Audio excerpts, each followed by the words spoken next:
Kuma, I'm here. I'm live. A bit late, but it's not surprising since it's pretty much an unannounced stream, right? A bit late, but it's not surprising since oh damn, I can hear myself. Right? Really funny. Hello. Really funny. Hello. Oh, there is a bit of delay on YouTube, but I guess it makes sense. But now I know I'm live on YouTube pretty much, you know. Like I had actually what happened, it's pretty funny because I didn't have my headphones. So at first when I checked my audio source, you know, because I have an audio source for the desktop actually, and I thought that the audio was going higher. I thought, damn, did I put the music too loud? And then I put my headphones, and that's when I hear myself. I heard myself, Kuma. Okay, so let me just quickly enough, a thing I should do, because it was really, again, unannounced stream, pretty much. It's unannounced, you know, because I'm gonna talk about it, but pretty much what happened is that yesterday, my parents left for Spain, you know, pretty much on vacation or holidays, you know, they left. And obviously I was helping them yesterday to prepare stuff. It was also a pretty good day because during the morning, I actually went to have breakfast with my mother and my brother, because my brother also helped, by the way. And that was a nice day. But because of that, I didn't really had time to set up any kind of stream, but just let me I wanted to tweet, by the way. I just want at least to tweet, as I always do, because it's really a habit that I'm trying to take, you know. Habits, it's all about habits. But yes, it's about also preparing, you know, preparing a stream. It's just like sometime, like I am whimsical like that. I want to stream, so I stream. I hate this idea that I could skip a stream because I'm not ready, you know.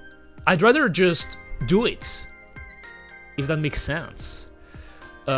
Just let me do it right now, though. Like this. So I guess I will put Eureka stream. Eureka stream. And let me see. I mean, I'm chilling today anyway. It's going to be a chill stream, especially since my father will probably call me again because I was talking to my father just before starting the stream, Kuma, because they just arrived. They arrived in Spain. By the way, they drove to here, you know. Okay, that's my mother. I have to take it. Kuma. I'll be...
Wah! I'm back. I forgot to put the BRB, by the way, but my mother called this time. They called. Because again, to explain to you what happened, I mean, it's not like something bad happened, but like I said, yesterday my parents left for Spain, you know. They left for Spain, and usually when they do it, I mean, they still do it by this day, but they drive by car, which is a pretty long trip, and actually they just arrived now, you know. So it's really funny. At first I called my father, and then my mother called me, you know, because they're really the type, my parents are really the type to call a lot, you know. And it's really funny because sometimes people are surprised by that.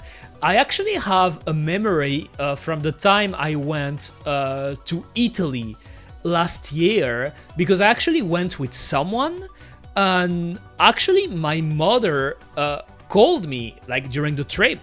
She was called me, and obviously I was talking to her to say like everything was nice, we were having fun and stuff.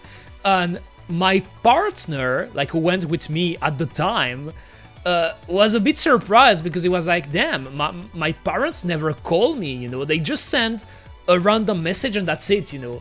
And I thought that was really funny because it really feels that for a lot of people, it's not really a usual thing that their parents call them. But by the way, let me tweet. Let me tweet, Kuma. Damn, that's the thing I wish it would be easier to do with an announced stream, you know. Like, I wish I could tweet automatically. Alright, what did I wanted to share? What can I put as a title? Trying out a new card game. Yes, I was looking for a game to play, actually.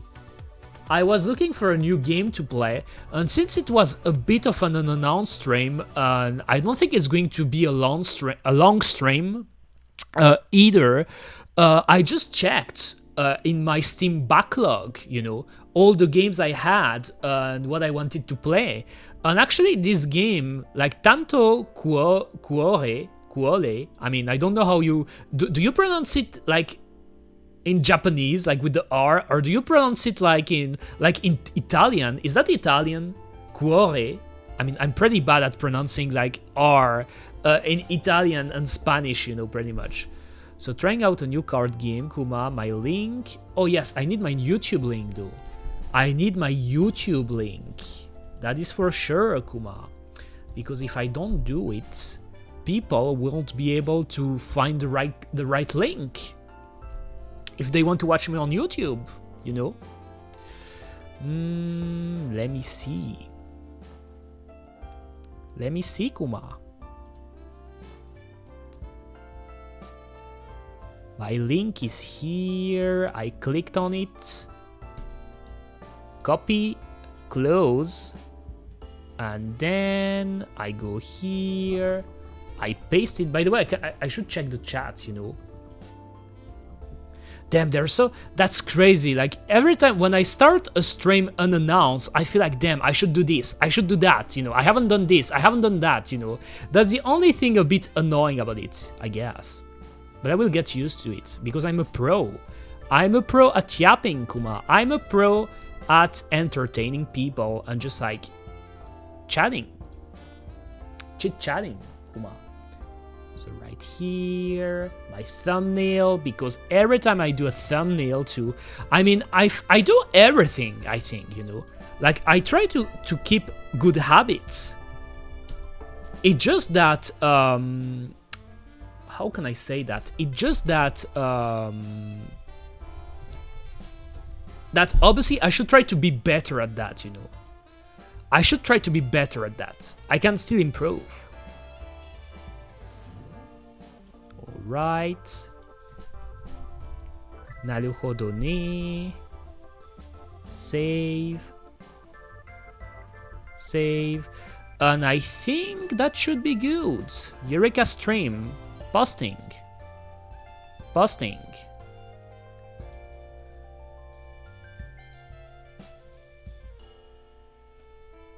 Oh, I just saw your message, Flowshy. Like, I don't know if you're here in the chat, but I saw your message. Oui, je comprends, mais je pense que les gens ne regardent pas ça, je pense, quand c'est live. I don't know about it, actually. you know, about the thumbnail thing. I don't know, because I know that on YouTube, at least on YouTube, it's really different how it works on YouTube, like when people discover a stream compared to Twitch, because YouTube has a better discovery, you know, if I can say that. It has a better discovery platform. And the way YouTube works, a lot of people click on videos by checking the thumbnail. Obviously there is the title, but there is also the thumbnail, you know, like people get sometimes they get attracted by the thumbnail. So I can agree with the idea that maybe thumbnails aren't really game breaking, you know, like they're not the most important for a live stream, I guess, but still, it still has an impact, you know. At least on YouTube, I always heard that having a good thumbnail, no matter what you do, you know, a video or even a live stream, yes, that could attract people, because if you don't have a thumbnail on YouTube, I think it only shows a random screenshots of your stream, like they screen a part of your stream and use it as a thumbnail, but I guess it's not the same, you know. It is not the same, Kuma.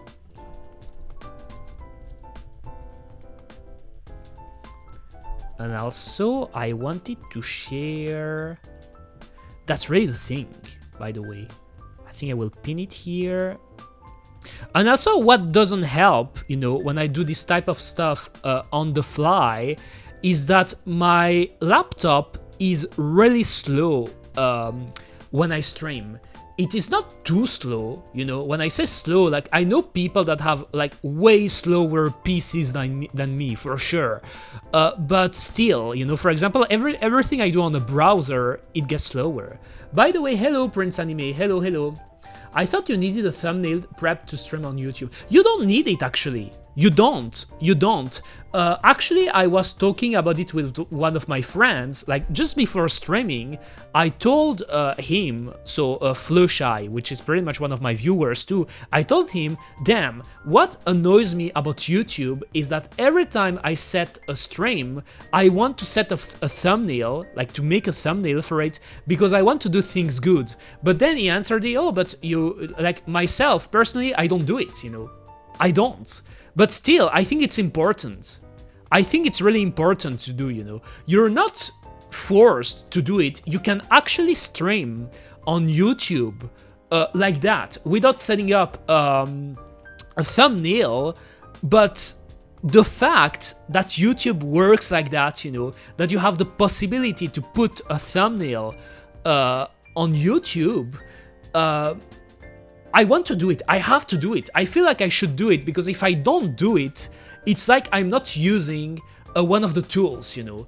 And pretty sure, like, people talked about it many times in the past, Kuma, but having a good thumbnail on YouTube is important.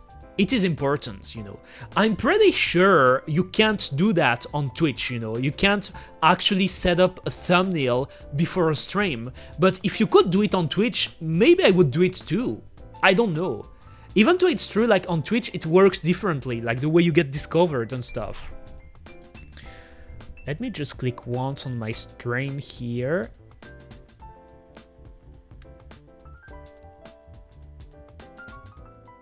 Naruhodo ne. I think it's good. It is good, Kuma. So I can close this. I can close that and that. I will just here again. I apologize for the flashy beginning of the stream, you know. And by the way, question of the day: favorite card game. What is your favorite card game, guys? Because today the game I'm going to try for the first time. By the way, it's a new game I'm going to try. I mean, it's not new in the sense that it released this year. It's actually released in 2021, but what I was going to say? So why didn't it? Damn, I hate when it does that. I hate when it does that, Kuma.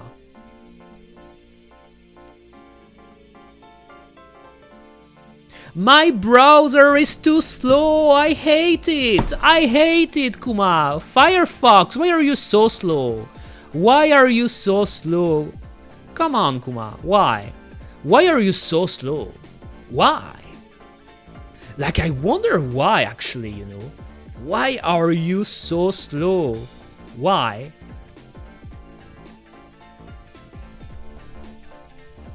Why are... Oh my god.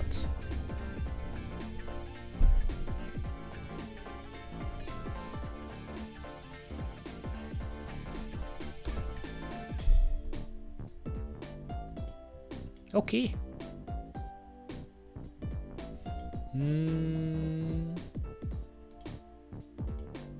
Okay, I'm ready. I think I'm ready, Kuma. So what I was talking about? What I was talking about, maybe you should try Opera GX for gamers. No, I shouldn't. I shouldn't, Kuma. It sucks. I know it sucks. I don't even have to try it.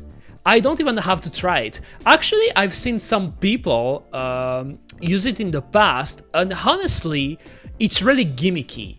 It is gimmicky. It is really a gimmicky browser, you know. You know, usually those type of browsers that are customized and they tell you, okay, with this browser, you will be able to have higher performance, Kuma. You will be able to play games without losing performance and stuff like that. It's bullshit. It is. It is. And if there is a difference, it is really negligible, you know.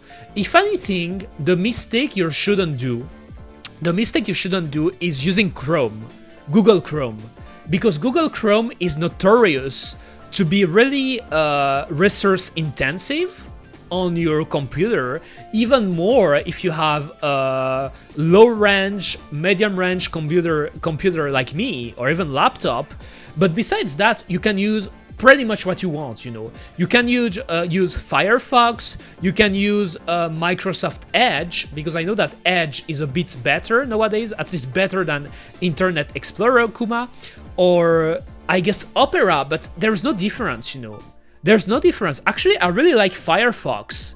Even to this day, I really love using Firefox, like a really useful browser. It does everything I need. It doesn't necessarily take a lot of resources on my computer. It's just that my computer it's shitty. Let's say it. My laptop is shitty. It is. Chrome slows my machine down regularly. Yes, if you're streaming, that is my advice, and I guess it's a pretty common advice. But if you're streaming, don't use Chrome, you know. Like, even if I had the beefiest, best computer ever, I wouldn't use Chrome, because Chrome, for some reason, is too intensive. Opera GX is cool, but I find it yes, exactly. But I remember Flowshy, you know. I was talking about that because I remember on one of your stream a long time ago, I think you were showing off Opera GX, you know. I believe. That's what I remember. And we were talking about it, and that's what we realized, that pretty much Opera GX, despite the fact it is a gaming browser, it takes a lot of resource too, you know. I mean, it's not, it's kind of like, how can I say that? A false advertisement in a way. Firefox is good. Yes, I'm using Firefox. And I don't really plan to switch it up because Firefox is really good, Kuma. By the way, something I want to show today, because I want to keep these habits. Let me do it real quick. The fun service of the day, guys. By the way, I hope you're doing good. I hope you're doing good, Kuma. I use Zen now. Zen? What is Zen? What is Zen? Let me see. Zen browser. Naruhodo. Free and open source fork of Mozilla. Oh, it's a fork. It's a fork of Firefox. Naruhodo. I see. It's based on Firefox. I see. I think I heard about that in the past. Oh, but it's really new. 2024. 2024. It's recent. It's recent, Kuma. Okay, my phone is here. I think it's not silent because I could receive a call later. Because today I have to sell a computer again, you know. Like there's someone probably coming to get a computer later today.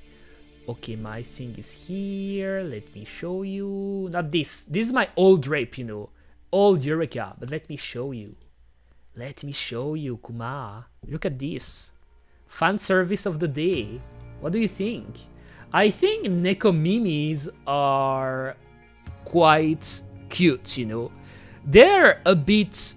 I was going to say cliche, but not cliche. Like, they're a bit mainstream now, because everyone loves Neko Mimi, you know, cat ears.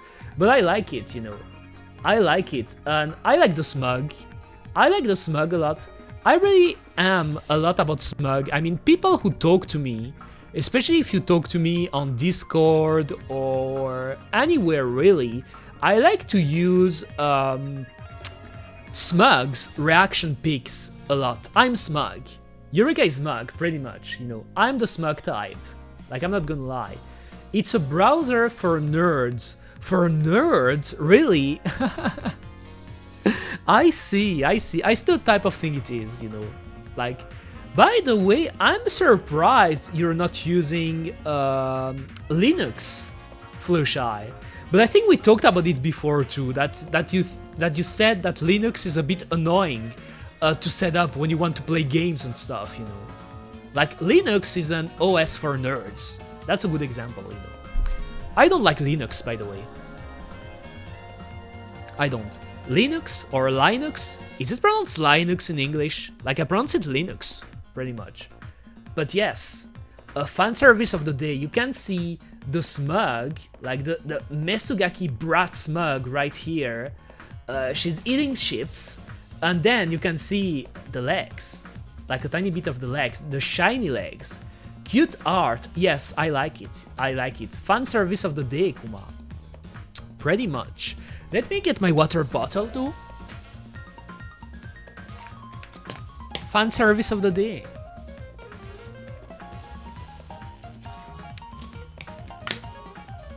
Also, I should be streaming tomorrow too, you know. There's actually something I wanted to try, and is Super Mario 64 online, you know, the online game, because there is an online version of Super Mario 64. And if I play it, I would play it with Flushy, obviously, you know, because it's a multiplayer game. But I haven't set it up yet, you know. And today, I don't know how long or short my stream is gonna be. Pretty much, you know. Because as you can see, my stream is a bit all around the place, Kuma. But yes, that was fan service of the day.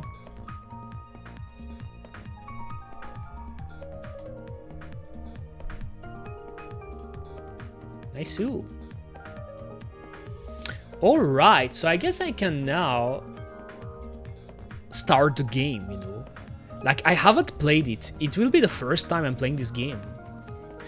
I actually don't know what to expect. It's a card game, you know. It's a card game. It's mostly like I was looking at a game that I could play while chilling a bit and talking to my chat and stuff.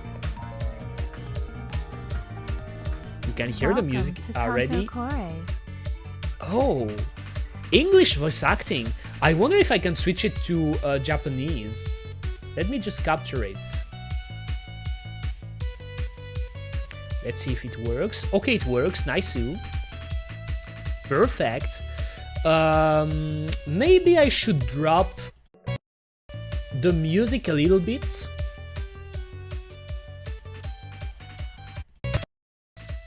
Like this, I guess. And then... Alright, there's also this I wanted to open. To keep my chat on top. Really, streaming is really the art of multitasking. It is really the art of multitasking, pretty much, you know. Also, I forgot to do my promo too. Maybe I will do it later, you know. I want to do a promo every stream. That's something I thought to myself. Oh damn, I'm losing frames. Is it because I started the... I think it's because I started it. Okay, now it should be good. It should be good, Kuma. Let's start. Oh, what a nice art. Should I remove the chat though? That's something I never know. I never know if I should keep the chat on stream or if I should remove it. I guess I should keep it since pretty much it's combined chat, but I actually don't like that it takes a bit of the game screen, pretty much.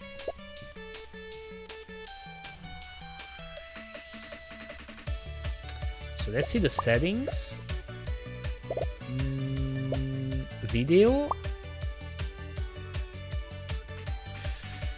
If I say windowed, oh, it's windowed like that.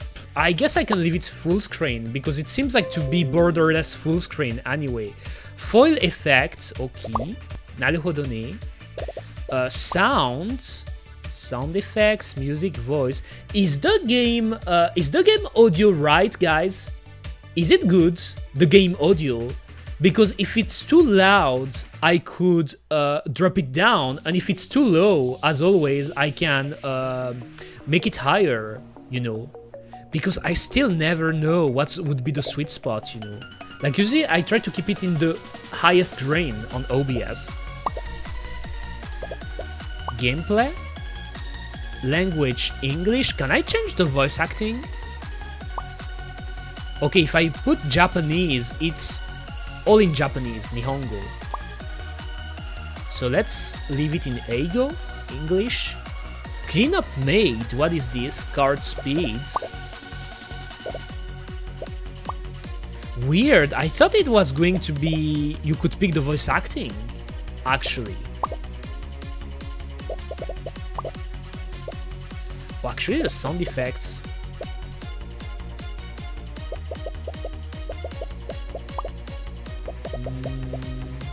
I don't know.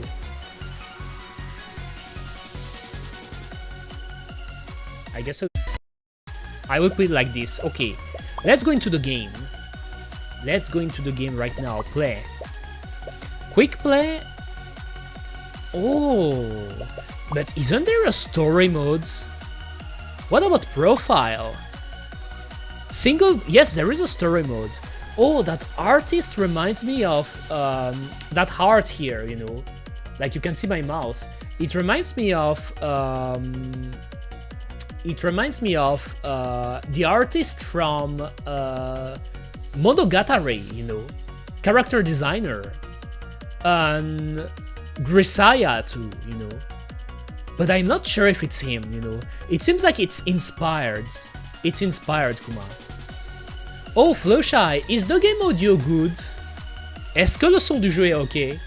That's what I wonder. Change avatar. Oh my god, why is it? Don't tell me it's going to crash. Oh, I was scared. Okay, nice. Nice. Oh, look at this. I guess those one are stuck. I don't know about the characters yet. I don't know. Oh, but I know this artist too. It's from, isn't that the Shubahibi artist? Those artists are pretty famous. So I think the guy who did this art here of that character, it could be the Monogatari artist. I think I know this artist too here. I know the artist. But which one do I want to pick? They're all cute. I think I want to pick...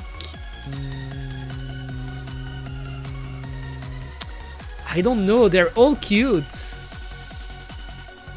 Oh, is that the artist from this Gaia? It's from this Gaia. This is this Gaia, I'm sure of it. It's Nis. I feel like I've seen these art pieces somewhere before, but I don't... Yes, exactly, Flashlight. Those guys, I'm sure of it, you know. That could be interesting to check the list of artists who worked on this game, but they're pretty famous artists. They're famous artists. Like this one, I'm pretty sure is from the Monogatari series. This one here is from the Disgaea games, you know, and these games. And this one here like there is like a visual novel series that is pretty famous too, you know, with these arts. So all those arts, like even here, like all those artists are known, you know. I think I will pick, I guess this one. I like this guy. Yeah. Save. Online game starts. Change avatar. Oh, that's what I did, right? Card backs. Oh, I guess I should unlock them. All right. Store. Oh, store is on Steam. I guess it's for DLCs. What is the goal of the game? But I'm trying to start it actually. Is that quick play? No, not quick play. Oh, single player. It's a card game actually. Flowshy, but I never played it. Welcome, let's see. Nani? Is that like a world map? Looks like a world map. Employ trade general maids. Send 2 maids to the private quarters.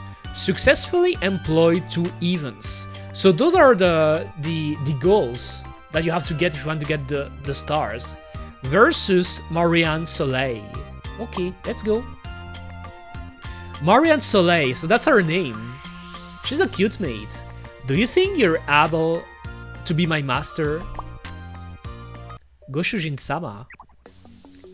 Would you like to view the tutorial? I guess yes, I've never played this game.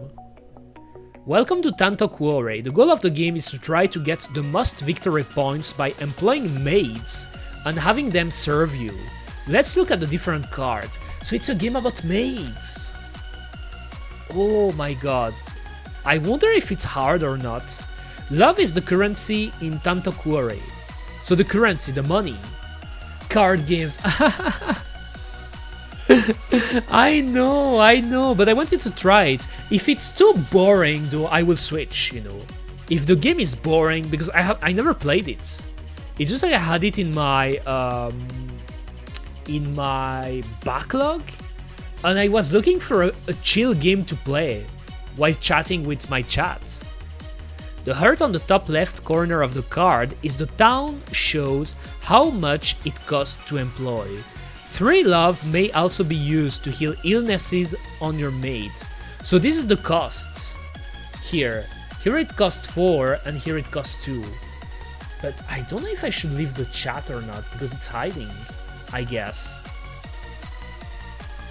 Hello, Flawless Bagel. Hello. Hope you're doing fine. General maids are played during the serving phase of your turn.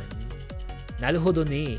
They can provide love, extra servings, extra employment, extra draws, or have some other effect when played. Okay. Chambermaid chiefs cannot be played during the serving phase, but they are worth victory points.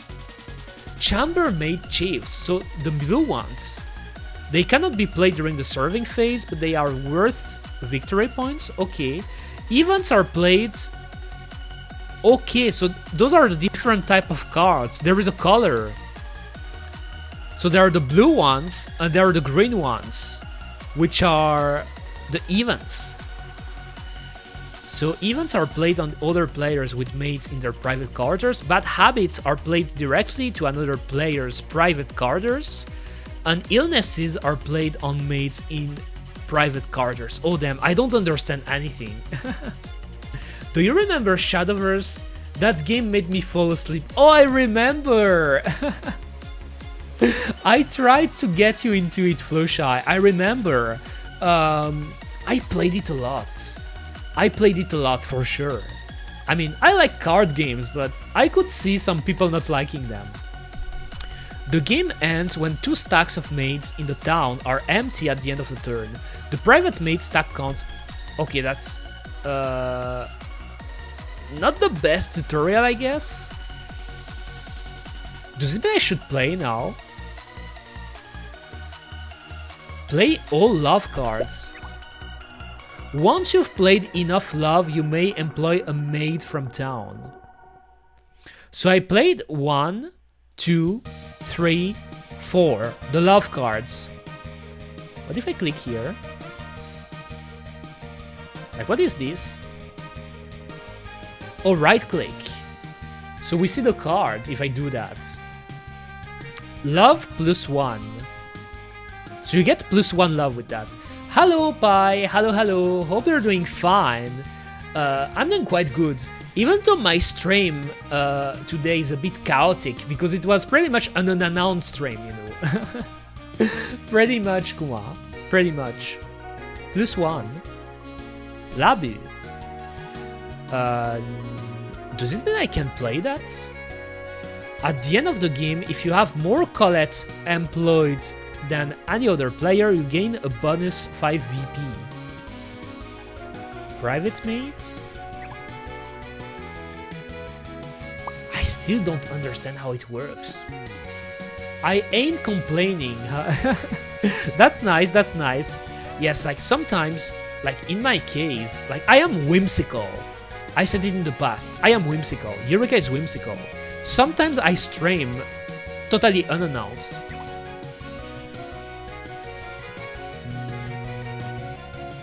Okay, so I'm trying to understand actually. I played 4 love cards here. Those ones. The love cards. We're getting love. And a pretty nice art, by the way.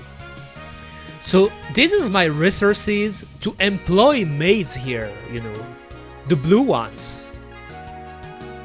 You may return 1 event card in your private quarters to town when an event is placed. Oh, that's a lot.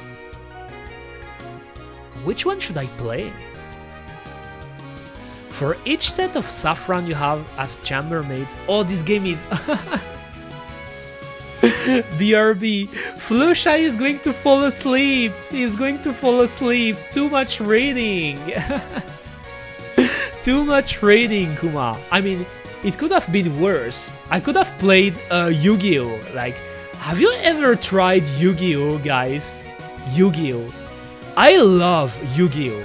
But Yu-Gi-Oh! Has a shit ton of reading, you know. If you want to get good at Yu-Gi-Oh! You have to read the cards, and the cards are like big wall of text, pretty much. They have a big wall of text. So anyway, what should I pick? You may return 1 event card. Damn, I don't know what to pick.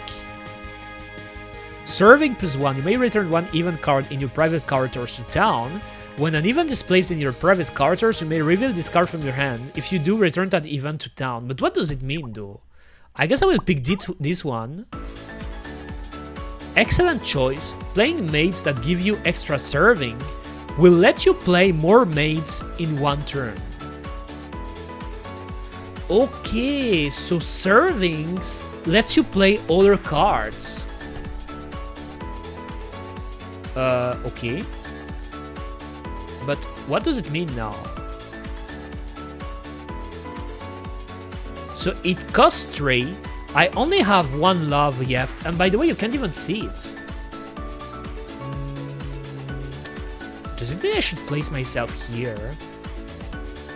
So you can see it? Because there's actually my resources here, you know.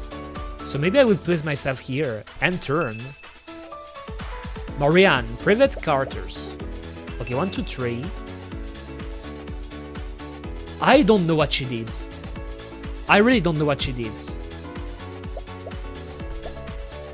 So I got 3. Chamber -2. How do I play those cards?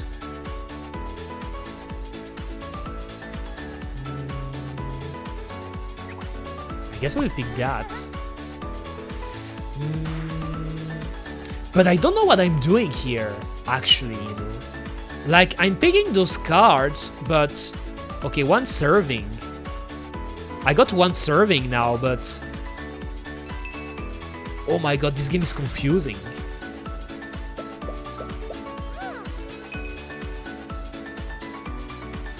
Even more considering the opponent is playing. What is interesting about this game is that I don't really see my opponents. You know, I'm playing against Marianne, right here, Marianne Soleil, is my opponent, but I don't see her. Like, to me, this screen right here kinda looks like a card building stream. Are you familiar with Fate Stay Night, Eureka? I am.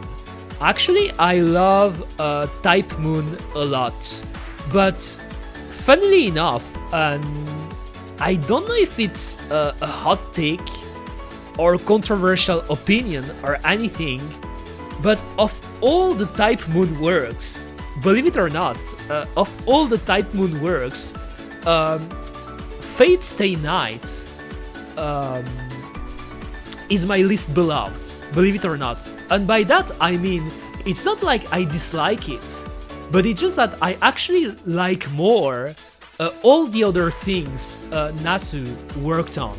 So pretty much my favorite Type Moon work is Tsukihime, especially the original visual novel, Tsukihime. I love Tsukihime, and I also really love Melty Blood, you know, which is pretty much the fighting game sequel. It's kind of like a sequel to Tsukihime, because it's kind of like a mix between a visual novel and a fighting game.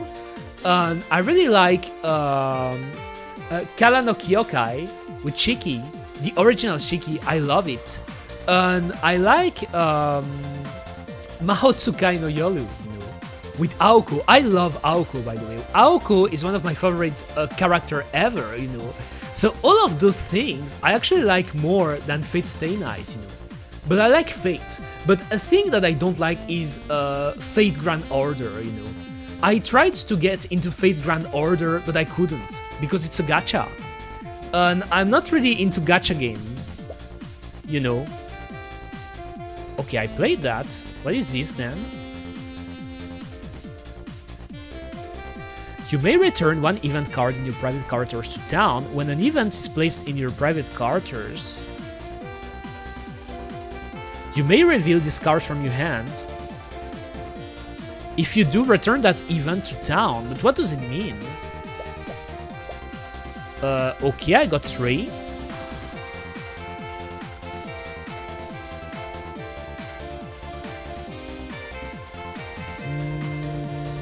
Maybe this, so I get 2 serving.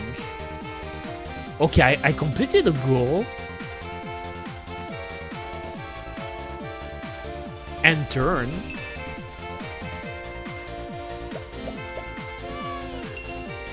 The thing that is a bit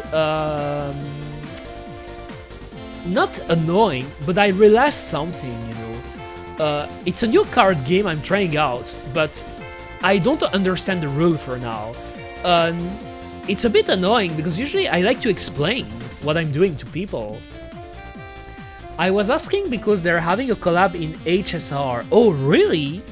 But fans don't like that they have Saber wearing a dress. What do you think?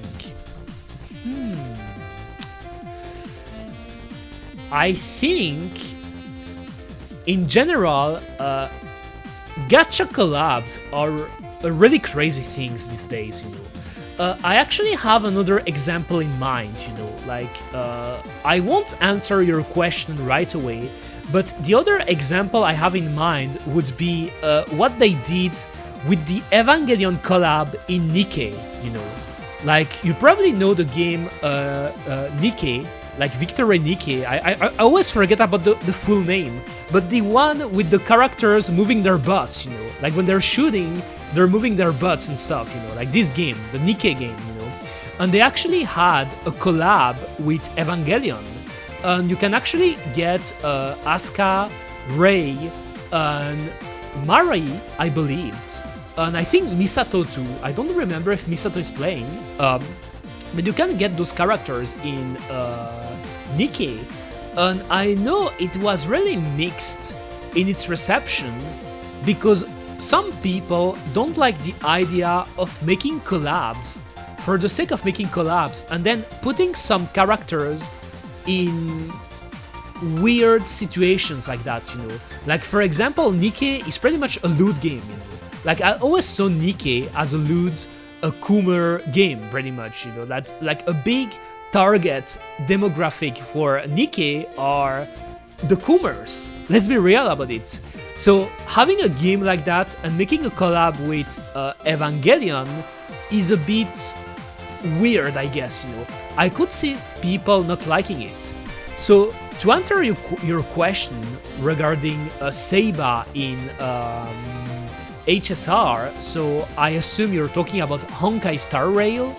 I don't know. Actually, I don't know, because it's true that I really like Saber, but I feel that my hot take or controversial opinion, I feel that with Fate's Grand Order, they already broke a lot of things with the original Fate series, you know. Like with Fate's Grand Order, the game being a gacha, they already started to do a lot of wild things, you know, like with new characters, new designs, looter designs and stuff, variation of older characters, you know, because usually what they love to do in Fate is that they pick a character and then they make variation of it, you know. It's not the same character, but you have like the characters from another class, so you get another design and stuff, and obviously it works pretty well in gacha games, because gacha games is about getting new characters, you know, new stuff.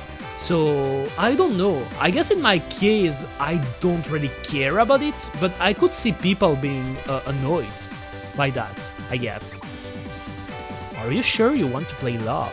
This will move the game to the employee phase and you won't be able to play any more mates this turn. Okay. So if I play this, I leave. Like Tosaka and Ishtar, for example. That's a great example. That is a great example, Kuma. Exactly, that's what one I had in mind. But yes, there is a lot of variation of pretty much all the Fate characters, you know. No wonder it works so well in a gacha game, you know. Because gacha game is literally you roll for characters. You roll for your waifus or your husbandos. You roll for the skins you want. So the combination of Fate and gacha, I guess it was just going to happen, you know. I don't like it because I don't like gacha, but it is what it is.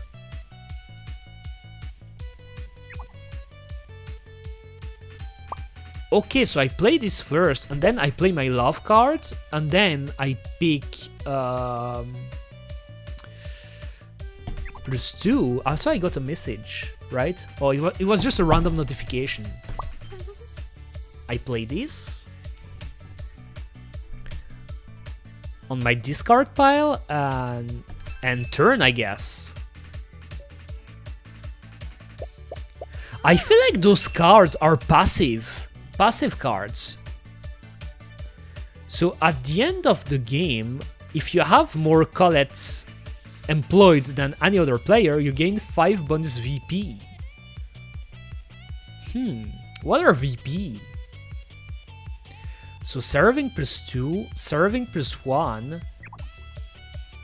So okay, now I know at the start of every turn, you should start playing the blue cards here. It's when you have the opportunity to play the blue cards, because the pink cards, like the love cards here, are your money, your currency, you know. But when you play them, you can't play blue cards anymore. So I guess blue cards are the attacking cards, if that makes sense. Like the cards you play to do damage, even though I'm not sure how it works. And the pink cards are a way to get love. And when you get love, you can buy cards here, you know. But does it mean I can play... So if I play this one, I get +2, right? Let me try. You have enough servings to send Colettes to the private quarters, which will make your deck more efficient. You will still receive victory points, so VP are victory points for Colette. But that's weird though, because I had one, I played this one, but I thought I was going to have 3, not 2. What if I play this? It didn't change anything, I still have 2. Oh, is it because... I think I understand. Like, when you use one, you use one of these. So since I got +2, I only got +1, because I used one.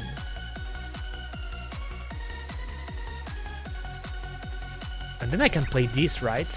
Would you like to send Colette Framboise? Colette Framboise. Framboise. It's a French word, you know.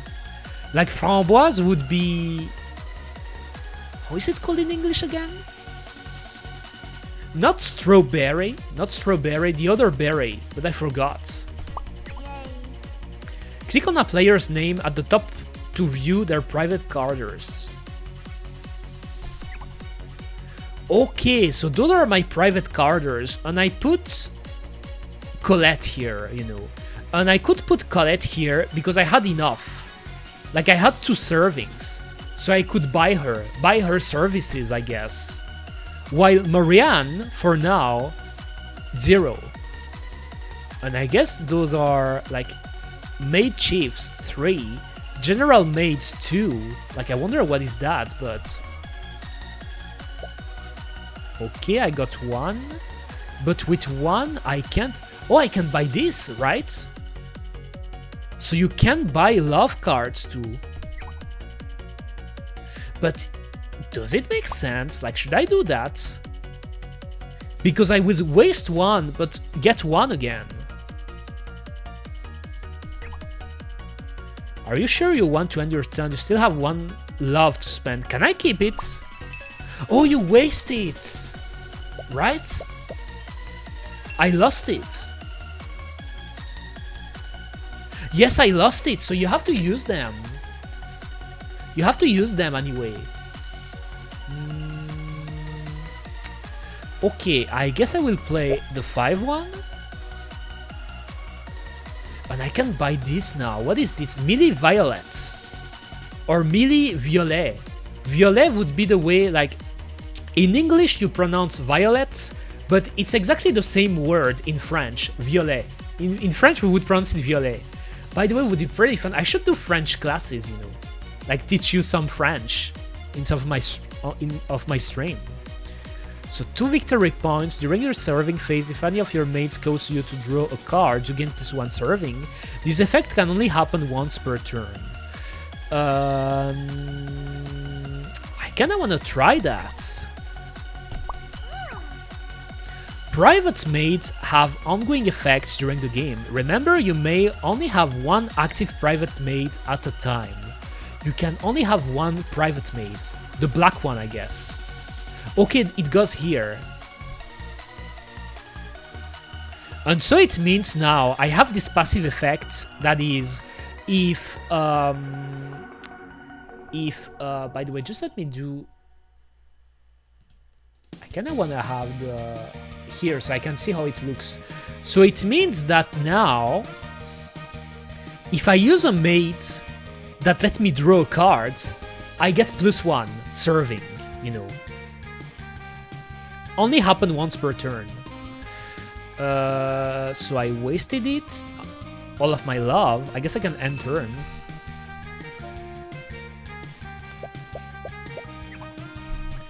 Show Claire Saint Just. Nani? Is that her name? Claire Saint Just. To block this illness from your maid, Millie Violet. Do you want to use this ability? Nani? What? But I don't have this card, right? This is placed onto a mate in any player's private characters. That mate loses all her abilities and VPs. You may discard a trail of cards from your hand. If you do, return this card to town.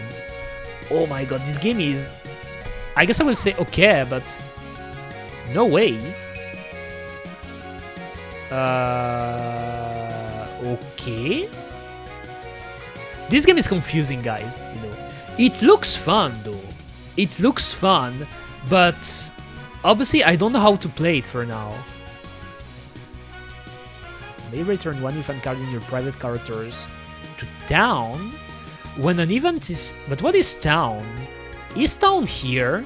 Is that the town? So this is my private characters.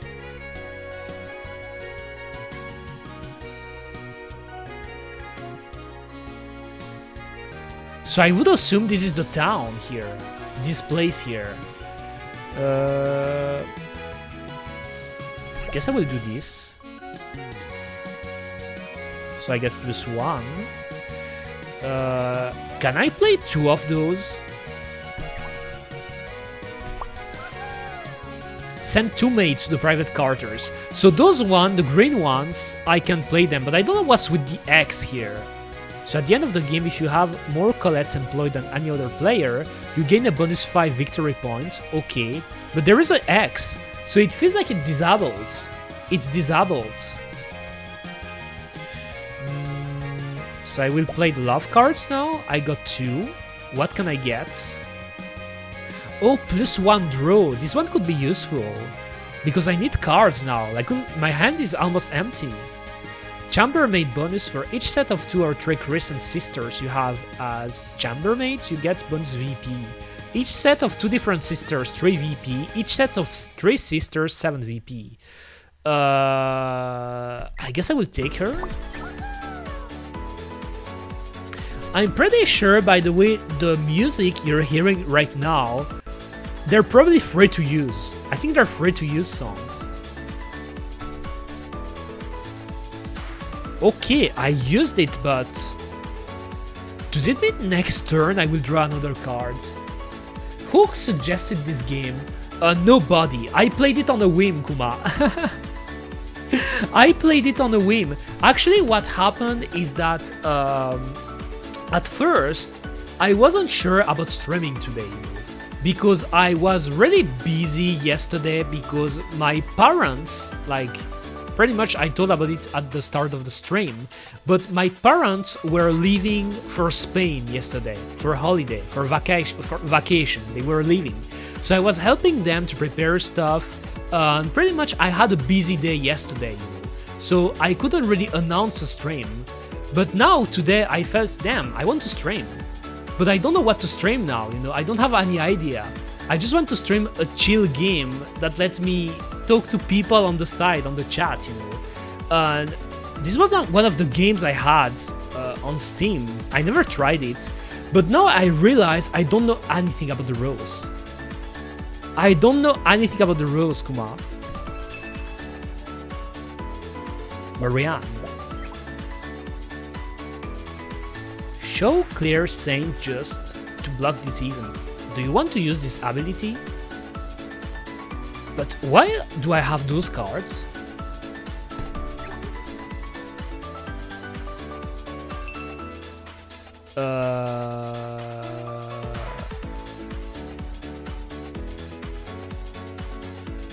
Why do I have those cards?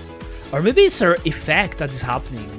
When an event is placed in your private characters, you may reveal these cards from your hand. If you do, return that event to town. Okay.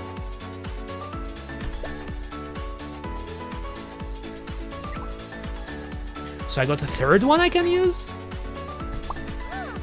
On my private characters? Then I play the love cards. And then I will get... damn. What is employ? I will pick this one because good choice. Playing mates that give you extra employment will let you employ more mates in one turn. Just make sure you have enough love to employ multiple mates. Okay. Apparently this game also has a physical version. If anything, I believe the physical version existed before the PC version, Like, there is a physical version of this game. And I heard there's actually a pretty solid community for it, for this game. Employ, so... I guess I can use that. Would you like to send Azure Crescents to the private characters or play normally? Oh. Oh.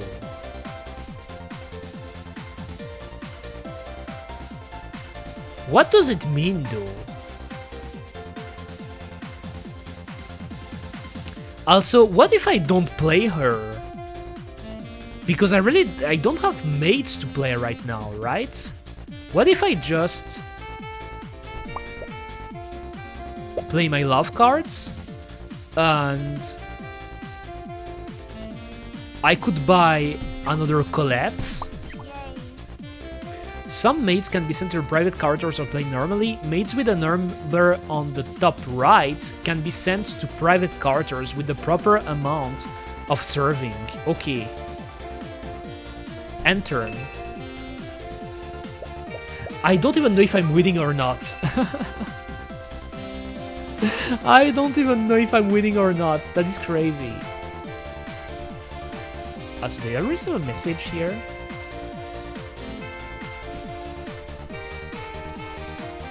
Alright. What can I play now? Just 2 servings? Oh, but I lost the card, right?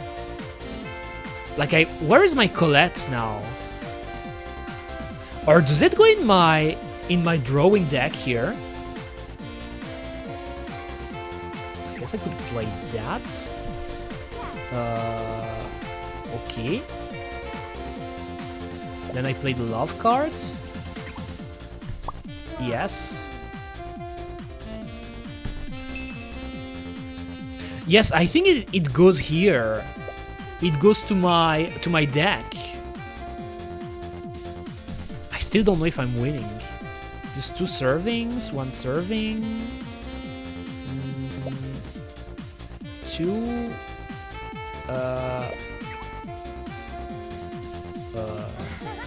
Okay, what did I do?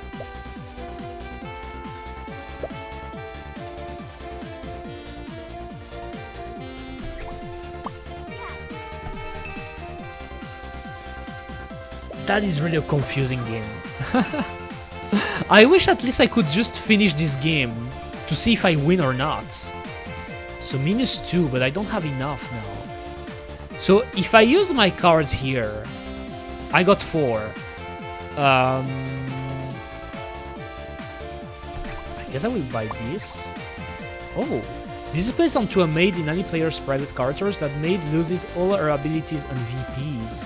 You may discard a trail of cards from your hand. If you do, return this card to town. Oh, damn! Like, she doesn't have... Okay. It's to disable it, right?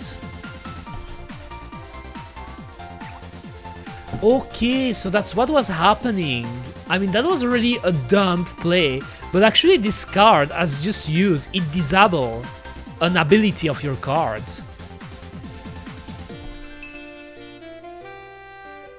Damn, this game is really confusing. Is this harder than Yu-Gi-Oh for some reason? +2, +2, +1. Do I want to play that?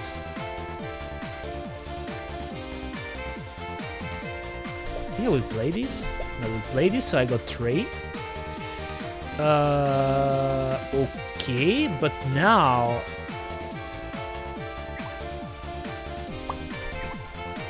Private carders.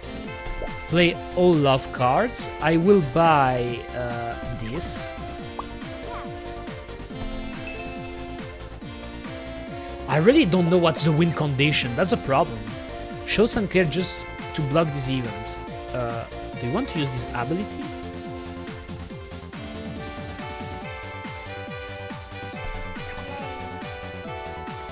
Okay, I get it. I get it, you know. I get it. I think this card here is kind of like the spells in Yu-Gi-Oh, you know. Like when someone wants to use a spell on you, and then you have another spell to counter it, or a trap, you know. I think usually it was a trap that you can play on Yu-Gi-Oh to block the effect.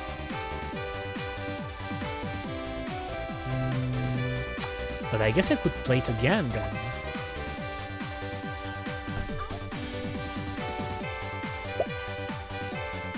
Three.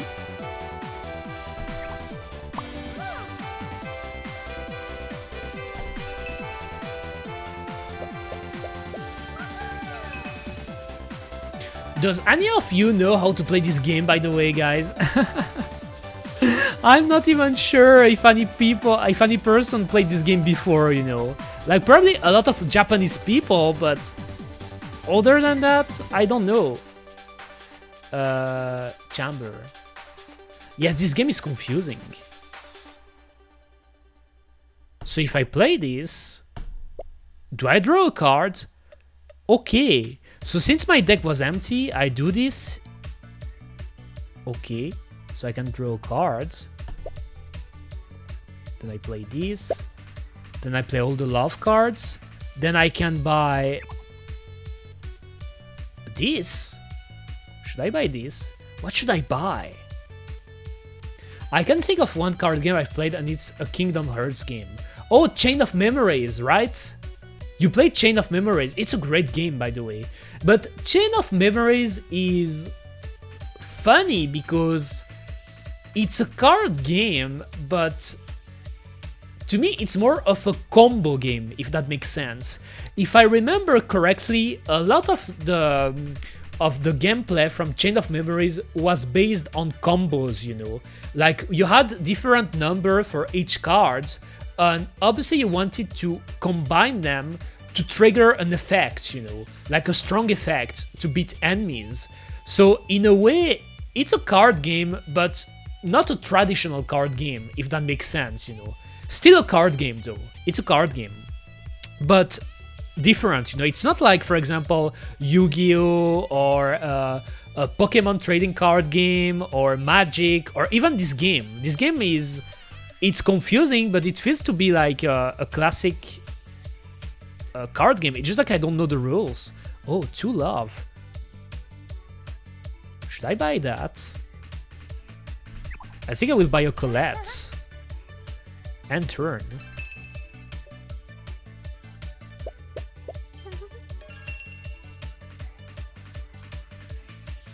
But I know for sure after this game I will switch to something else, probably.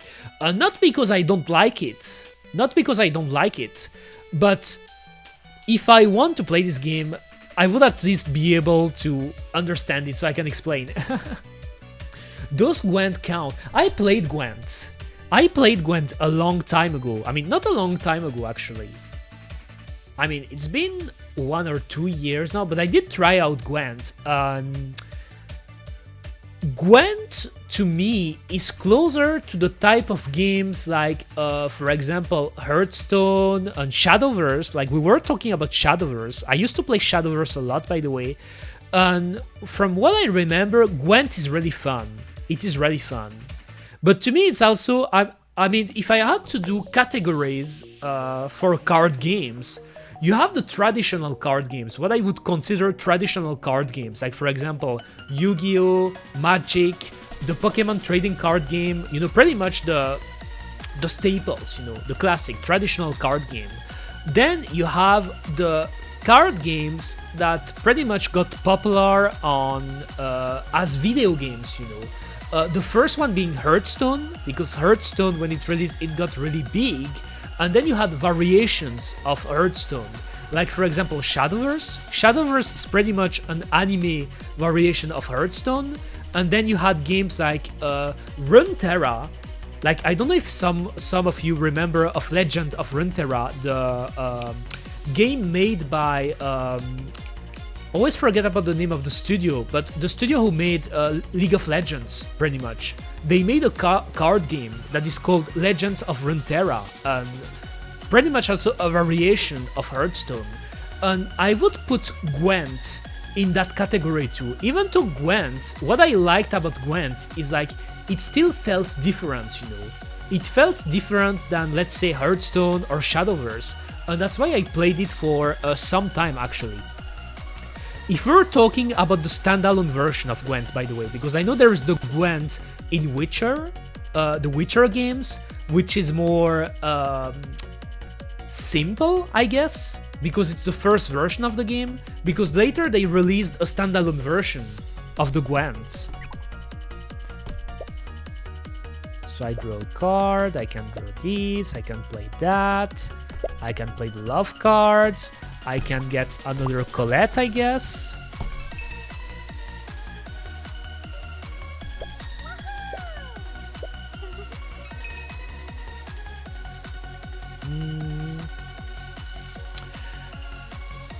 I guess I can do this, I can do that. I got 3. This one is -1, so I guess I could play 2 of these. Which means I could put this on my private carders. Look at my private carder. She got 1 card. So I guess that's how I know I'm winning, you know, because I'm trying to understand the game. I know I'm winning because I got more maids in my private carders than Marianne. Marianne, which is my opponent, my cute opponent, by the way, only has 1 card. While me, I have 1, 2, 3, 4, 5, 6, 7, 8. So I guess I'm winning. I am winning, Kuma. Especially since I put another 1 now, so I got 8. So 2, 4, 6, 7, 8, 9. 9 cards, actually. Then I play this, then I buy this to put it in my deck. Okay, I'm starting to get the groove of the game, you know. Like, I don't understand every subtlety of it, but I'm starting to understand the goal. Like, the goal would be to fill this, you know, your private carders, by employing maids, because it's a maid game. You may return 1 event card in your private carders to town.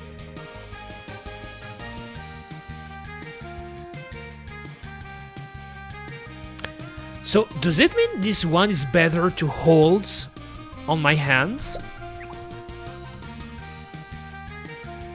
Okay, so I played it. I played this. Oh, did I skip?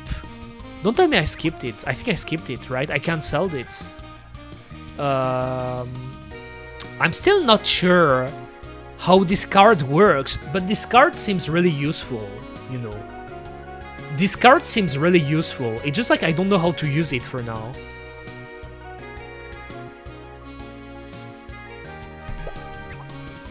So it means I can pick this. At the end of the game, if you have 4 or more bad habits in your private character, each is worth -2. So I guess I could return this. Okay, so this is the town, right? Yes, this is the town, because it went here. This part of the game here is called the town. I put 100 hours into Witcher 3 and didn't play Gwent once. They were the only quests I avoided. That might tell you how I feel about card games. I see. Damn, I didn't know all of you guys didn't like card games. I guess those are pretty boring nowadays, I guess. I guess those are pretty boring. I mean, what I like about card games actually is just like their thinking game in a way, you know. I like to think when I play games, which is why I like card games, I like puzzle games too from time to time, because you try to think about the strategy on how to win, you know, kind of like chess in a way. Alright, I don't have enough to play this. Oh yes, I should spend them.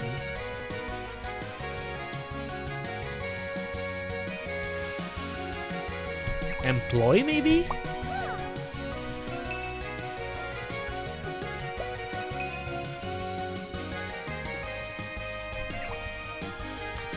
Okay, this one.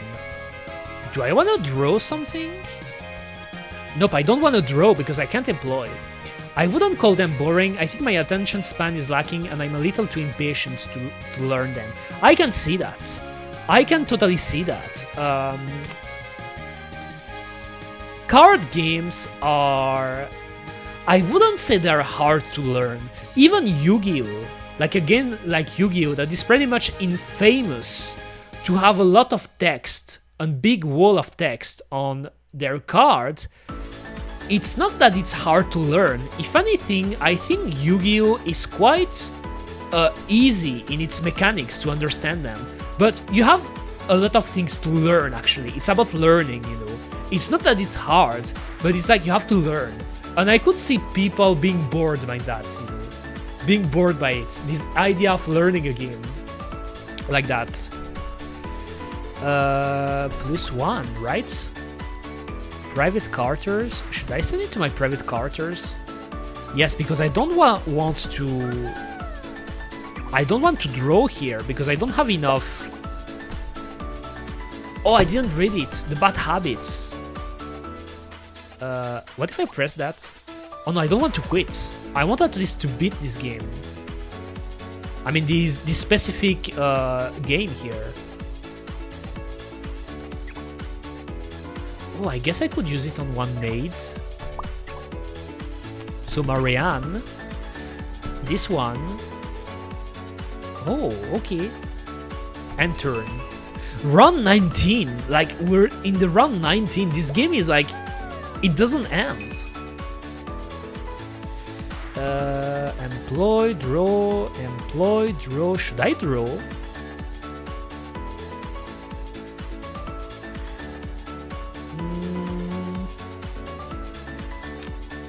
I still don't know what the employ do. I think I will put it in my private carters.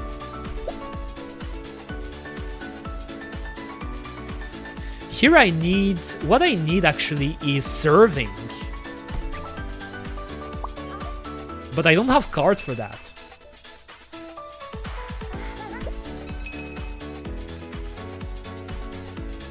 Oh, this one wants serving. But I still have one here.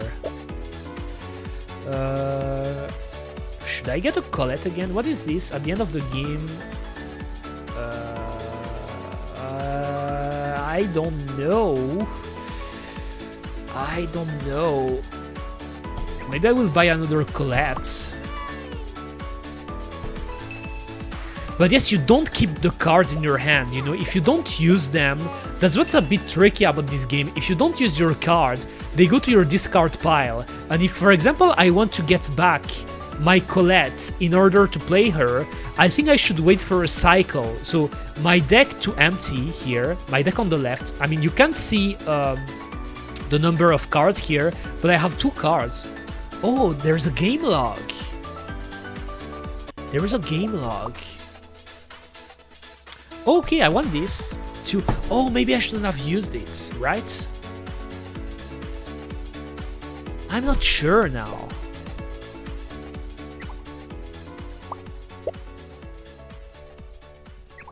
Buy another one? I'm just buying maize here. Okay, they still go to my discard pile anyway.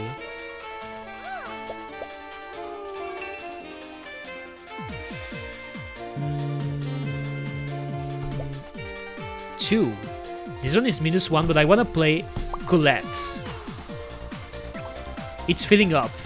But when is the end?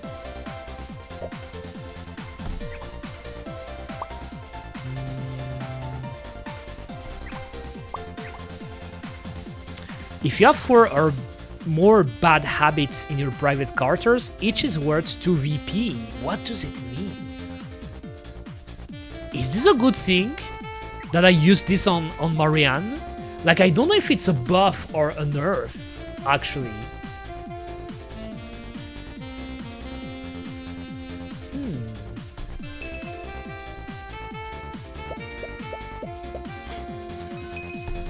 Wow, this game is too hard. I think that was a bad idea to play it. That was a bad idea. I thought the game was going to be easier, or that the tutorial was going to be better, because the tutorial, honestly, was bare bones. Bare bones tutorial, Kuma. Bare bones.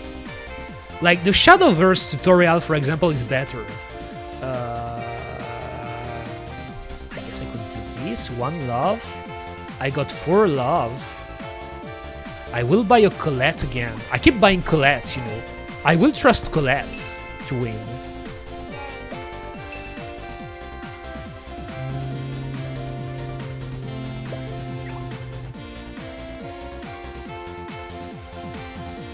Okay, since this one is disabled, I guess I can get it back. Play all love cards. We're gonna buy...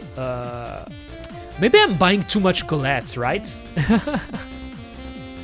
I got 4 of them. Maybe that's too much. Maybe that's too much, Kuma. I don't know.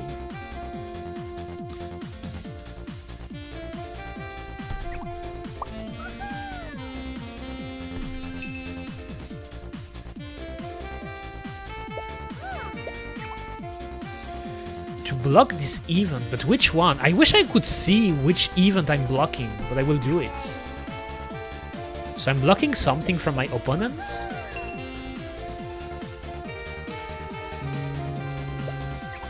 Yes, I got way too more. Like here you can see it.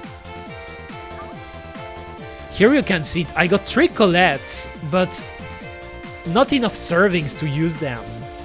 So I got too many colettes in my deck. 1 to spend. I guess this. Employ 1 love and turn.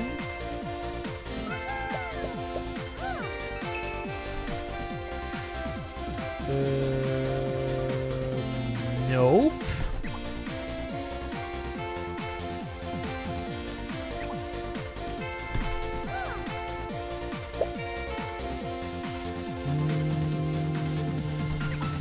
I guess clear.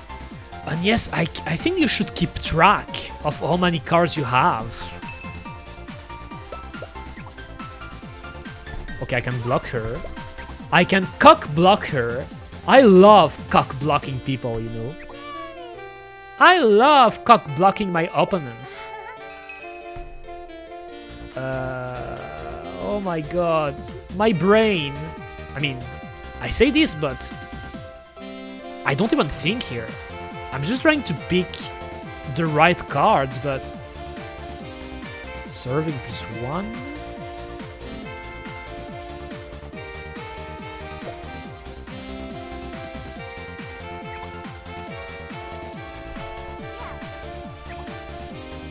Okay.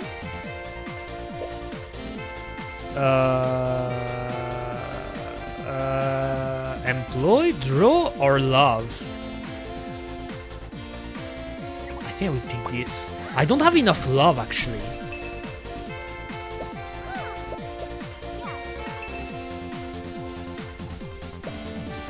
Okay, now I got 2. Finally. So I can play a new Colette. But what is the win condition, you know? Like, if at least it was something like, for example, okay, you have to get 5 maids in your private quarters. If you have 5 maids, you win. But here it seems like there is no ending, right? Are you sure you want to end your turn 3? Or right, I should spend them. I got 3 Colettes in my deck, so buying a Colette wouldn't be a good idea, I guess. Claire is useful, I guess. Employ 1. How many of these I have? Oh, here I don't have them. Guess I will buy 1.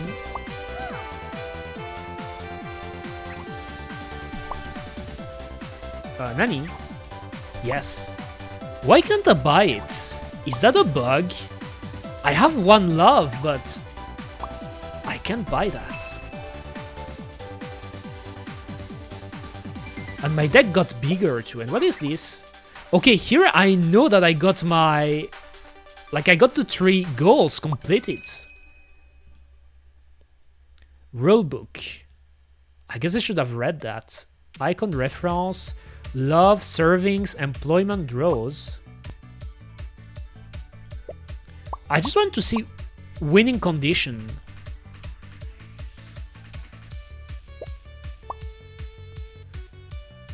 Mates with the serving icons on the top right of the card can be sent to a player's private quarters during the serving phase.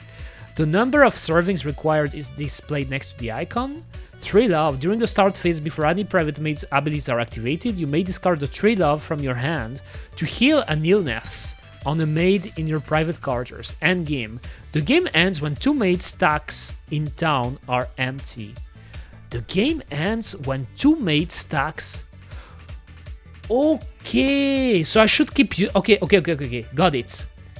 That's exactly what I was looking for. The game ends when 2 maid stacks in town are empty. The town, as I said, is the part above. These include the face-down private maid stacks. So I should keep buying Colettes. Ties are broken by whichever player has more non-VP producing maids. If 2 players have the same number of non-VP maids, then the game is officially a tie. Okay. But how do I know how many cards there are left? Is that like solitaire then? Like, is that like solitaire? Because it does sound like it. Yay. In the sense you should empty this and then you should use them. Oh my god, look at how, I just realized, look at how much it got filled here. She's on a rampage now. And what's annoying me, like I'm playing this, I'm playing that. Like I keep buying them, you know. And 7, what does it mean, this? +1, +2, +2, +1, private characters, then I play this, then I play that, I play the love cards, I buy 1. Oh, but I just realized. Let me see the rulebook again.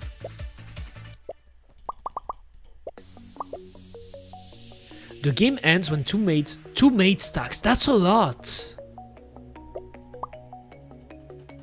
But by mate stacks, because I'm focusing on those, but those are mates too, right?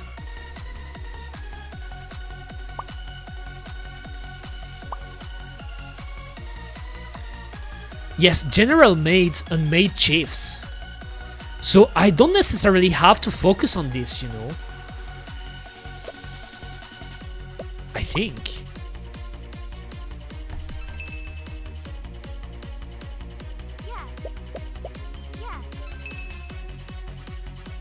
Oh my god, she empty. Or is it me? Like, there is an empty stack here, but I don't know if it's mine, right? I wish I could see the opponent deck now.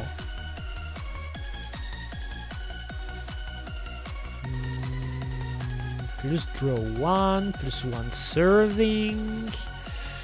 But obviously I can't really play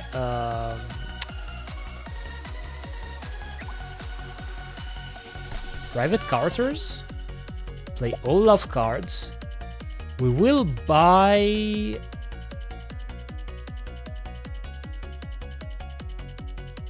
I guess her. Or maybe not her, because I have one stack empty here, right? This stack is empty, so let me buy her. I will try to empty this stack here. If that's the goal of the game.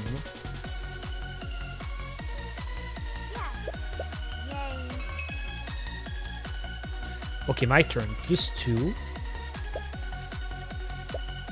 3. Perfect.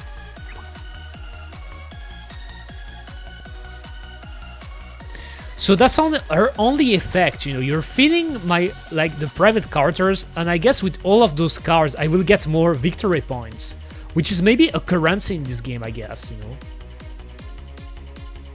Like, it doesn't show how many victory points she will get, by the way. I will keep buying this. I want to win.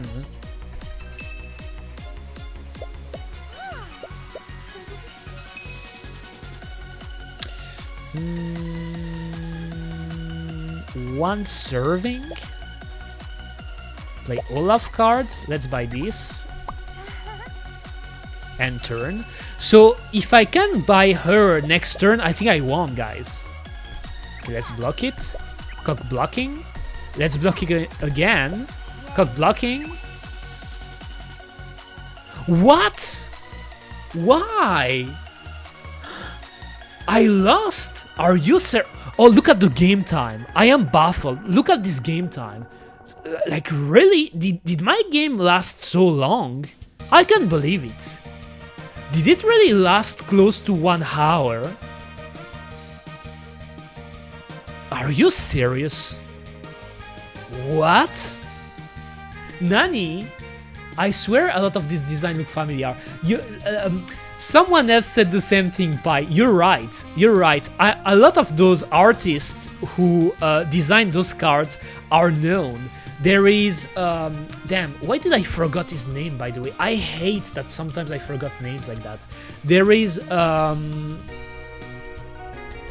me tell you right now, by the way. Akio Watanabe. Watanabe-san, of course. I don't know why I forgot his name. It's one of my favorites. Akio Watanabe designed some of the cards. And Akio Watanabe is pretty much known for designing the Monogatari series. Grisaya, he actually did the character design of the new Higurashi anime too. Like, Akio Watanabe is one of the pillars of the moe art style, you know. And I love him. There is also the Disgaea character designer, you know. But how did I lose? How? I feel like we were so close. Like, Marianne had used 19 chambermaids. I used 17. So she used more than me. Non-VP maids, I used more than her. She has more victory points, okay, but what is the score breakdown? And why don't I have a name here? I should have a name, right?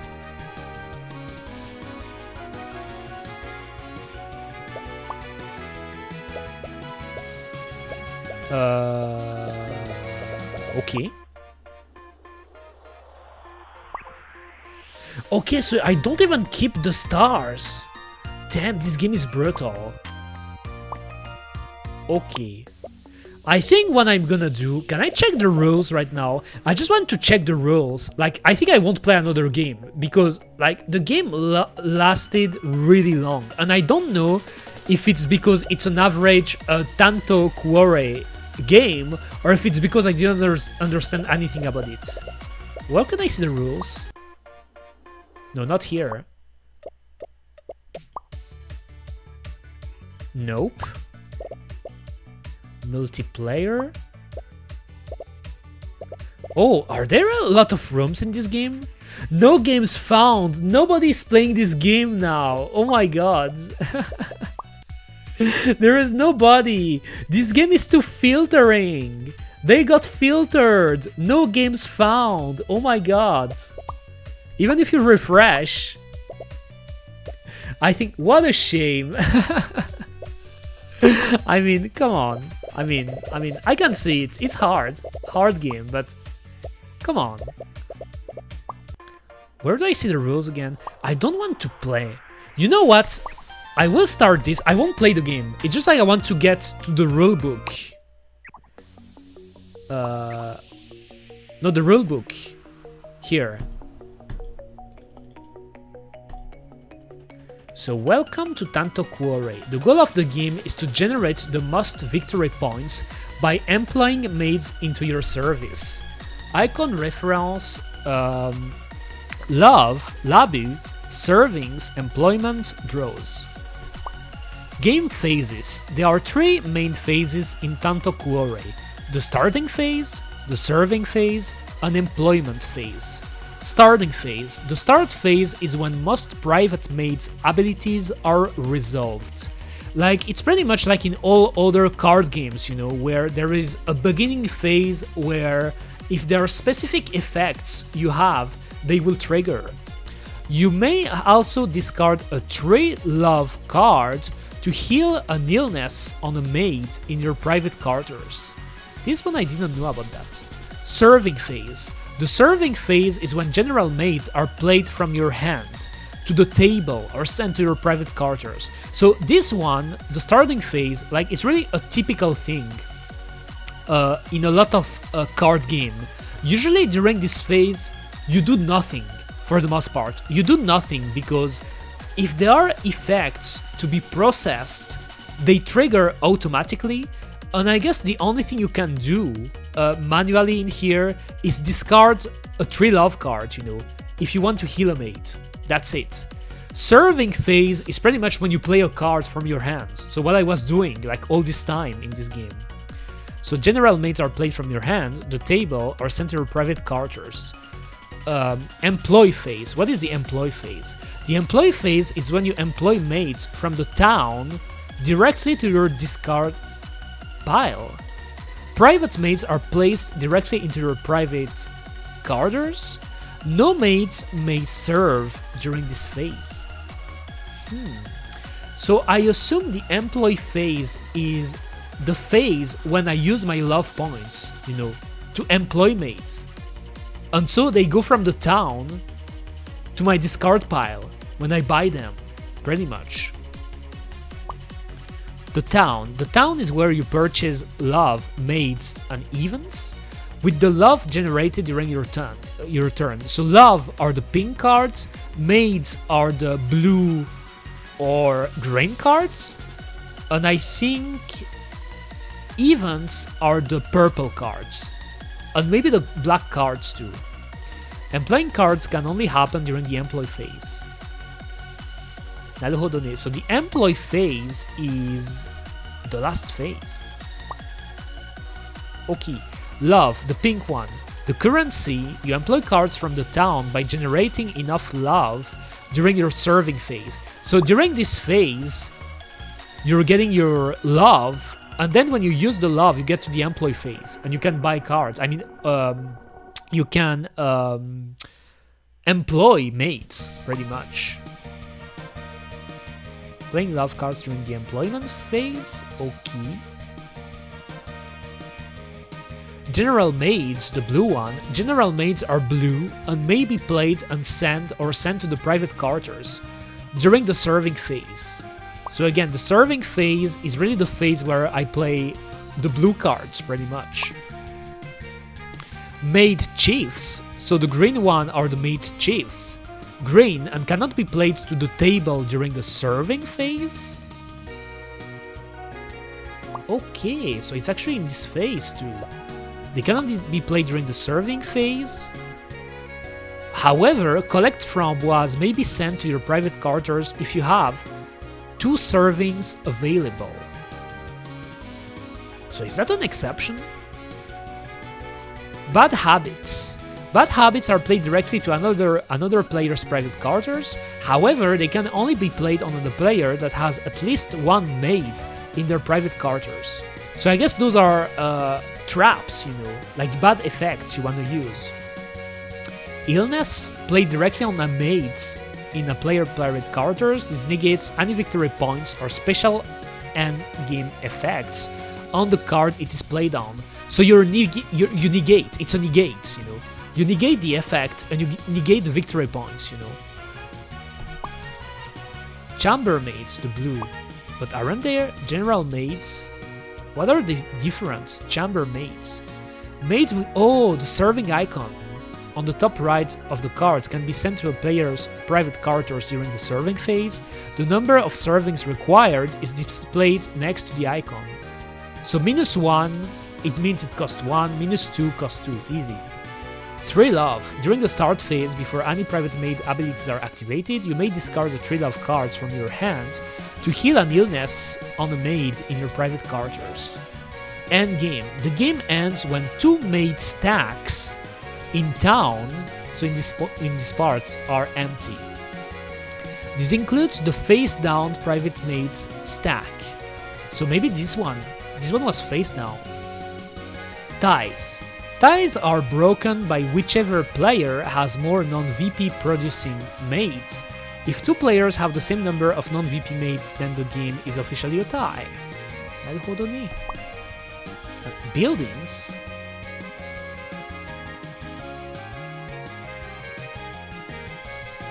So those are kind of like the fields in Yu-Gi-Oh! Expanding the house adds buildings to the town. When purchased, buildings are sent directly to your private quarters instead of your hand. And that's the last one. Okay. So I think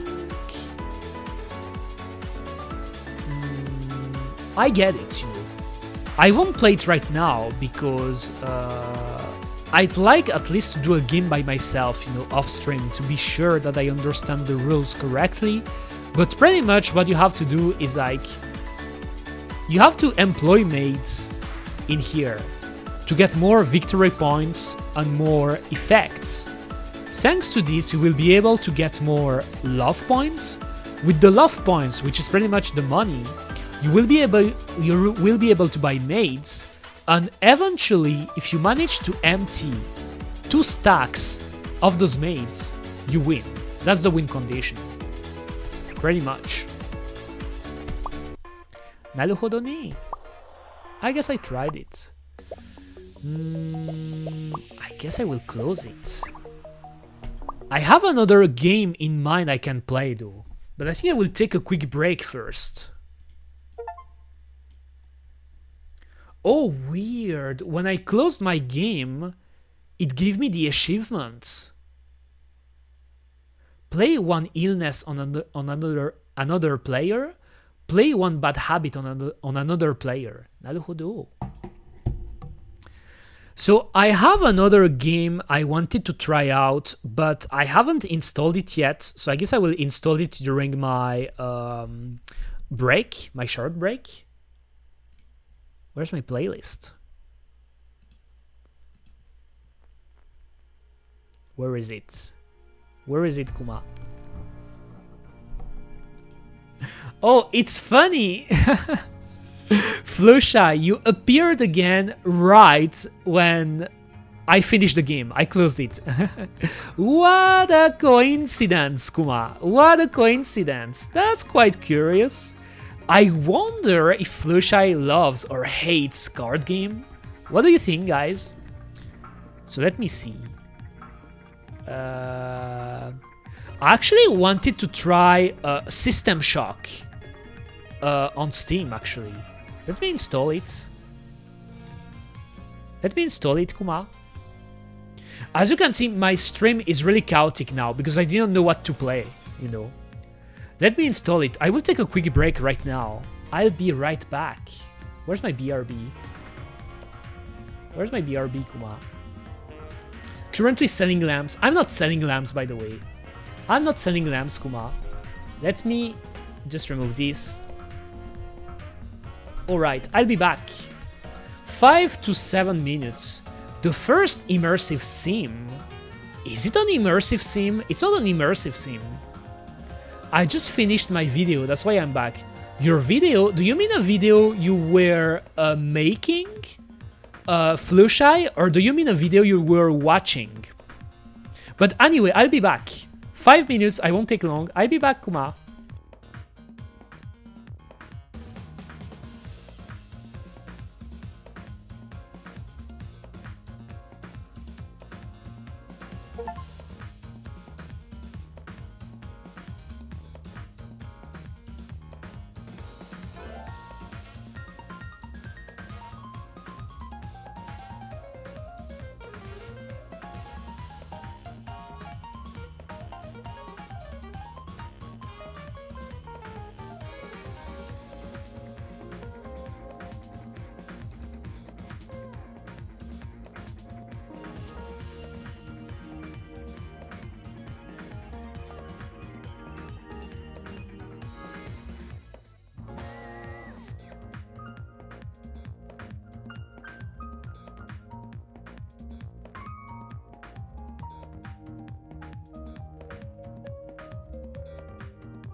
Alright, I'm back. I'm back, Kuma. Sorry for the quick break or a longer break than expected. I don't know how much time I took, but I was eating something a little bit, you know. I was a bit hungry. Kuma. But I'm here. You know what I realized though? I realized something. I'm gonna tell you right now.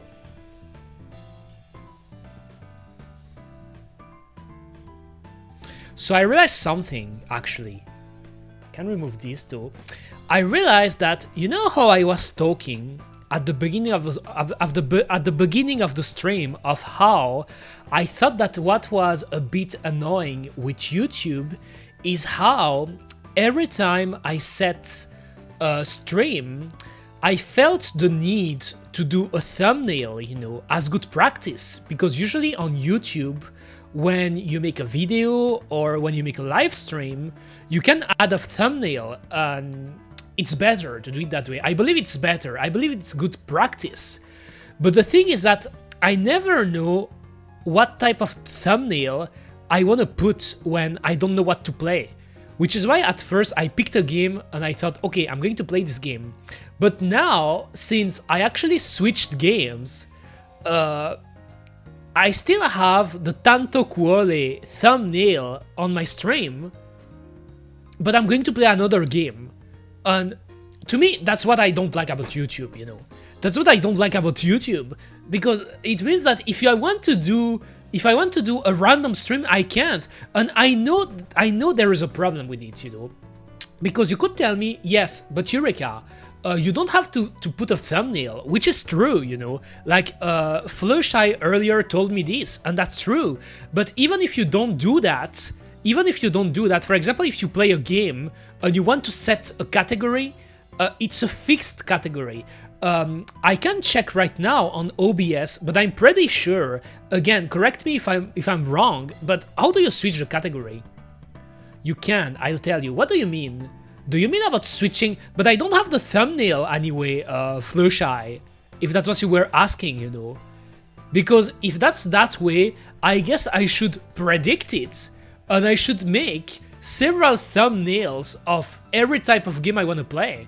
But that's not efficient at this point, you know. It's not efficient, because let's say, for example, I have 3 games in mind, you know, that I have played, like 1 main games and 2 backups. And I play the main game, and I realize, okay, I don't want to keep playing it, I switch. But then I want to switch the thumbnail. But for me to switch it, I have to have them ready, you know, in the pipeline, if that makes sense. So that's annoying. Make a simple general thumbnail for YouTube. Yes, that's what I thought too. That's what I thought. But the problem it doesn't solve is about the category, you know. Because when you go live on YouTube and you put a category, you know, any type of, like on Twitch, you can change it like that without ending the stream. I am sure of it, because I don't know where you could do that. Maybe if you go on YouTube themselves, let me see. I'm curious actually. Like if I go on YouTube now, and I go on, and I know I've seen it in the past, guys. I've seen it. It's not only me that has the problem. I've been watching some VTubers in the past on YouTube, and sometimes when they want to switch, I mean adapt their YouTube stream, it can be annoying. I think you can change, you just have to find where. Yes, but that's the problem, Flowshy. It's not, how can I say that? It's not obvious, you know. That's what is great about Twitch. Twitch is like everything, you start the stream and it's okay. If you want to switch the category, you can, easily. It's built in on OBS when you get the doc for it, but you can even do it on the Twitch website himself. YouTube, I think you should go to go live, and then you should go to it's not intuitive. You have to actually go to the YouTube website, then you click on the stream, then you click on, can I even do that? Like if I click now on the stream, alright, and then what do I do? Edit, I guess. It's annoying. I think it's annoying. I click edit. All right. And then I go down. And so if I click this, okay, but that's really annoying. That is really annoying to do. You can do it, but it's not obvious, I think. I think that's really the only thing that annoys me a bit with YouTube, and that's why your idea, Flowshy, of making a general thumbnail for YouTube is good. It's a good idea, but like I don't want to be using the same thumbnail every time, you know. I don't want to do it every time. And I haven't found a solution for that. What I want to do, I don't know. I actually don't know how I want to do it. Pretty much. I mean, I'm yapping and complaining, but so. I actually wanted to see first.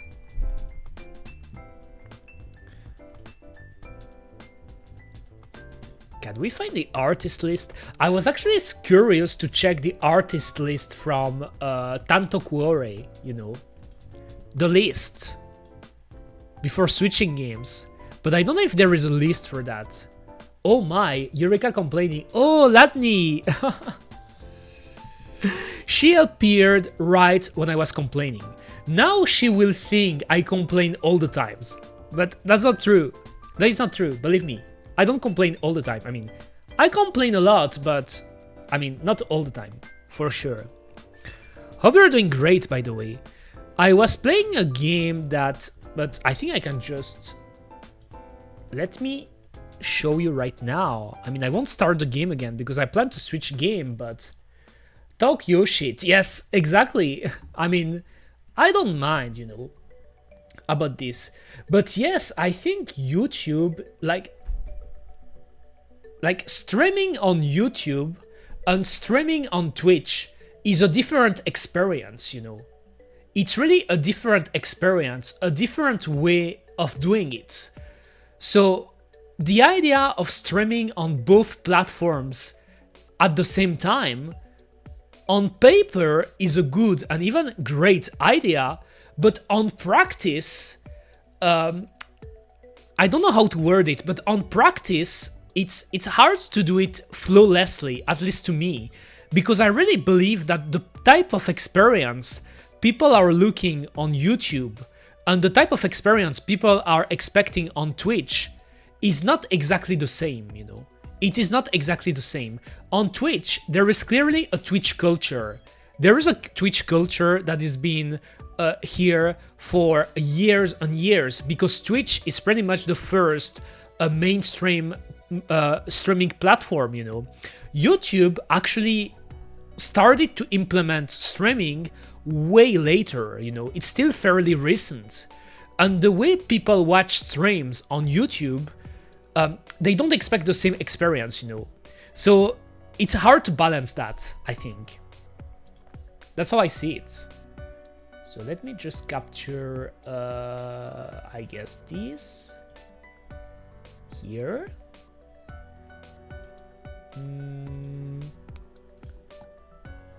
Like I was trying to look if I could find a list of the artists. So this is Akio Watanabe, right? Yes, this is Speak Akio Watanabe. I wish they put... Oh, but I think it says... Let me open it. Maids, yes. Yes, I was playing a game about maids, Latni, which is pretty funny because I know I told you not that long ago that I thought maids were a bit overrated, Kuma. I don't remember if I said that on stream, but I like maids a lot, you know. It's not like I hate maids or dislike maids, but I thought that the maid aesthetic in some ways is getting overused, if that makes sense, you know. That maids, really everyone loves maids, everyone wants to see maids, and that's a pretty cool thing. But maids aren't the only thing, you know. There are other things too, Kuma. Pretty much. But yes, here it's Akio Watanabe, you know.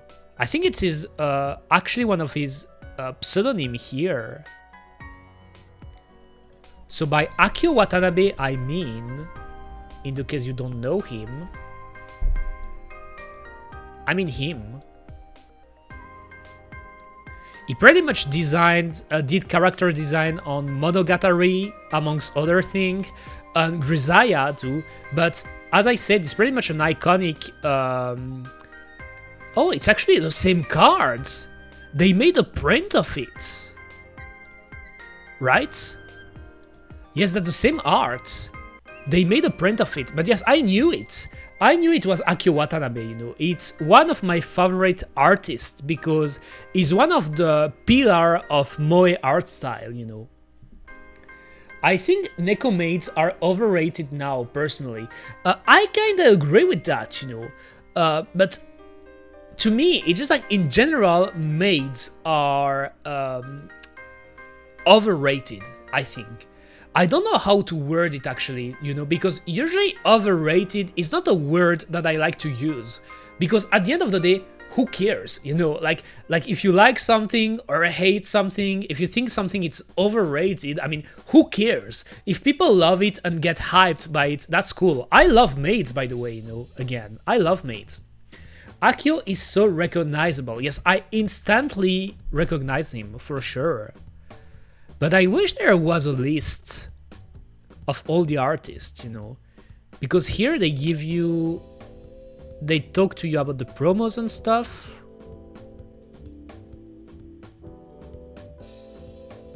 Damn, it's loading. Yes, this is Watanabe too. This is Akio Watanabe for sure. His style is so recognizable. To me, it's really funny that he ended up doing the character design of the new Higurashi anime. Have you seen the new Higurashi anime that released some time ago? They actually picked Akio Watanabe to do the character design of the new Higurashi, and that was really an interesting choice, to be honest. That was an interesting choice, and not necessarily a bad choice to me. But yes, he ended up doing character design for Higurashi, like the new anime. What if I type artist on the wiki? No search results. I wish there was a list. Because this game has a lot of recognizable artists. Artist lists. Full promo list, maybe? Originally, it's a physical game, by the way. Reject all. Okay, again, this is just a list, it seems.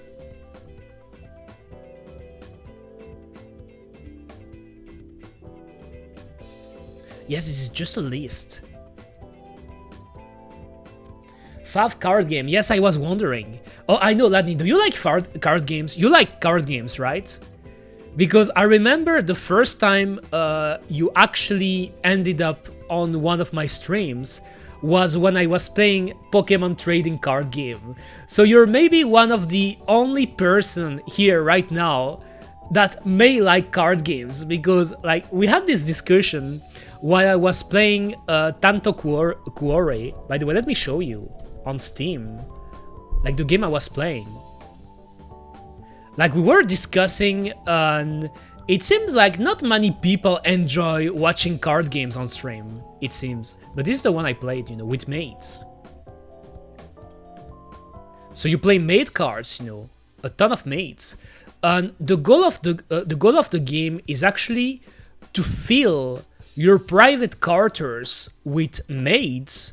So you have a zone that is called private quarters, and you're employing maids, you know, you can employ maids. And in order to employ maids, you need love, literally. This is the power of love. You need love, you need to earn love, which is pretty much the currency of the game.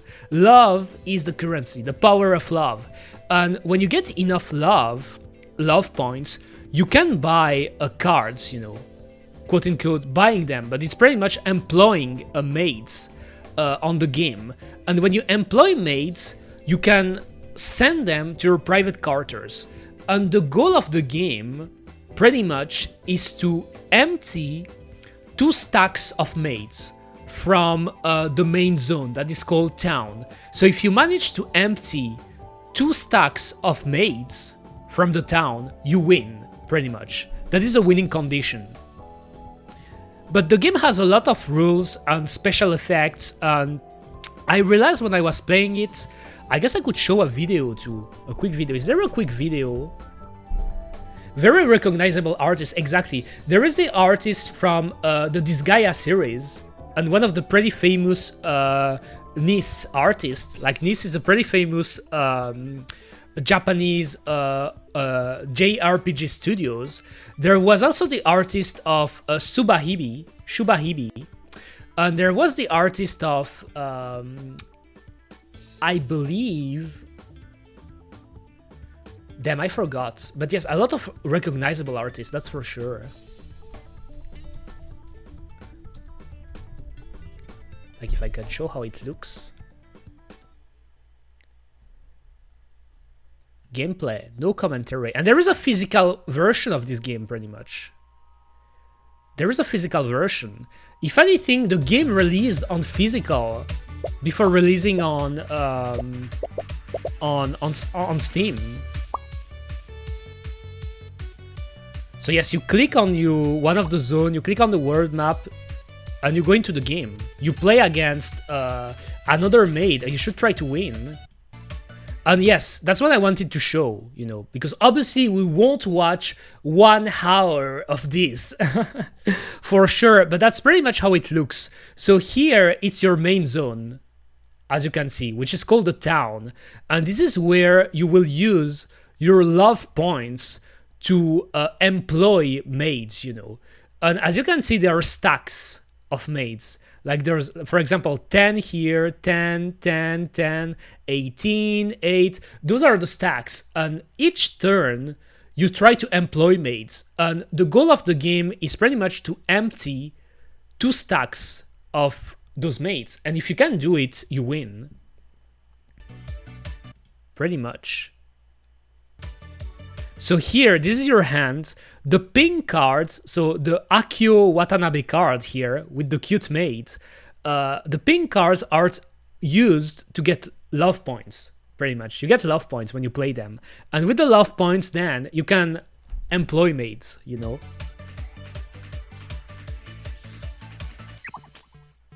Or you can pretty much get anything you want, you know. So those are like other love cards. Those are the general maids. Those are the chief maids. The green cards are chief maids, and those are what are called illnesses. You know, there are some cards in this game that have bad effects, and you can buy them to use them on the opponent's private headquarters, and like give an illness, which is pretty funny to say. You give an illness to a mate, pretty much. That's the general idea of the game, even though, like, again, I'm not sure I understood it completely, but seems fun.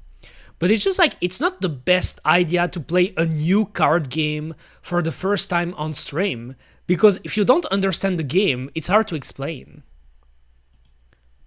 I wish there was a list too. Card details. Or I guess I could just click on some of those cards.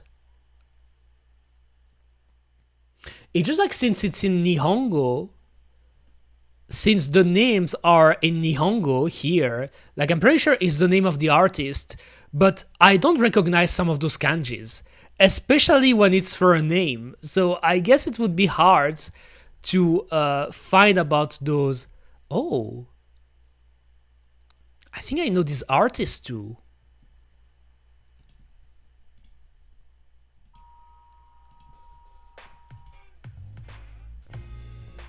And this one too. I'm pretty sure they're all known.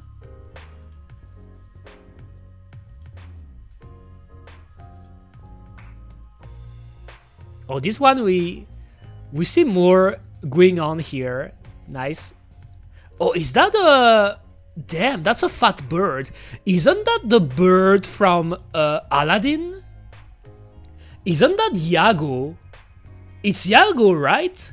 His father too, but is like, I'm pretty sure it's Iago. It's Iago, Kuma, from Aladdin. Damn, I love Aladdin, you know. Aladdin is my favorite Disney movies. Cute. Nani? What is that? What? What? Cosplay promos?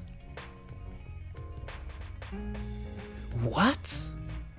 So there are 3D cards. No, not 3D. 2D is the best, not 3D. 2D is love, 2D is life. Why 3D? Why? Oh. That's interesting though. That's interesting because the models aren't Japanese, obviously. They're not Japanese models, right? Like are they Tony Darling? Are they Americans? Nani? What are those cards? Is that a German model? With the big beer. Damn, I'm what is happening? The background are weird, but you know what's really confusing, Latni, is the cosplays in themselves. They feel it doesn't seem like the type of stuff, I mean the type of approach otakus or weebs would enjoy, you know, because obviously otakus love cosplay. They love it, you know. Cosplays is obviously one of the main things, you know, even though it's 3D, and 3D is inferior to 2D, obviously, but still, cosplay is a big otaku trope. But here, it doesn't even look like what is this? What is she doing? Why is she doing an Instagram face? Like she's doing like some weird duck face to take a picture. What is happening?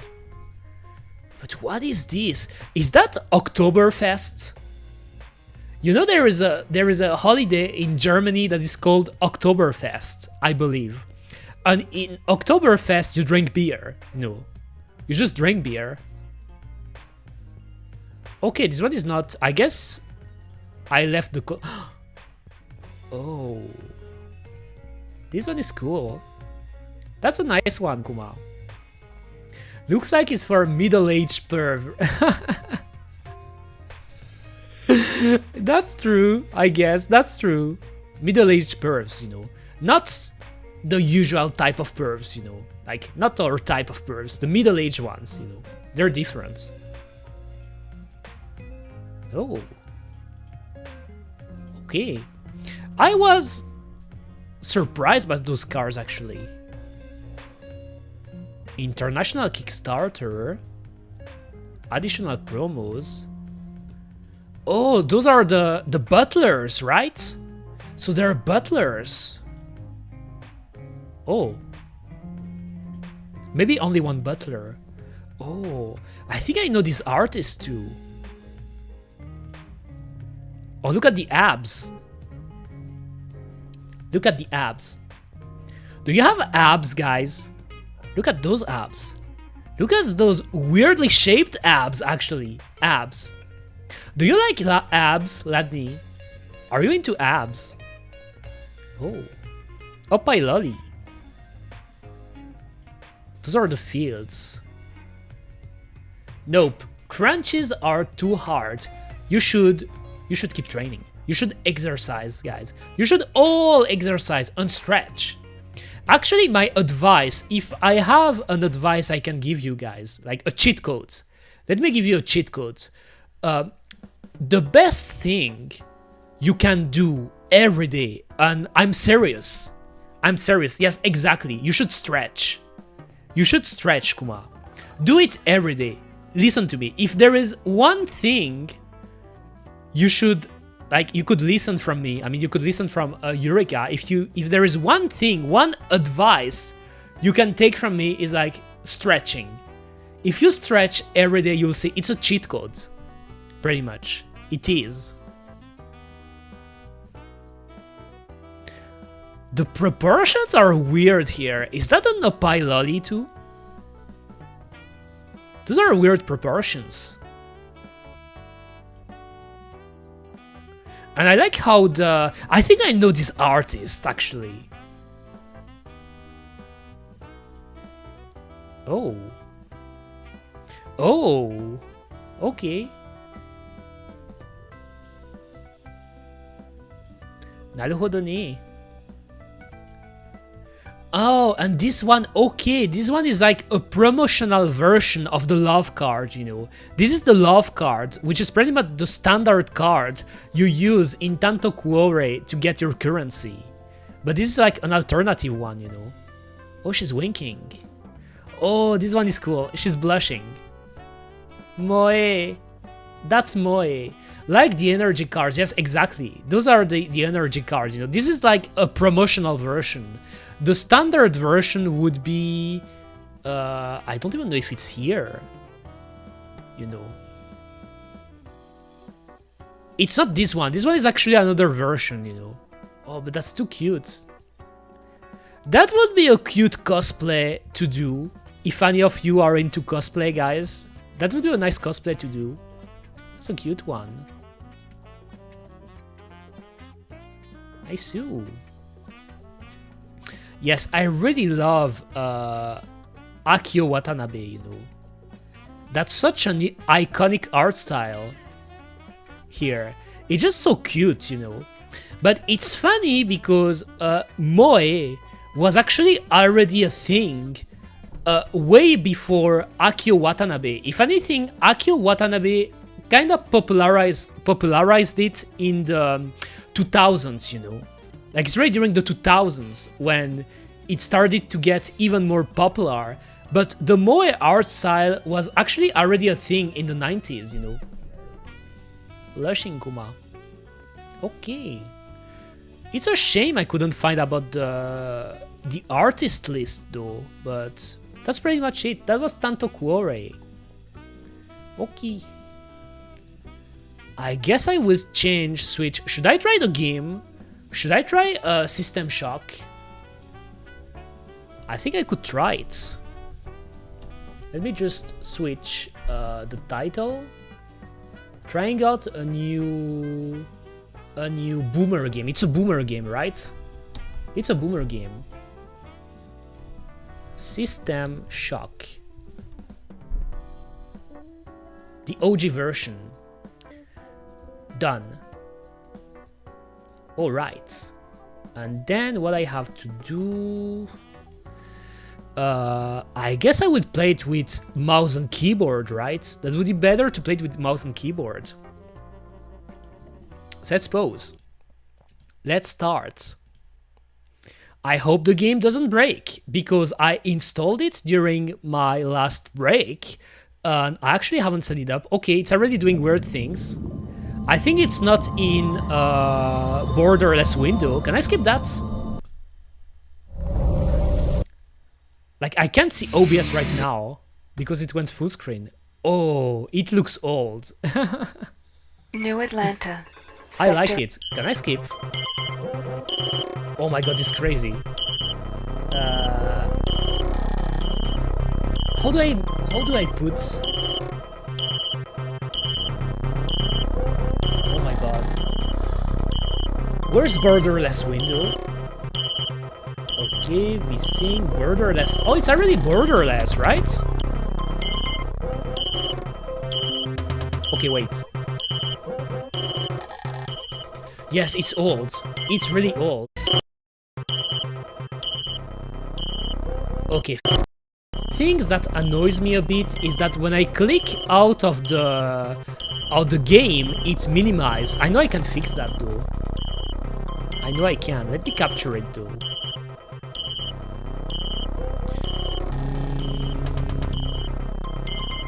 No, it's not. Which game it is? What is it called?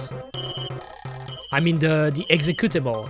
Oh, 2021. I don't know why it was putting this date, but so it should be this, right? Okay, I managed to capture it. Now, what I want to do before starting the game, and it's loud, right? It's a bit loud. Let me drop it down a bit.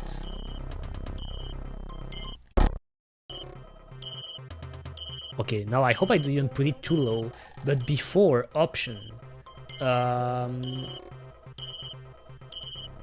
think what I will do, off, restart game to apply video game setting. Let's see, done, quit. I will restart it because actually I want to keep it borderless, but I want to make it in a way that if I click outside of the game, it doesn't minimize. We're about to get some horror game actions. Oh wow, is this low-key the first System Shock? I think what's really funny about it, I think it's not even the first, you know. It's not even the very first. It's actually the enhanced edition from Steam. So it's the old game, you know. It's the old game, but enhanced, you know. It's not the very first version of the game. I've only ever seen and played System Shock 2. I see, naruhodo. Didn't they release a remake recently, by the way? I mean, not that long ago. So, borderless gaming, I think I will do it like that. Alright.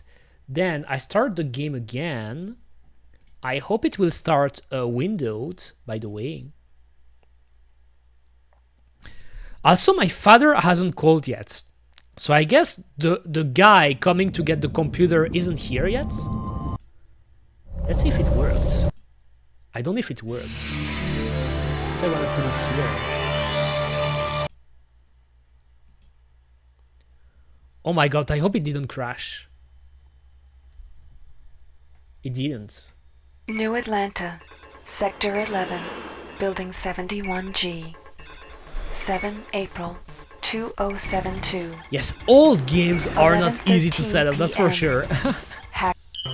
Okay, I don't know if I managed to do it though. Weird, it works now. Now if I click outside of the game, it doesn't minimize, I guess. But did the audio reset?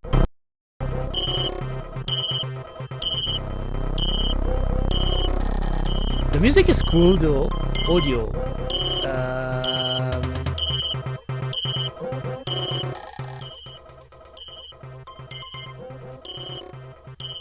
Maybe it's a bit too low. I guess if I drop it down, I should do it with these two. That's the thing with old games too, you know, they were really loud. What is this? Okay. Is it okay right now, or is it still loud? I mean, tell me if the game audio is okay, guys, just in case. Done. Modifications. Oh, those are the mods. New game, load game, options. Yes, that's already checked. Text length, normal, online help, language. Oh. Oh my god, when you click to switch a language, it reloads. I think the game reloads entirely. Show all weapon frames. Input. Okay, let's go. I will try. Combat, mission, puzzle. Oh, are those a difficulty level? Can I write my name? Eureka. Combat. Enemies are normal. Mission. Plot is normal. Why is there a question mark though? Is that a question mark? Or is that a 2? It's a 2, right? It's a 2, right? Is that a question mark? Puzzles are normal.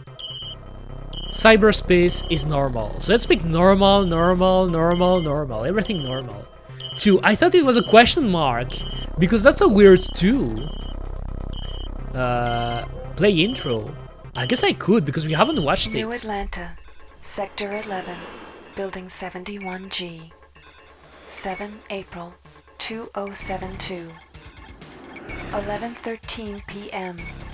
Hacker begins unauthorized entry into the Tri-Optimum corporate network. Is the 1:26 a.m. Hacker attempts to access Is the protected cutscene displaying files well? concerning space station I feel like it's going too Citadel. quick. 1:33 a.m. Tri-Optimum security forces apprehend the intruder. This is Edward Diego from Tri-Optimum. The charges against you are severe, but they could be That's a dismissed cool looking if cutscene you though. perform a service.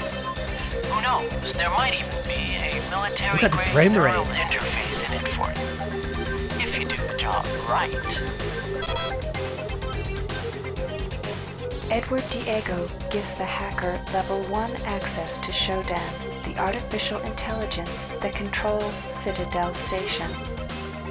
With That's an all interesting ethical cutscene. constraints removed, Shodan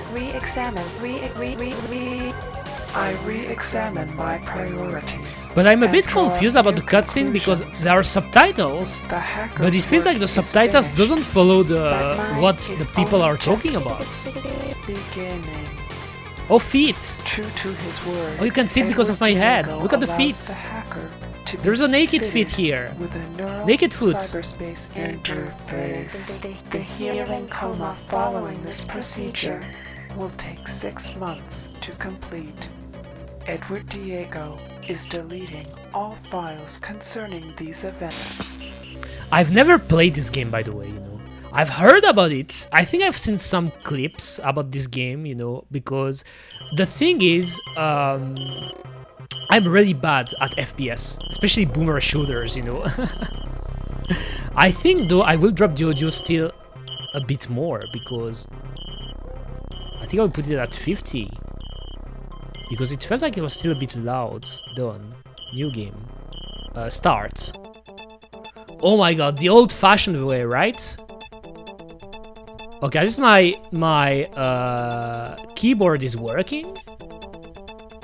Also, just let me see something. Full screen preview. Here. I think I will just... You need to see this. I don't think so, right? I put myself here. Alright. Let's go. Aren't there games that run based off CPU clock?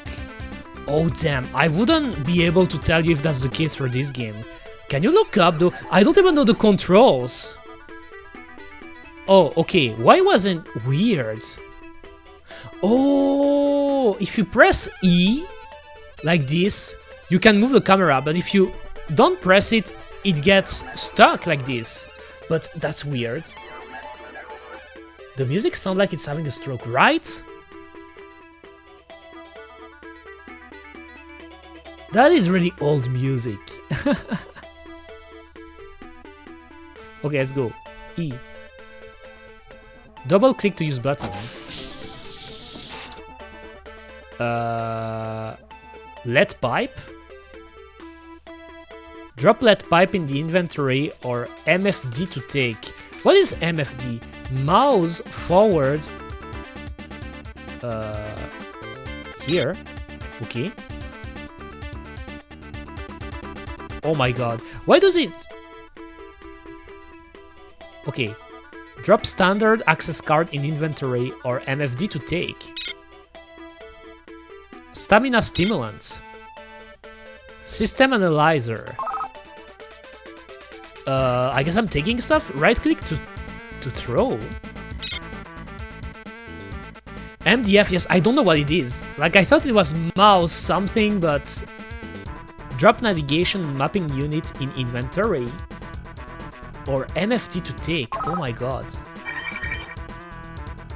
Got a briefcase too? What is that? Why is my mouse like that?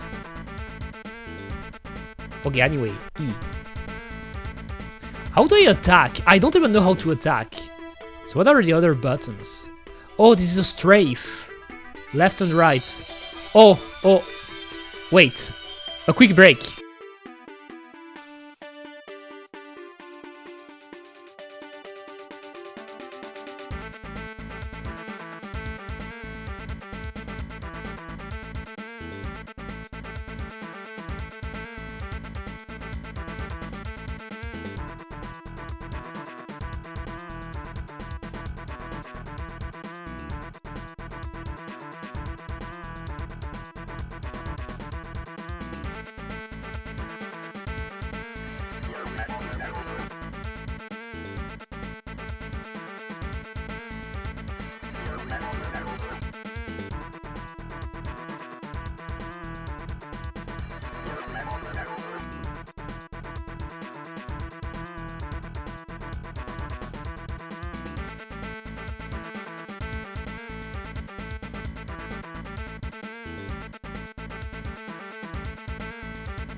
Wow. No. No. No, don't say that, Latni. Oh my god. I got. No, I got, like, my ringtone got doxed, right? Oh my god. Why? I mean, I can tell you why, by the way. The phone I have right now, it's a phone that I got, a smartphone I got recently, but it's a shitty one, you know? It's a shitty smartphone. It's a shitty smartphone, and I want to change it eventually, you know? So, because I don't like the smartphone at all, I'm not even trying to customize it, you know? Like, funnily enough, even my wallpaper, come on, no. Don't start, please, don't start. No, I didn't want it. I got doxed, Kuma, it happens. But pretty much, I can tell you that right now, I think in 5 to 10 minutes, I will have to take a break again because the guy who's getting the computer I'm selling will be here, you know. So just be aware of that. But then I got doxed. My ringtone got doxed. But for real, another funny things, by the way, Latni, if you want more ammo to bully me or to tease me, is that for a long time, even my wallpaper on my phone, was the standard one, you know, like the one you have when you get your phone for the first time. I didn't even change it at first because I didn't care. Because this phone is shitty, you know. I'm like, what gives? I won't take my time to customize it if... Can I take that too? Oh my god, I'm bad at those games. But I did eventually change it, and I have actually a Miku wallpaper, you know, from the collab they did with the Pokemon collab, you know. They released a ton of phone wallpapers, smartphone wallpapers, and thanks to that... I can click this. Thanks to that, I actually changed it. Is that the button to click? Okay, finally.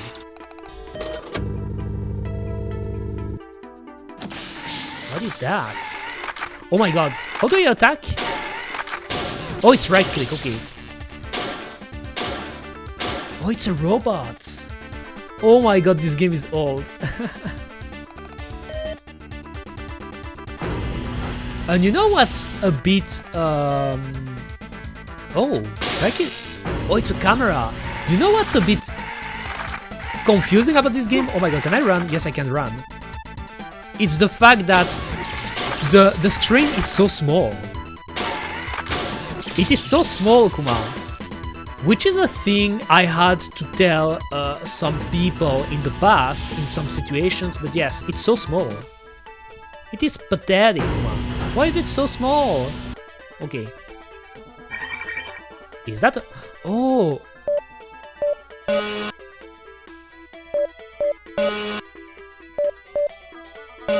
I guess we have to find the codes. What is this symbol? Is the audio alright, by the way, guys? Oh, I got a gun. How do I switch it, though? Okay, like this. And how many ammo do I have? 7. I got 7. Audio, okay. Thank you, thank you. Thank you, Kuma. Okay. I guess I will go up. I killed those. But what are those robots? Look at this. Oh, that's what I really like, by the way, in boomer shooters, you know. Like the billboards. Those are called billboards. And why are they called billboards? It's because you can go anywhere, you know, and look at the models, and they will keep just looking at you, you know. They rotate. But those are 2D models, you know. And they're called billboards because no matter where you look, you will see them. Elder Scrolls does this too, except the combat is absurdly difficult. Naruhodo. Game could go down a tad. Oh, do you mean like I should drop down the audio? I should still drop it down? Because I could. It's true that the soundtrack is a bit annoying. Alright, the sound effects. That's true. I just realized. Digital effects. But that's too low for the music. Maybe this. I think it's this one. Right? Done. Resume. Okay, I think it's better now. Now, when I strike things, like, your ears aren't getting destroyed with that. Double click. So I got a grenade. Energy. Alright. I did something here. Do I have a map though? Who is this?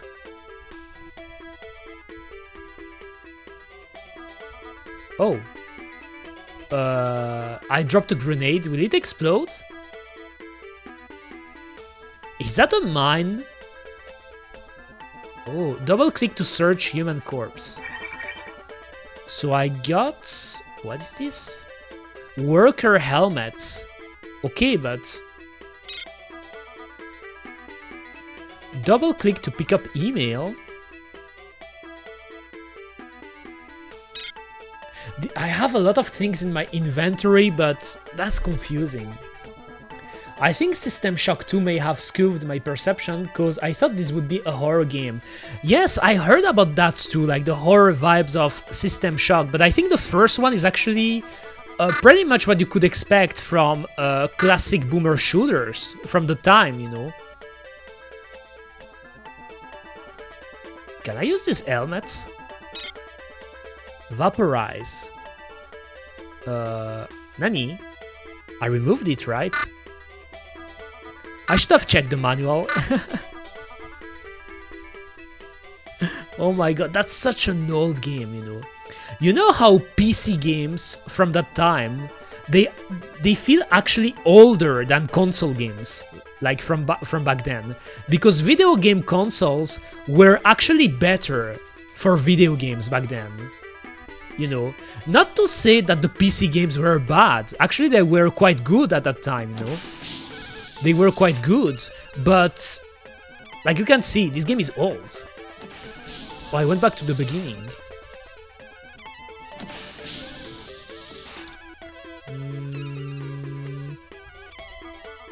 I don't even know where to go. I opened this. Double click, what?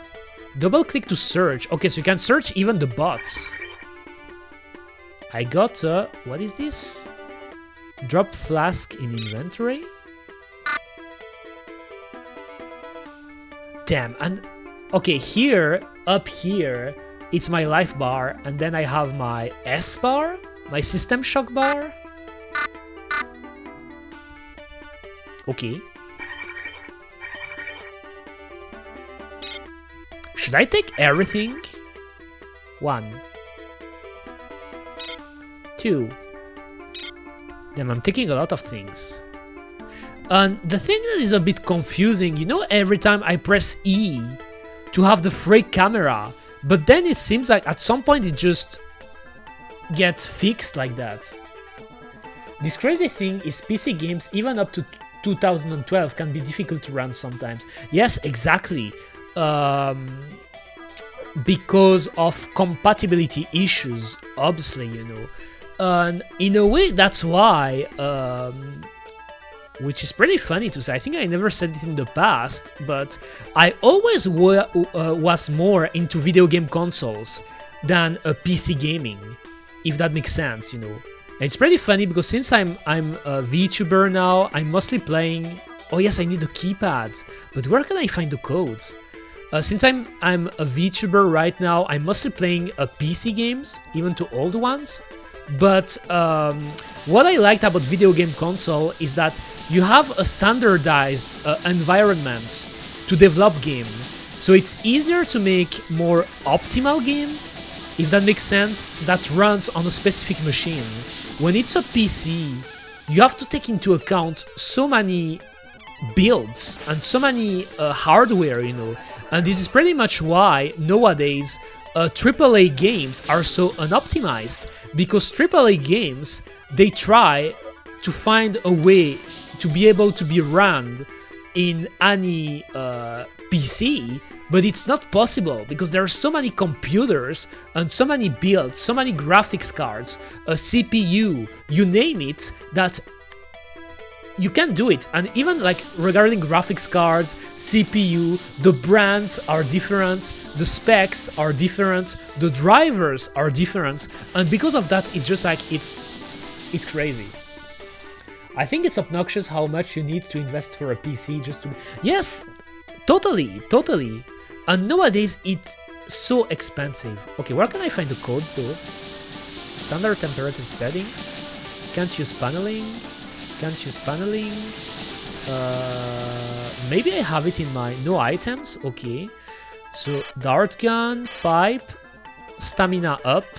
Oh, does it mean it increases my... Oh, I guess my stamina is...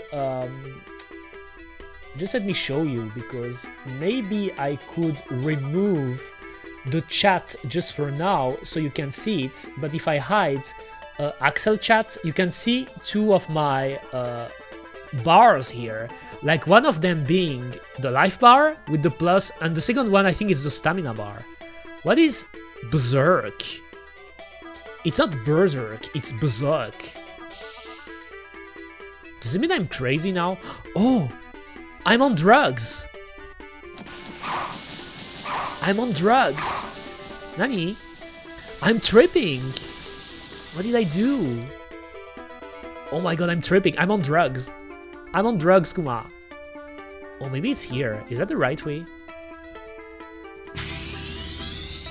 Energy. Okay, I got it, but I want the code. Where do I find the codes? Also, what is really hard about those games is like you have to find your way, you know. Okay, I took it back.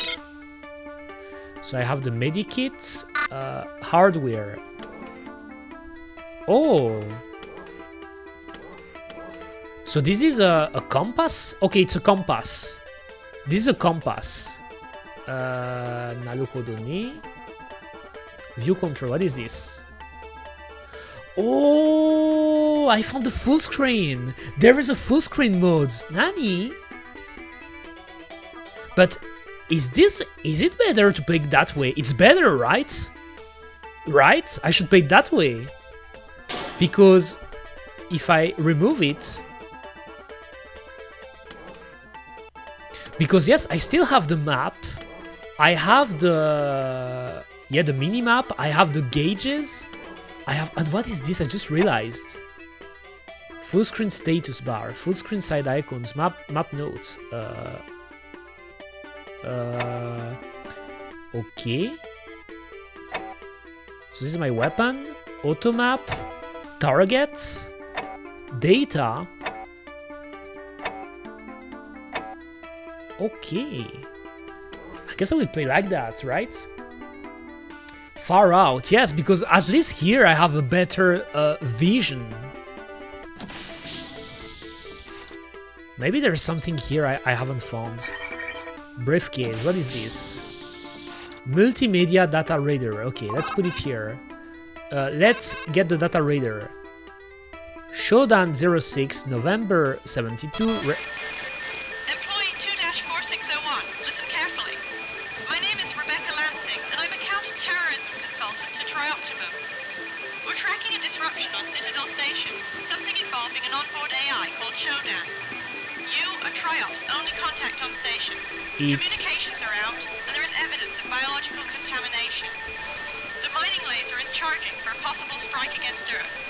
There's a man named Nathan Darcy who may know something about taking the laser offline. His office is near the central hub on your level. The AI is on the bridge. Employee 2-4601, listen carefully. My name is Rebecca Lansing, and I'm I don't see any counter-terrorism codes, consultant to actually. Trioptimum. We're tracking a disruption on Citadel Station. Something Access involving an cards. onboard And what AI is called this? Shodan. What is this? Data reader. Only contact on station. Communications are out, and there is evidence of biological SD contamination. access granted. The mining laser is charging for a possible Oh strike my god, against this Earth. game is really There's a man old. named Nathan Darcy who may know something about taking the laser offline. His office is near the central hub. Do on you your need a level. guide to play this game? Like, is System Shock a hard game? And by the way, we know To all find about what you have to and your do? friend Diego. Okay, still have the Pull panel, this but off, and we'll clear your record. That implant you're wearing is military-grade hardware. Use it well. Lancing out. oh, you can switch it like that. Oh my god, I don't know where to go. Medical icon? Nothing on the human corpse.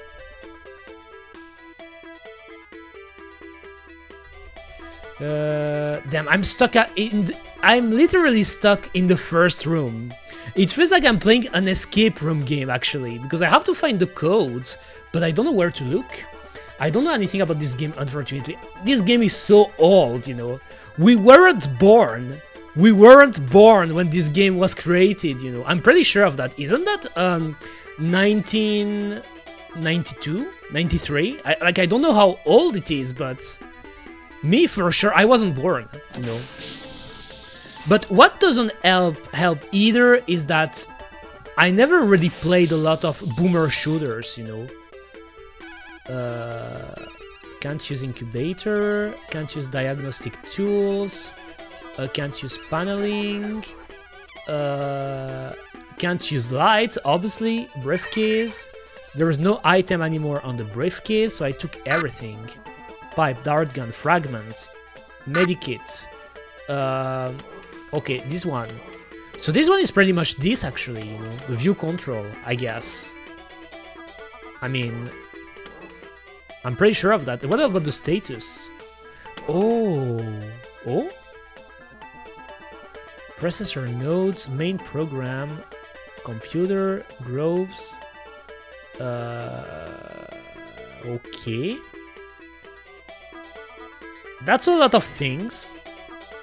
That's a lot of info, but access cards, STD. I got this card, flask, battery pack, beverage, and software. Soft. Can't use. Oh my god.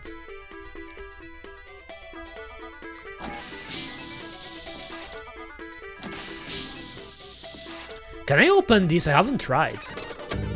Automatic healing process activated. Oh, so okay, I got healed. I can't open this. What about the screen? Healing suit. Can't use words. That's really funny how they put it on this game. If you click this, they will tell you can't use words. You can do that. What about this? Monitoring station. Oh my god, I don't know. Should I try to just break the... Oh, okay. Okay. What was here again? Maybe I never went here. Oh. Can't use control pedestal? Why? Can you crouch? If I press... Oh, I'm crouching. Right?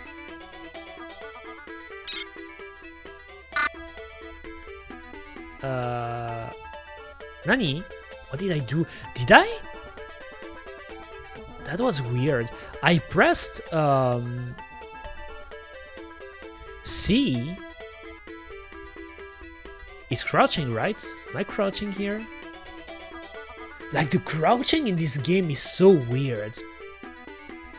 Okay. Have a nice day, Pi. Thank you for coming to my weirdly chaotic stream, because as you can see, my choice of games maybe weren't the best today.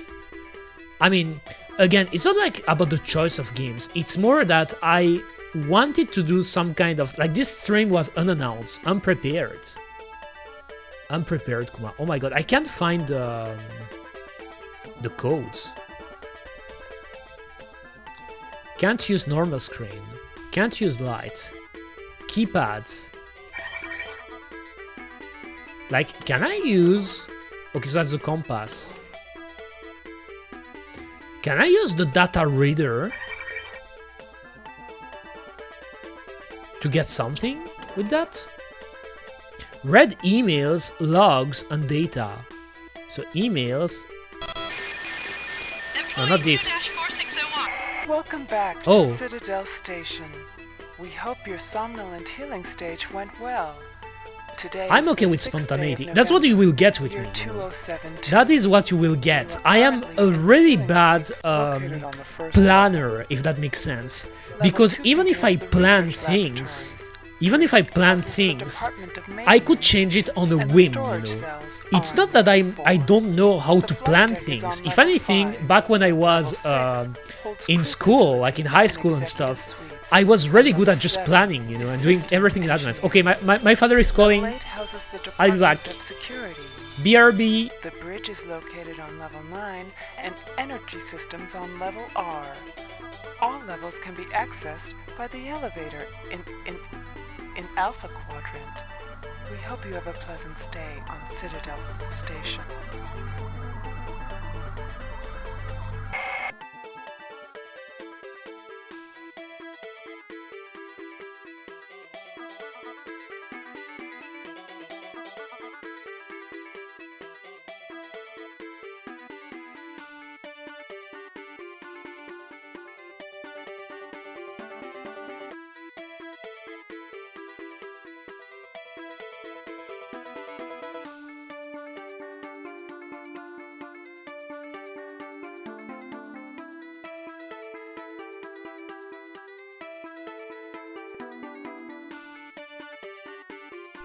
Kuma, as you can see, chaotic stream. Not stream. But the guy is coming in 15 minutes, apparently, you know. That's the call I got, you know. I'm hustling, Kuma. I'm hustling. That's why. Like, even when I'm streaming. Even if some games don't work out, you're still seeing what works and doesn't. Yes, but it's just like, personally, don't, like, not don't care, but I'm not scared of trying out new games, because I like to try out new stuff, you know. I like to try out new stuff.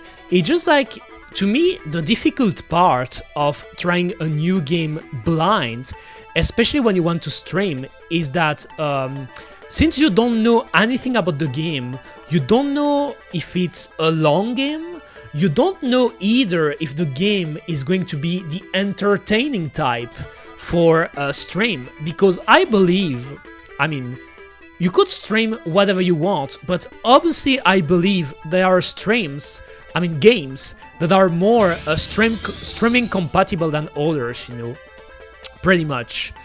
And that's what makes it a bit hard sometimes to pick up game randomly on a whim, you know, because as you can see here, I still haven't found.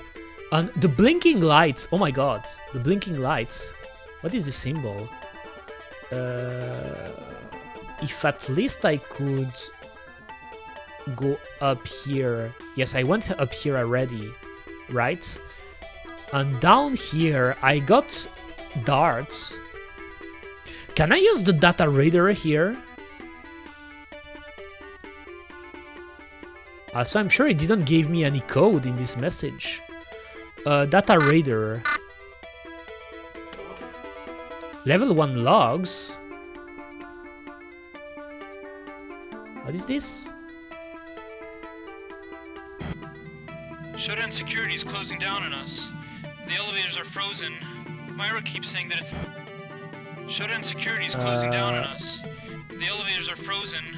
Myra keeps saying that it's the cameras and the medical CPU core. Damn, I saw what this game seems hard about this game. You have to read your mails, you know. You have to read mails. I never read my mail. Never, you know. I hate reading mails, you know. Because I think the mail system is so outdated. It is so outdated. I'm actually baffled we're still using mails to this day. Because the problem with mails now is that we're getting a lot of spam.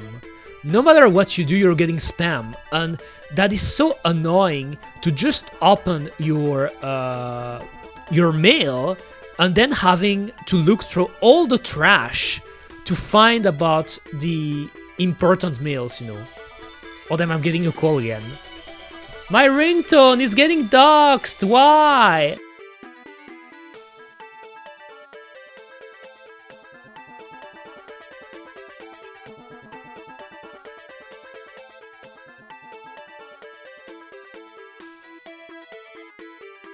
No! Okay, the guy is here. The guy is here. So I'll be right back in 5 minutes. 5 to 7 minutes, I hope. Damn. Why Ladney is here right now? Like, of all the moments she could have appeared on my stream, she appears right when my ringtone is getting doxxed.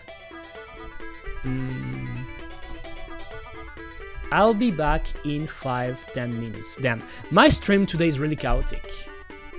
I'll be back. Why? My ringtone, why? I'll be back, guys.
I'm back. I'm back. How many times did it take? How many times did it take? I think it was more than 10 minutes, right? Was more than 10 minutes. But I did it. Oh my god, that's very funny. Actually, I'm gonna tell you about what happened, you know. You know what? Like, I don't even know if I will keep playing System Shock for now. Actually, I think the game looks pretty cool, you know. Actually, it's one of the games that I want to play and beat, but again, like in a similar way to Tanto Cuore. And by the way, let me remember that. It feels like I should already first learn how to play the game, but I think the game looks cool, especially when you put it full screen like that, you know. When you play it with the tiny little screen, I mean, you don't see a lot. Even though I could see some people saying it's the purest way to play it, I don't know, but okay. Okay, anyway, let me close it first. I plan to play it, you know, in the future, you know. I don't know when, but I know it's one of the games I want to beat, because it's a classic game, you know. But just I know that before playing it, I would probably... let me put my playlist, by the way. Play. What a chaotic stream today. What a chaotic stream today, Kuma. Okay, anyway. The guy came to get... The guy came. That's it. He came. Over. No, really, the guy came to get a computer, because as I said, I was selling a computer because it's one of my side activities, you know, with my father. We have a lot of old computers, old printers, old keyboards, mice, everything, you name it, Kuma, you name it. We have a ton of things that we can sell, you know. Those are old, you know, so don't come to us if you're looking for a high rig, a PC gaming, you know, experience, you know what I mean, you know. If you're looking for a 5090, you know, a GTX 5090, that's not the right place to come, you know. We're saying old computers, but anyway, he came here and he actually like went. I mean, I brought him in my apartment because he actually wanted to see the other computer, because we had two computers on the on the market, you know, the website where we're selling stuff, pretty much, and he wasn't sure which one to pick. So I actually showed him the other one, and the thing is that I remembered the specs of the first PC because I wrote it on a little paper, but the second one I didn't know. I mean, it was in the website, so it was easy to check, but I didn't remember. And the guy wasn't sure which one to pick, and oh, Latny, oh, by the way, Latny, like, I remember, Latny. I remember you're teasing. I remember, Kuma. It's called karma, but come on. I know I did talk about mating press in the past, but come on. Was it really like divine punishment for me to get my ringtone leaked? Well, BRB, okay. What I was going to say? Oh, right, okay. So I showed him the two computers. And the guy, which was a pretty nice guy, by the way, he was a Brazilian. He was from Brazil, believe it or not. And I actually recognized it based on his accent, you know, that he was Portuguese. But he's actually Brazilian, and he was pretty kind and friendly. So it was pretty much easy to just interact with him, you know, explain him stuff, you know. His French was actually pretty solid, you know. He had a really decent French. For someone who came from Brazil, and I showed him both computers, and the thing he asked me, okay, I want to get the better computer between the two, and I told him first by automatically, and I don't know why, maybe because I remembered like the specs of the other one, but I told him, if you want the better computer, pick that one, you know, the bigger one here, the bigger desktop computer, because it's a bit more recent, it has more RAM, it has a bigger hard drive, And generally speaking, it's a bit more recent. You can pick that one, you know. Why is my music so low though? Maybe if I skip. Maybe I could put it a bit higher. Why is it so low? Well, anyway, pretty much I told him, okay, pick that one. But then he told me, but that other computer, like the processor is Intel i5, you know. It's an i5 computer, while the one you're telling me to pick is an i3. And I was like, wait a minute, that may be right. That the first computer is i5, like Intel Core i5, and the other one I was recommending was i3. So when he said that, I wasn't sure anymore. I was telling him, okay, please show me the specs pretty much the selling announcement, you know, the selling ad I put for the computers, because I want to double check which one it is. And the guy, like, I kid you not, he had Chat-GPT on his smartphone, and he was actually copying the specs of each one to ask GPT-kun or GPT-san to tell him about the best one. I was like, oh, right, okay, I guess that's the way to do it. Okay, why not? But to me, it was really interesting.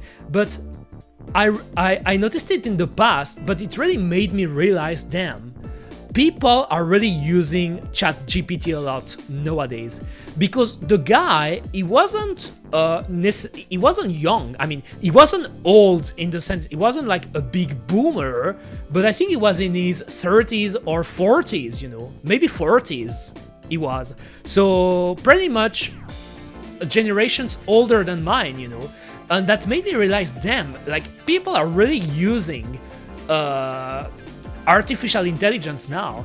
And so he asked ChatGPT, and ChatGPT told him, the one Eureka recommended you is the one. You should pick that one.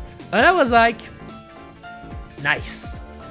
GPT is agreeing with me. I was like, nice. That's what I need to hear, you know. I was confused at first to see him using a GPT, but I was like, yes, that's right. I'm always right, Kuma. I'm always right. It is my expertise, you know. So he told me, okay, I pick it. Maybe AI ain't so bad. I mean, I never was totally against AI. I think AI has a lot of interesting use cases. The problem with AI is that a lot of people want to use it in a lazy way, you know, which means they want to use AI to make drawings, to make art, because they're maybe a bit too lazy to learn a skill, like, for example, drawing or making music, or anything related to that, you know. And also maybe people tend to use AI too easily as a shortcut, you know, as a shortcut. That's what Eureka would think about it. I believe I said it previously in one of my previous stream, you know, because of my many streams now, because it's been a while now. I started streaming again, but I never was anti-AI. I am not against artificial intelligence since forever, for a simple reason. It is evolution, you know. I believe in evolution. I believe in technology, the evolution of the technology. When we accepted computers in our households, it was going to happen, because a thing that some people may not be aware, by the way, like maybe some of you are not aware of this, but the idea and concept of artificial intelligence is really old. And by old, I mean relatively speaking, compared to the history of computers. But the idea of designing artificial intelligence, it's really a concept that is way older than people think. Back in the, was it in the 60s, 70s? I think it was even before the 80s, but already back then, people were working on finding ways to use computers and make artificial intelligence. It is really an old concept. So because of that, when you accepted, you know, all of you, computers in your daily life, computers in our households, in our environments, you know. When you go outside and you, I don't know, you go left and right, like for example, get your money from an ATM, or like for example, you're visiting a new country and there is like this flashy screen when you can press button and look for stuff, or like buy tickets, and everything is based on computers. Your fridge nowadays is a computer, you know, like modern fridge with fridges with programs you can set, you know, and all the options and all the bang and whistles are computers, to the point there is always this meme, oh damn, I can play Doom on my fridge because my fridge has enough specs to run Doom. So let me implement Doom on my fridge and play it. You know what I mean? That's pretty much the evolution of computers. So AI, to me, the idea of being totally against artificial intelligence, that you would think, damn, we should ban it, we should censor it, we should forbid it, is to me ludicrous, you know. It is not a good mindset to have, because if you're accepting to have a computer, if you accept to use a smartphone that you customize, like unlike me, because my fucking ringtone got doxed in front of Latny and now she knows that I have a normie ringtone because I'm lazy. But if you have a smartphone, if you have a computer, if you have a modern fridge, if you have a smart TV, if you have even a modern calculator, you accept it to have technology, to accept technology. Looking for an IBM 5100, yes, IBM, like this one is expensive as fuck, by the way. Hey, look, Eureka on the TV. Borisu, how are you doing? That was really a oh damn, why did Steam flashes like that? I think my computer is going to die. Chaotic stream today, chaotic stream, you know. I just sold a computer to a guy during one of my breaks, pretty much. Can I close Steam right now? Can I close it? Please. Onegaishimasu.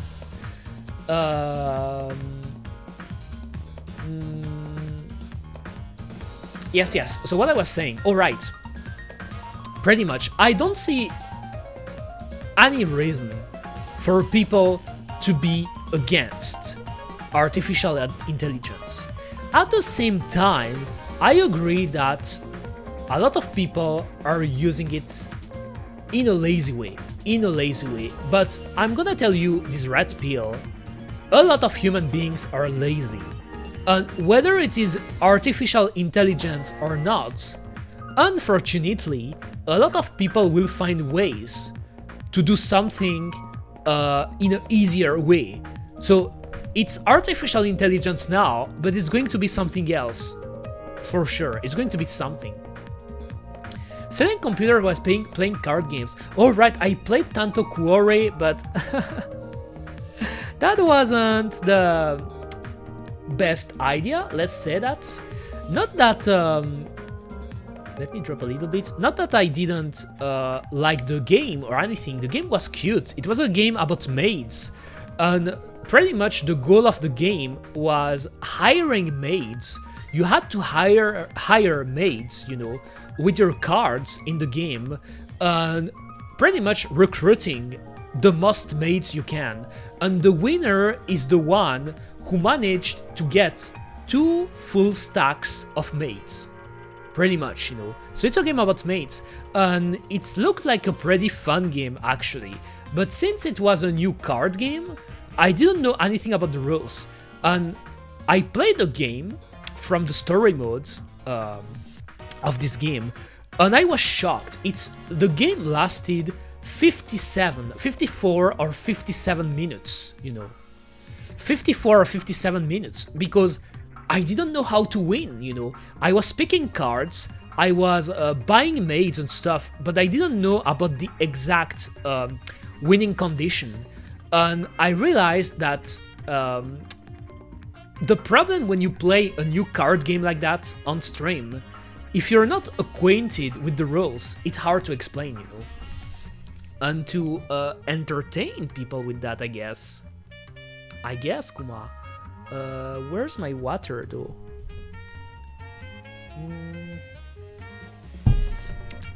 So yes, anyway, I sold the computer, everything went well. As I said, the guy was Brazilian and pretty kind, by the way, you know. I guess all Brazilian people are kind, right? Isn't that one of the traits of Brazilians? That they're always cheerful and always laughing and smiling and always partying and stuff. Like, but yes, I sold him a computer. It's just like it wasn't the original computer I planned to sell. Actually, the one he got was more expensive. So I guess we got more money from it, you know, pretty much. But yes, and then I tried out System Shock. Actually, I still want, I think it's a game I could beat in the future. I want to play this game, but in a similar way to Tanto Cuore, since it's a really old game, like, damn, you're getting lost easily. Especially in boomer shooters, you know. I think in boomer shooters, the first thing you need to do is learning the controls. Eureka owns a computer shop. Let's say that, but it's not really an official shop or anything, Borisu. The full story is my father, at his work, you know, he can get a ton of old computers from his company, because I don't know if that's the case in Chile, for example, or in other countries. I know companies are notorious for that, but in a lot of companies, usually when they get computers and they replace it, they just leave them, you know. They leave them in a room. And that's it. They take the dust. They're taking the dust. The computer stays in a room because companies are too much of a cheapskate to recycle them, to sell, not even to sell them, but to just, because I'm pretty sure they have to pay some amount of money for someone to just get the computers and recycle them. So in a capitalist fashion, rather than just get rid of those computers, they stay here. They stay in the company. And so you get a ton of old stuff. Computers, keyboards, mice, printers, audio stuff, like audio equipment, believe it or not, cameras, capture cards. Once, my father actually brought me back a capture card, but unfortunately it was a really old one and not compatible for my laptop. So when I installed it, I got a blue screen, Kuma. I got a blue screen, but he brought me a capture card once. Ton of old stuff. My father brought them back, and what I do, I pretty much optimize them, quote unquote. Like, for example, old computers, I reinstall Windows, I clear the hard drives. If it's lacking the RAM, I put RAM in it, because we have a lot of RAMs bars in that my father brought back to. Pretty much I troubleshoot them, you know, so they can be on Windows 10, being able to be used by someone who's looking for a cheap but easy to use computers. That's what I do. And then we sell them, you know, on several platforms. So it can be a Facebook marketplace, it can be Vinted, it can be all that type of platform. And usually how it works is that we put the announcement, my father gets a call, and then if my father is here, it takes care of it. But if he's not here, I'm the one who does this. I'm not sure if here companies try to even get new computers. Oh, I guess it depends too but in our cases, Borisu, in Belgium, I say this, but it's not like they change computers all the time. If anything, they wait wait until the bitter end. They wait until the bitter end to make the change.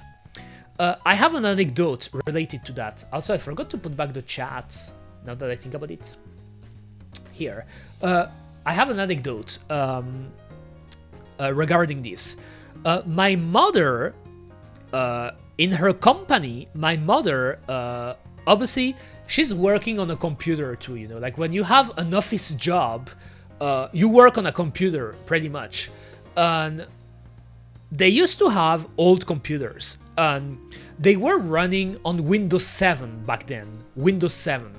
And you know, at some point, Microsoft stopped the support of Windows 7, because there is always a point where Microsoft is like, okay, we want you to get on our new OS, so we're going to stop the support of Windows 7.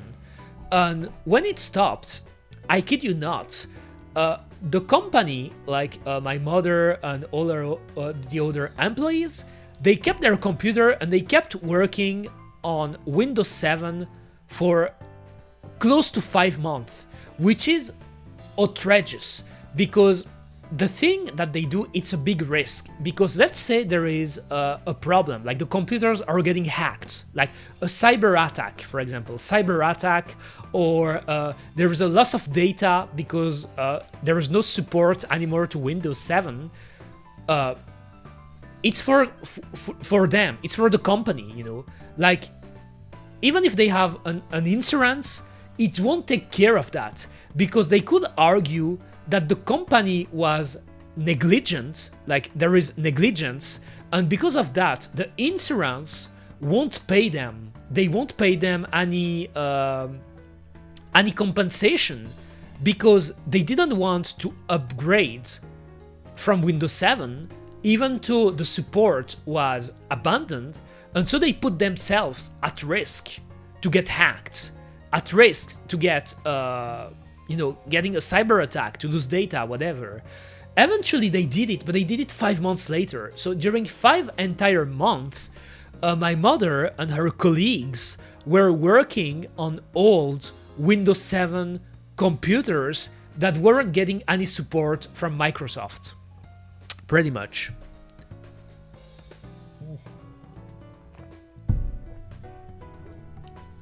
Kuma. I was drinking. What I wanted to say though? Alright, I was talking about computers. So yes, right. Like eventually they switched computers, but they wait a lot. They wait way more than they should, you know. I was on Windows 7 until 2018, just downgraded from Windows 10. I see, but I mean if it's for a personal use, Borisu, you know, like let's say you're putting Windows 7 or an old OS on your computer for a personal use, you can do that. Anyone can do that. But when it's in a professional environment, you know, when you're working for a company, I mean you, as an employee, you don't care, because you're just an employee, you know. You're not the one buying computers. You're not the one. You're not an IT person, so you're not the one that should start to upgrade Windows by yourself. You're just doing what the company tells you to do. But the company, like if somehow there's a problem with the computers, like let's say you're on Windows 7, like today in 2025. You're working at a company, like for example in Belgium, and your computers given to you by the company are Windows 7 computers, right? You're working on them because they give you that because it's cheaper. It doesn't, like they didn't have to pay for new Windows licenses and like yada yada. It's just cheaper. Like they want to save money. And then something happens, you know, cyber attack. The computers are getting hacked. Important information, sensible information from the company is getting leaked. It's a disaster. The company will say, okay, we had this big disaster, we lost money, let's check the insurance. Oh, I got another call, just wait.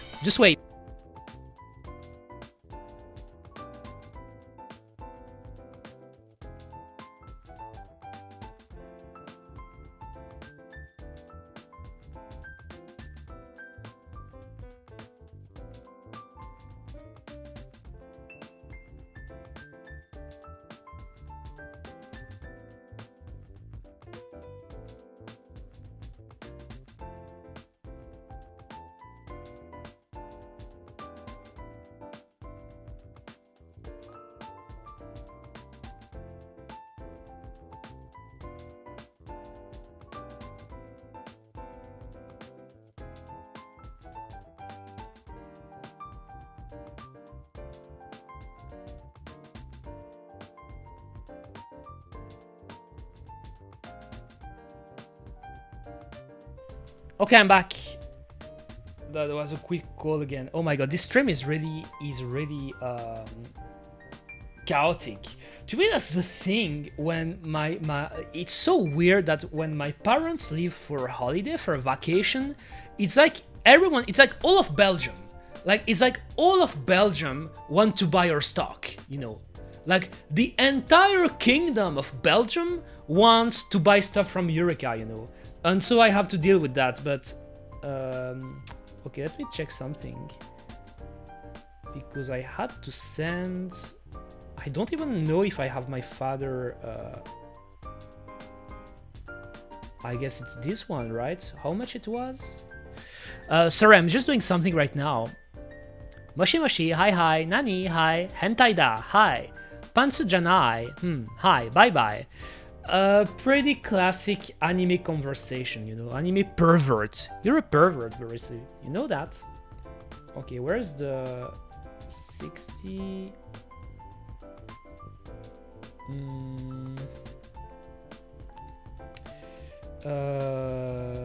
It should be this one. It should be this one, like this. I hope I'm doing it well, by the way. Next 60. Okay. Okay, I think. All right, I should put my code. Actually, I'm sending him the money we got, you know, because they're in Spain right now, you know. They're in Spain. Send.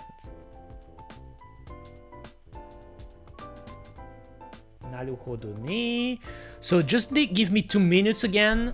2 minutes to do a last call to my father to be sure he received the money, Kuma.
I'm back. The entire Kingdom of Belgium, you know. Like, I wish the entire Kingdom of Belgium would watch my stream then. But obviously they wouldn't know that Eureka, the businessman, businesswoman, Eureka the seller, Eureka the hustler, they wouldn't know is actually Eureka the streamer, you know. Office Bear experience, yes. All of Belgium trying to pull a fast one on Eureka, but it's really like it's really funny, you know, because again, like as I said many times, like you've noticed it, it's not the first time that happened, but it feels like every time I'm streaming for a lot of time, it's right when someone wants to buy something, you know. And I don't know why, I guess. I don't know why. I guess when I stream in the evening, it makes sense because usually people work during the day. So they only have the time to go get something later in the evening. It makes sense. But there are times they can come in the most random time of the day. You know. Office Bear experience, yes. Like, I guess someday I could show you pictures, you know. I could show you pictures of what I have to sell, but don't get your hopes up, you know. Don't get your hopes up. Because, for example, Boris was saying, do you have a computer shop? Boris, it's not a shop. It is not a shop. I would show you the computer. Those are old shit, you know. Very old shit. It's ancient. And by ancient, I'm not even saying cool ancient stuff, because you know how old, for example, Japanese computers, we were talking about the IBM 15100, you know, like the iconic one that you see on Steins Gate. If I had this one, oh my god, I would put it I would cherish it, you know, I would take great care of it. That's a great computer, you know, and it's so fucking expensive, by the way, you know, you can't get your hands on a IBM 5100 like that. But yes, it's not even the cool type of old computers, it's just old office computer, you know, so old HP computers, old Dell computers, but nothing too flashy, you know, they're just old. And when we're selling them, we're really selling them at a really low price, obviously. It's pretty rare it gets more to 100, you know. It's pretty rare it gets above to 100, because if anything, I am shocked that it works so well, you know, because when we started doing this a few years ago, I remember the first time my father told me, Eureka, I have these old computers here, do you think they can be sold? Do you think you can install Windows 10 and then we could sell them? And I told him, yes, I could fix them, but I'm not sure it's gonna sell. I'm not sure there are people out here that would want to buy an old computer. And that's when I was wrong. There are people out here that would buy anything, you know, because they want a computer. If they can get a computer for less than $100 in 2025, even more when you consider how the prices exploded, like the prices for food, electronics, you name it, and they just look for a computer for basic stuff, you know, they just need a computer for the family because their kids are doing the work on them, you know, for working, for using Google, the browser and stuff. That's a good deal. Oh, Eureka has an androgynous prince. It's a very feminine boy. It's a masculine lady. Sounds fun. I can loot this. I think honestly, I could be seen as the androgynous type, I guess? I don't know. What? Do you think that I have a secret hot dog here? Is that what's going on? Like Schrödinger pantsu and Schrödinger hot dog? You're looking for my hot dog, right? Is that what you're saying, Marisu? Hot dogs. I mean, I like hot dogs, but it's a secret again. Here, this is the biggest secret here. This is the biggest one, you know. Like, and maybe my feet. I guess my feet are a big secret to me. Like, I got such big boots. Like, people probably think my feet are huge. But here, the secret is here. The color of my pantsu. Am I no pan or not? Do I have a secret hot dog? That is a secret, you know. Also the content of my test tubes, but I think I mentioned it in the past. Like, one is for science purposes, and the other one is to get people horny, you know. Like, there is one to get people horny, an aphrodisiac, and there is one that I mostly use for my experiments, obviously. Nice. So what I was talking about, oh yes, the entire country of Belgium, you know, like it's so funny to me because there are times, like my father has a pretty peculiar job in the sense that my father work for some days in a row and then he have a lot of days where it doesn't work, you know, because he does big shifts pretty much. When my father work, he does big shifts either during the day or during the night. And then it happens like there are times where my father, for example, have an entire week where he doesn't work, which is pretty cool, by the way, because when you think, damn, I have an entire week where I don't have to work, and during this week nothing happens. Crickets.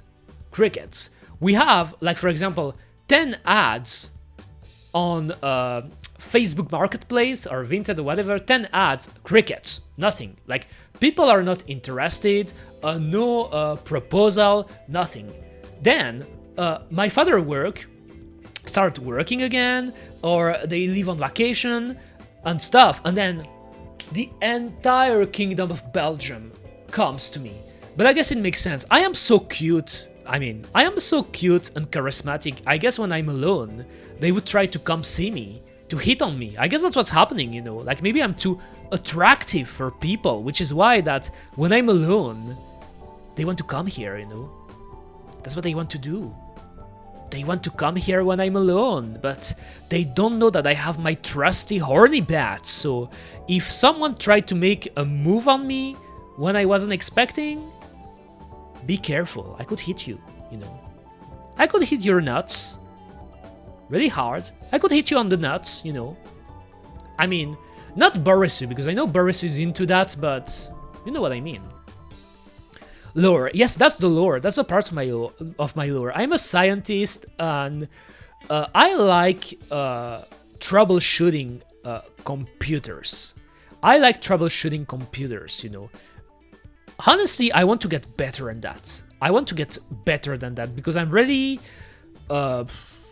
average, I guess, you know. Better than the usual person, but I could get better, you know. Know what I mean?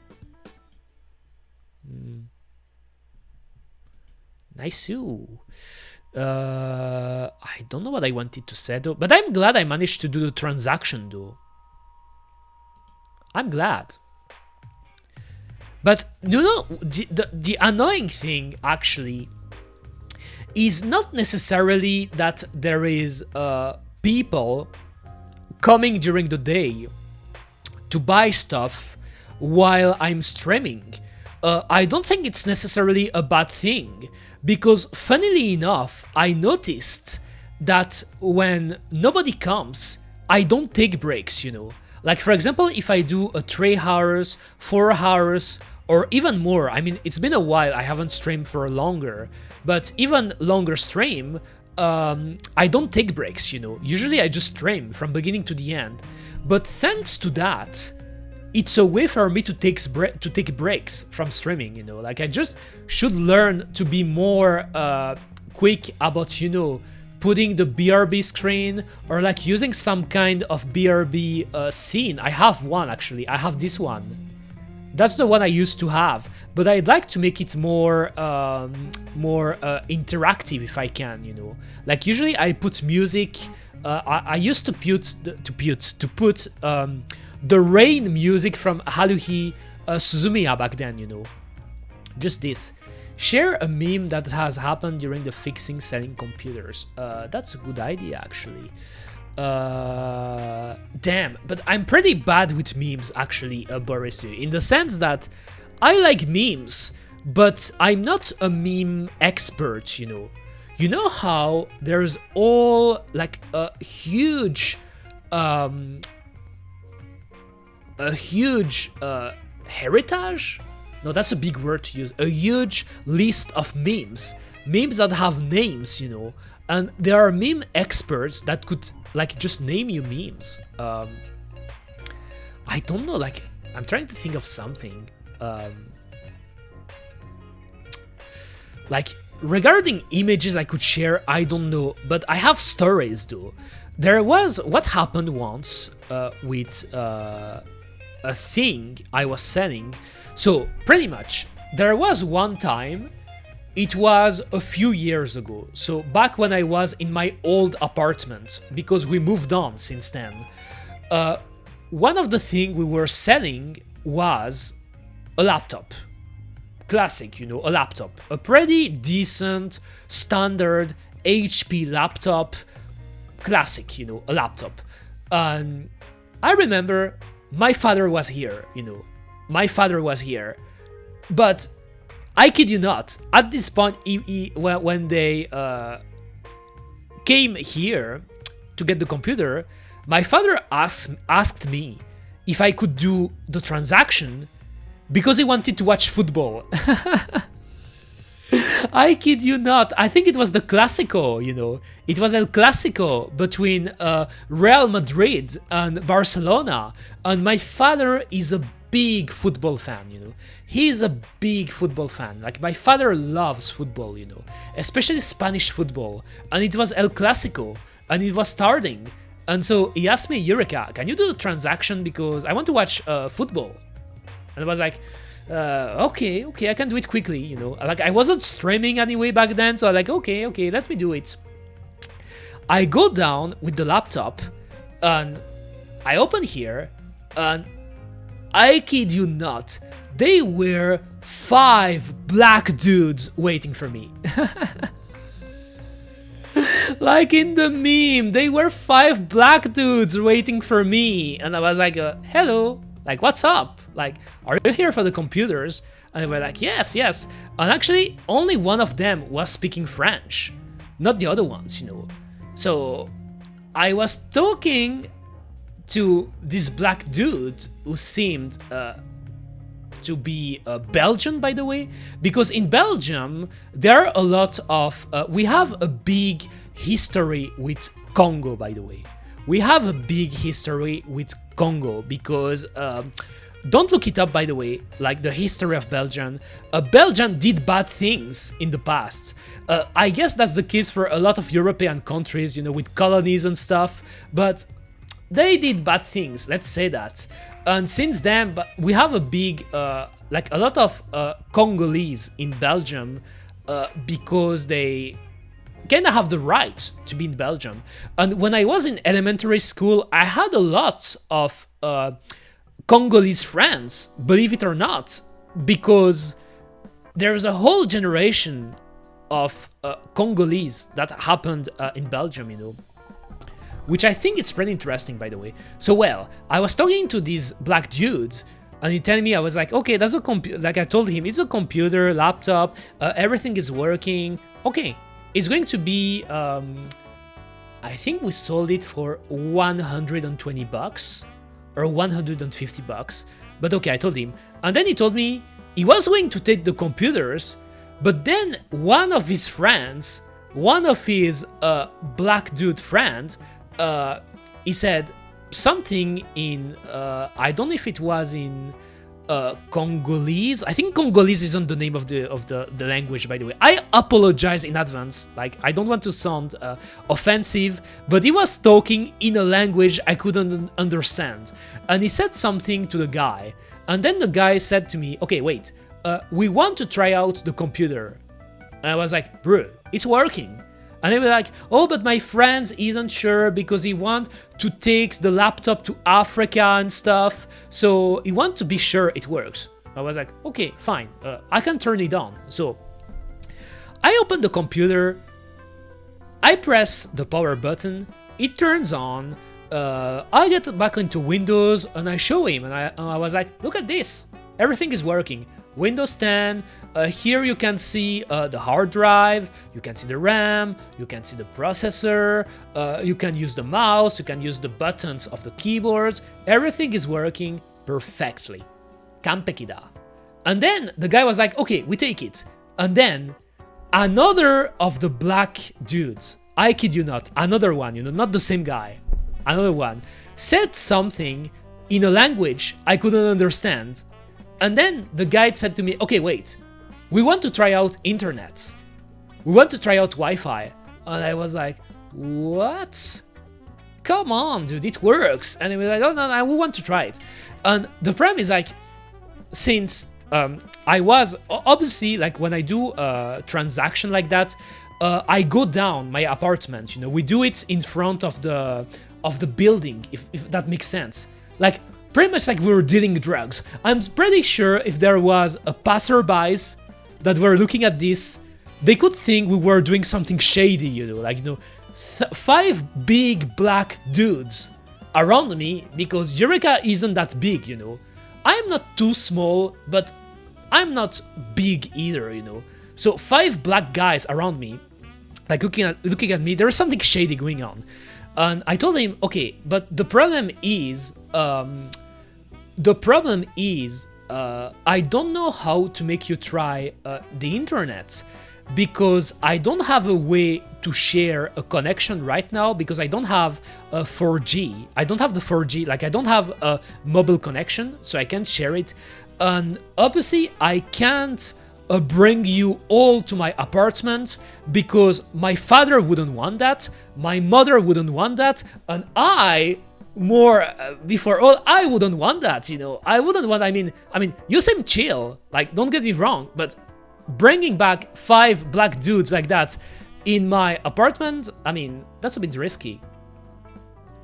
5 black guys around Eureka, I'm not imagining anything weird. I mean, Ladney, no, don't. Oh, Ladney's back. Don't imagine anything. It's nothing lewd. It's nothing lewd. Believe me, it's nothing. But really, that's what happened, you know, that's a story. Damn, you're really in a teasing way today, Ladney. That's fun. I like it. You're improving.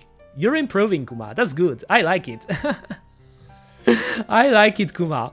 But well, yes, he wanted me to show him that the Wi-Fi worked. And I told him, listen, unfortunately, I can't bring you like that to my apartment, and I don't really have a way to share a connection.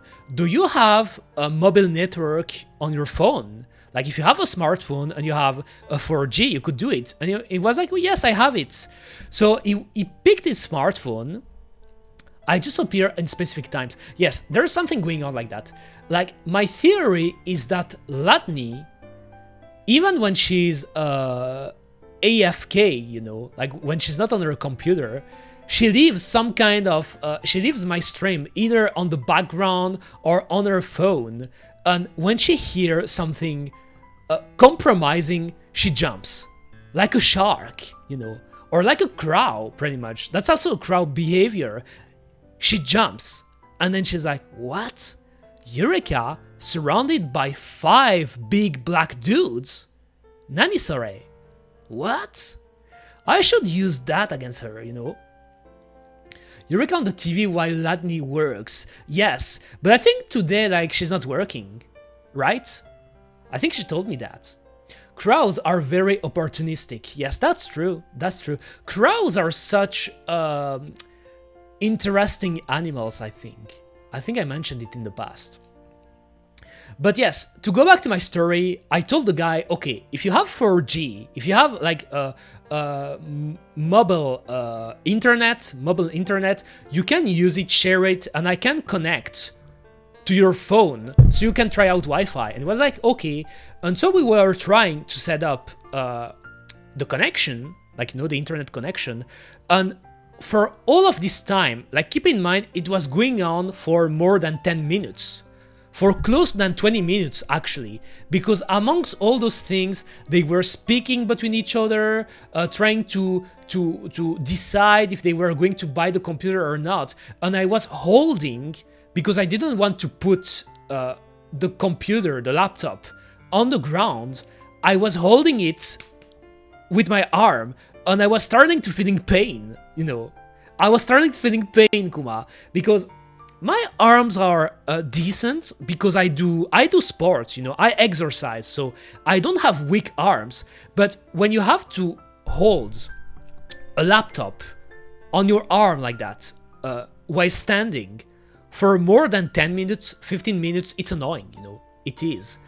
And so he was doing it, and he couldn't find a way to do it. And I was like, dude, come on, like, is it the first time you have a smartphone? Give me that. Like, I pick his smartphone, go to the settings, share a connection and stuff.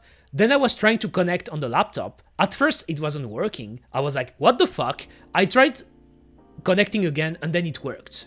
It worked. Bringing 4 people to a transaction like that is very suspicious. I swear, Prince Anime, they were passerby. I know they were passerby that were passing the street. If they looked at that, I'm sure they felt it was something fishy, you know.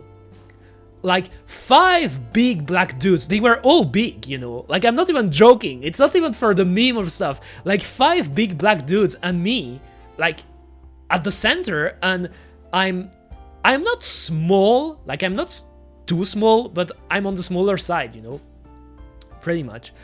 And like, I managed to connect the Wi-Fi, and I was like, okay, it's on the internet. What do you want to do? Let's go on Microsoft Edge, you know, because there was Microsoft Edge on the laptop. I clicked, and I was like, okay, Google, it works. And it was like, oh, let me see something. And then he was starting to type YouTube because the guy wasn't convinced. I kid you not. Like I showed him Google, and I think I showed him another website, and he wasn't convinced. He went on YouTube, and he started to put videos on YouTube, and I think those were some kind of African videos. Like I don't know what was the channel, you know, but they were also speaking in a language that I couldn't understand, you know. So looking at the videos, I was like, what the fuck? Like, are you just watching videos right now while I'm holding the laptop? And then he told me, okay, it's fine, I'm going to buy it. And I was like, finally, they're going to leave. And then, I kid you not, the first guy who was speaking in a language that I couldn't understand, he said something again that I couldn't understand to this guy. And it's like, the same guy told me, wait, actually, my friend wants to try using the laptop right now because he wants to be sure he's able to use it. And I was like, oh my god, what is happening? Like, I was like, what is happening, you know? What is happening? Like, it really felt like the first black dude was kind of like an interpret, you know, a translator. Like, he was trying to make communication between me and the 4 other black dudes, you know? Like, I kid you not. And I was like, okay. So then he picked the computer and he started looking at stuff, and it took, again, 5 to 10 minutes. I kid you not. I think in total, just this, it took more than 30 minutes to do the transaction. And then it was the end. They gave me the money, and right at this moment, my father like goes down, like what was going here, because he was wondering what was happening. And I think it was actually halftime in El Clasico, you know, because they came when the match already started. So I think it was probably 10 minutes, 15 minutes into the match. So it was halftime. So during the halftime, my father like went down to see what was happening. It was like, what's happening, you know? And my father is really funny. My father is the type, he looks grumpy, you know. My father is the grumpy type, you know. He looks grumpy, you know. Like, when you look at my father and you don't know him at all, you're like, oh my god, I shouldn't fuck with him. And so the black dudes look at my father and they were like, okay, we're going to take it, we're leaving, you know. They left, they gave me the money and they left. And that's it. That was done. And then my father asked me, what happened? Did you struggle with it? And I just told him, no, alright, it's alright, you know. Don't mention it, don't ask. We sold it. Don't ask, you know. Like, we sold it. But yes, that's what happened. Pretty much. That's what happened. Where's my water? That is a big story I have in mind, you know. I mean, those guys weren't mean or anything, you know, but they were annoying. They were annoying. This is when I can say this, you know. And it was a bit weird how it worked, because if the laptop was for that other guy who wasn't speaking French or English or Dutch or anything, you know, why didn't he start trying it out to begin with? Why was I showing the computer to the first guy and not directly to the guy interested by it? Everyone thinks they can push cute little Eureka around. Totally. I used to, like, forever, people called me cute. I'm not even joking. Like, even like in elementary school, I remember people called me cute. In middle school, I remember I got called cute by both girls and boys, by the way, and even in high school, you know. So I guess maybe there is a cute side about me that attracts people, but yes. But yes, even if I was alone, all due respect, but I won't let, just like that, 5 black dudes enter my apartment like that, you know, because it could end up being ugly, you know, and like, you know, all alone with them, I mean, you know. That's one of the story I have in mind. Oh no, Ladney, don't start, I'm begging you, don't start to write fan fiction about me. Please, I'm begging you. She will write fan fiction, right? That's what she will do. She will, like, maybe she won't use her current nickname, but she will use an alternative nickname, username, and she will start to share fan fiction about Eureka, you know. And you will be able to find those on the internet. And then I would be like, what the fuck? What are those fan fictions? And I will ask Ladney, like, did you write that? And she will tell me, no, it's not me. Look at the author, it's not me. But you changed your name, right? You changed your name, right? Oh, dude, change the black dudes for Crocs. I mean, damn, I guess if it was Crocs, if I had to sell computers to Crocs, it would have been even more annoying, you know? Crocs, even more if it's baby Crocs, like Croc, from the Croc game, you know? Pretty much. If it was Rayman though, Rayman, I'm sure he won't. Rayman is the type of dude, he's not annoying, you know? Like, you would just get your computer. Glowbox can be annoying, but Rayman is like, he's fine. Rayman's fine. Don't find my Tumblr, so, oh my god, like I'm sure Ladney's has a Tumblr. I never knew how to pronounce it, by the way, you know, like Tumblr. She has a Tumblr with a lot of JoJo fanfictions, like maybe BL stuff, like with a lot of scenarios between, like, of boys love and Yuri scenarios of all kind, and I could see that. I could see it. What? I could see it, Kuma. I mean, wasn't it I think it was Rebecca Sugar, the creator of Steven Universe, who also worked on the most iconic episodes from Adventure Time.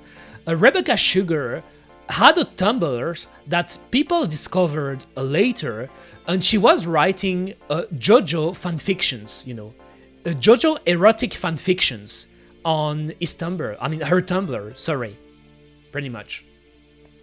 My friend say he wants to try Minecraft on the computer before buying. Can you install Minecraft? Oh my god, I have another story though. I have another story, by the way. I think, like, should I put the chat bigger? I never know if I should, or maybe I have this chat too, right? Like my desk. I should just, but my desk, it's more when I want to be a teacher. It's more when I want to be a teacher usually, you know, I should keep it for that. But yes, once I had to set up an old computer for my cousin. You know, because my father was like, hey, we could give one of the computer to your cousin because he's still quite young and he want to play games and stuff. But I'm like, those computers don't have graphics cards, you know. They don't have graphics cards, so he won't be able to play recent games. And like, it's all right, because he's going to play. The game was named Fahrenheit. Like, my uncle wanted me to install Fahrenheit on the computer. Fahrenheit is an old 2000 games, you know. So I thought it was pretty cool that he was introducing his kids to retro games in some ways. But yes, I had to set up a computer for my cousin. And the thing is that installing old games on old computers isn't necessarily easier, you know, than installing it in modern computers. You're wrong. I mean, this is the best emote, right?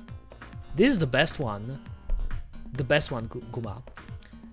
Eureka sensei fan. Yes, I could be a sensei. Like someday I will do a French lesson. I could tell you a French lesson. Known as Indigo Prophecy in the US. Indigo Prophecy. Oh, it had another name.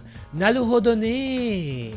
I didn't know that. I guess it makes sense. There are a lot of games from back in the day that have a different name in America and in Europe. Naruhodo ne. I didn't know that. And sometimes it's even funnier because in a typical burger fashion, you know, the burgers, you know them, they always want to do something different. Like oftentimes you will have a title that is shared between Japan and Europe, but in America, for some reason, they changed it, you know. They did. Or a pretty famous or infamous example, like even with hardwares, even with consoles, the Mega Drive, you know. The Mega Drive is called Genesis in America. They call it Genesis. But everywhere else, it's called Mega Drive, you know. You go to Japan, it's called the Mega Drive. You go to Europe, it's called a Sega Mega Drive. You go to Africa, it's called a Mega Drive. I think even in Australia, right? I'm not sure, but it's called Mega Drive. But in America, they call it Genesis, you know. And I know some people think Genesis sounds cooler, but I like Mega Drive. I prefer Mega Drive, actually. Pretty much. Okay, you know what we're going to do right now? Since you're here, Latni, since you're here, let's try, because I want to fix that.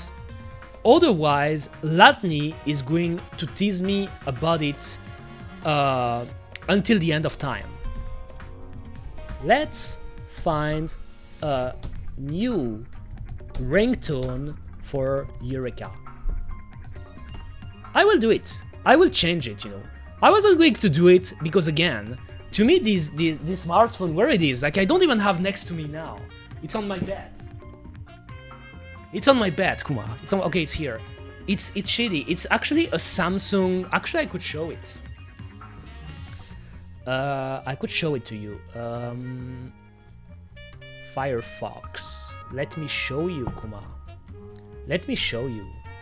I will do it for Ladni because she will keep teasing me about it, you know.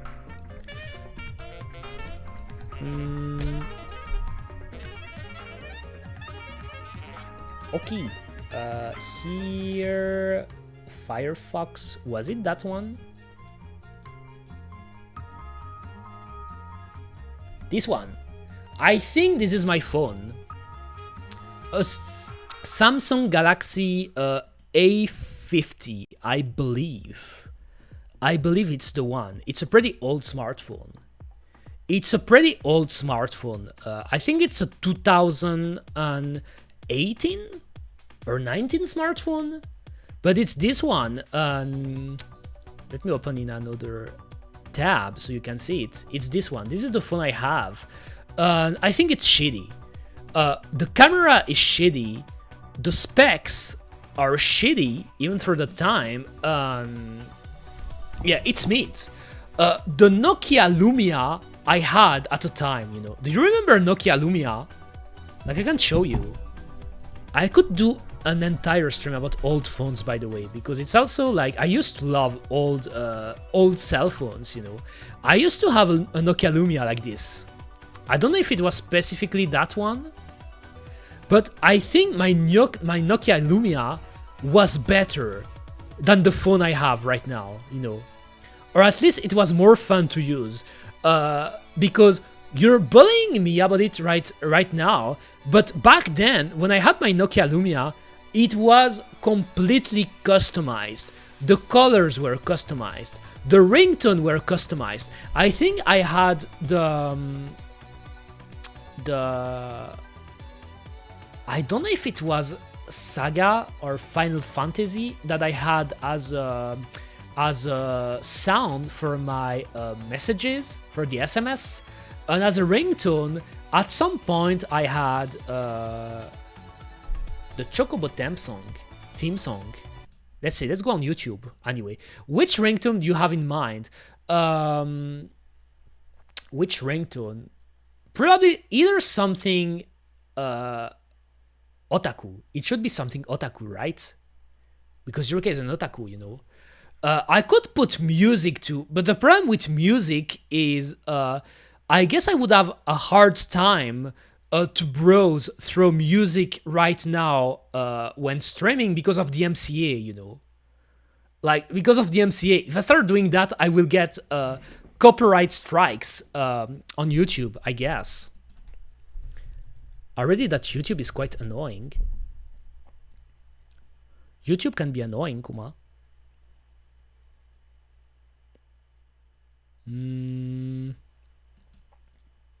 I like that my watch history is off. Like, I don't know why I leave it like that. Like, I actually have 2 YouTube accounts, believe it or not. And I'm always so scared to show weird stuff here that I just disable it. I just disabled it, Kuma. I think what I had was, I don't know if it was that one, Chocobo theme song. Like, to show you the one I had at some point. Evolution of Chocobo theme. 8-bit version up of Canon. That's a great pick, Borisu. That is a great pick. Oh, it wasn't this one.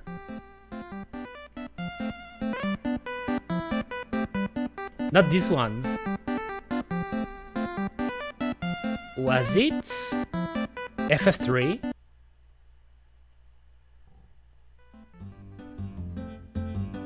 No, but it was a retro one.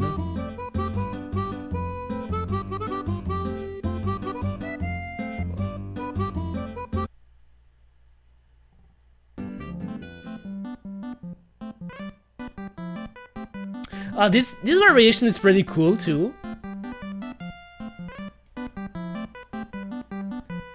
But it wasn't this one. I like the story. I kid you not. It was really during like one of the years when I was in high school, and I was rebellious. I was in my rebellious phase, you know, because I think I mentioned it in the past. I was a model student for close to 95%, 90 to 95% of my school years. And then at some point, I just was like, okay, I don't care anymore. I'm a rebel now. I'm rebellious.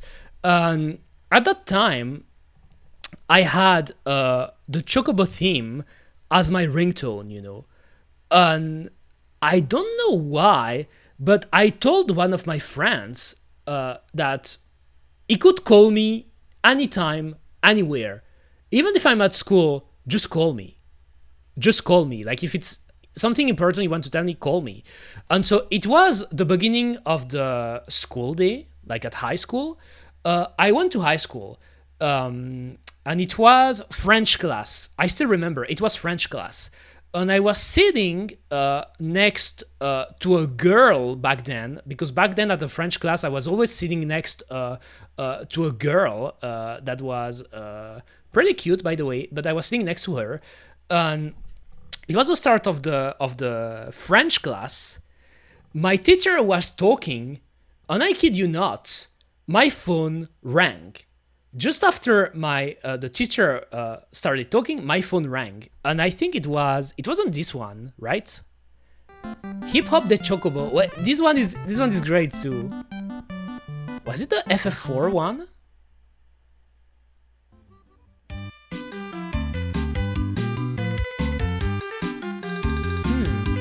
Or maybe FF5. They're all slightly different.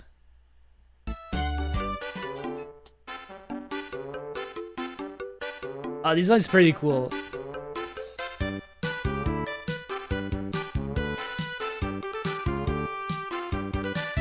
By the way, FF5 my favorite retro Final Fantasy, my favorite retro Final Fantasy is Final Fantasy V, and my favorite modern Final Fantasy is a tie between 13-2. I actually like 13-2 a lot, and 9. 9 was pretty cool, Actually, I have a harder time to pick a favorite modern Final Fantasy. I like 13-2 a lot, I like 13-2 a lot. Was it FF6 though? I think it may have been FF1. Oh no, this one is already when they started to do crazy remixes,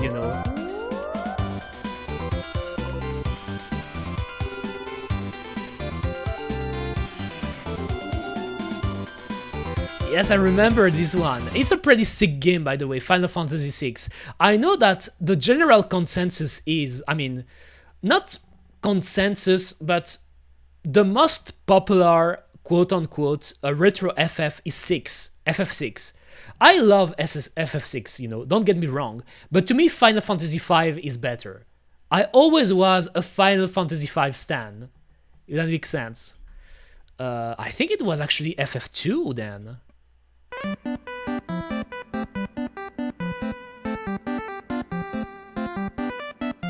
But I don't know why, I think it sounded a bit different.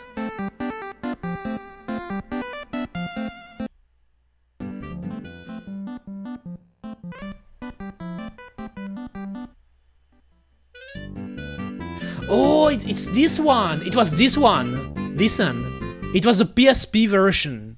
I think that's the one, that's exactly the ringtone I had when my phone rang during the French class I was talking about. This one.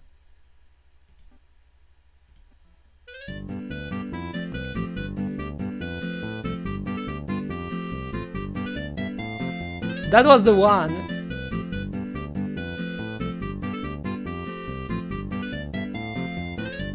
And I think I picked it, actually.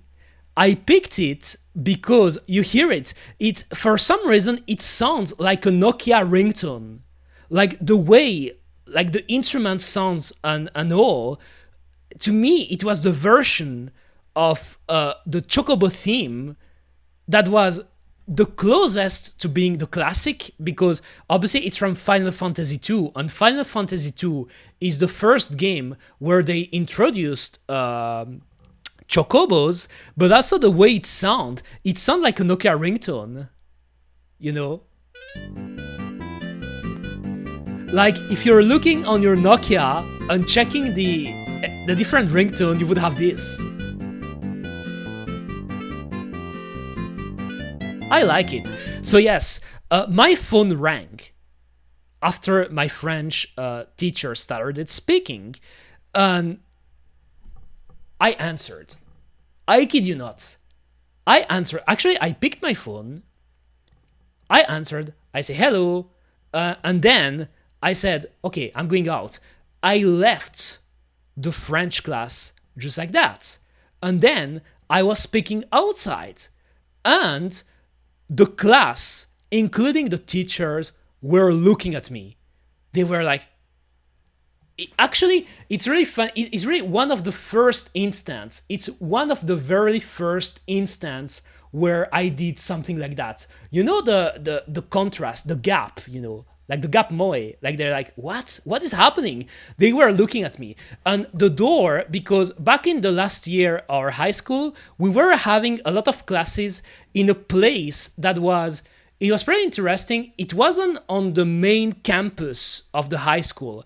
Like when you get to the last year of your high school education in the school where I used to go, it feels like you were in a specific place, We had a specific building, like a tiny house for us to follow classes and stuff. So we were here, like pretty much remote compared to the main campus. And the doors were the glass type of doors, They weren't the type of doors where you couldn't see. You could see. So you could see me at the other side of the door because there was a glass. And I was talking. And I think I was talking with my friend with 5 minutes. And then I stopped.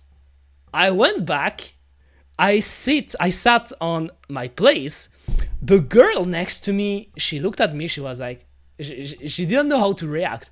And my teacher looked at me. He didn't know how to react. But I kid you not, he didn't say anything. Like when I came back, like I don't know what they were talking about, by the way. Maybe they were saying stuff in the class while I was talking, because I couldn't hear it, When the door is closed, you can't really hear what people says, but you can see them, And I wasn't really looking at them because I was talking to my friend. But I sat back, and my teacher was like, all right, let's continue, Like, he didn't say anything. And, like, the people in my class were like, what? What happened?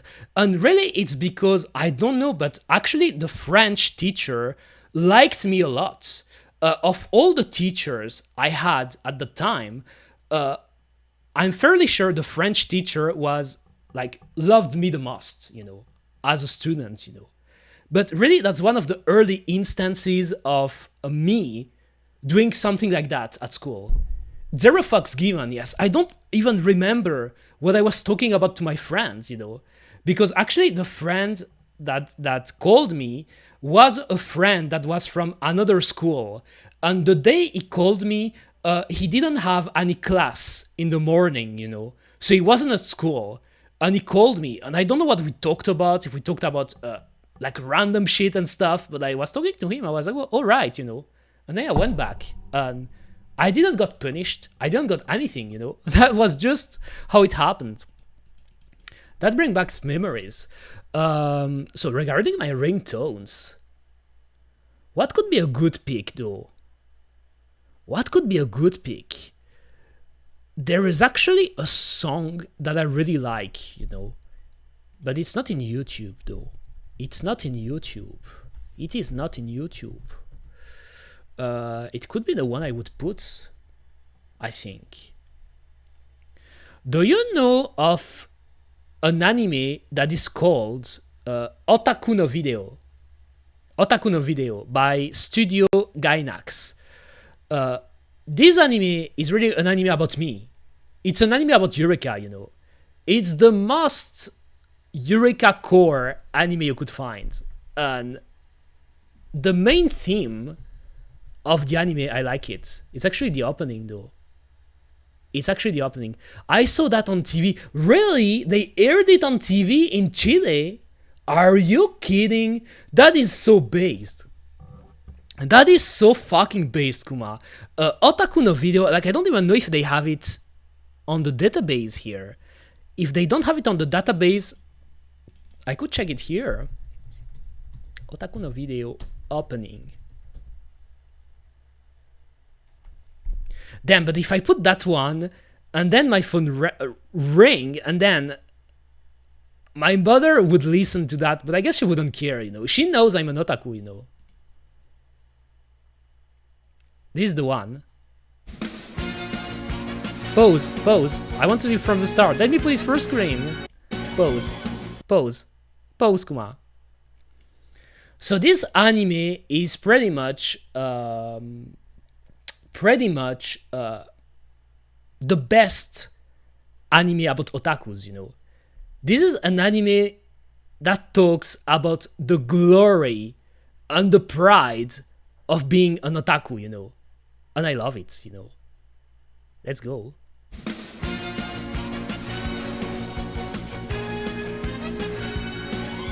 I love it. That's a great theme. I should sing it at some point.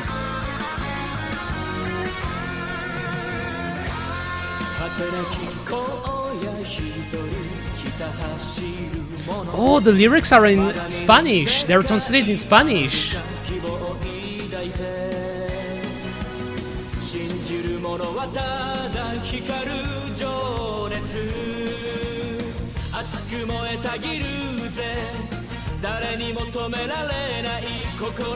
Oh, bigot.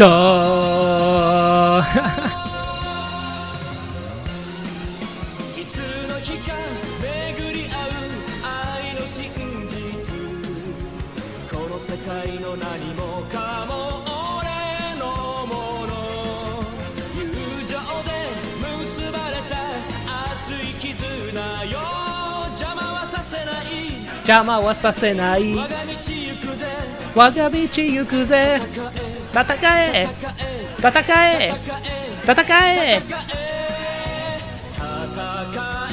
オタキング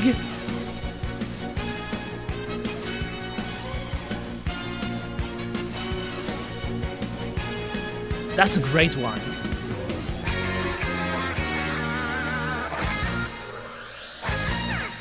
This is, even to this day, the best anime about what it is to be an otaku, you know, about otakus. The second, like, the anime I would place second place at that, funny enough, would be Steins Gate, you know. Steins Gate is actually a great anime about otakus, you know.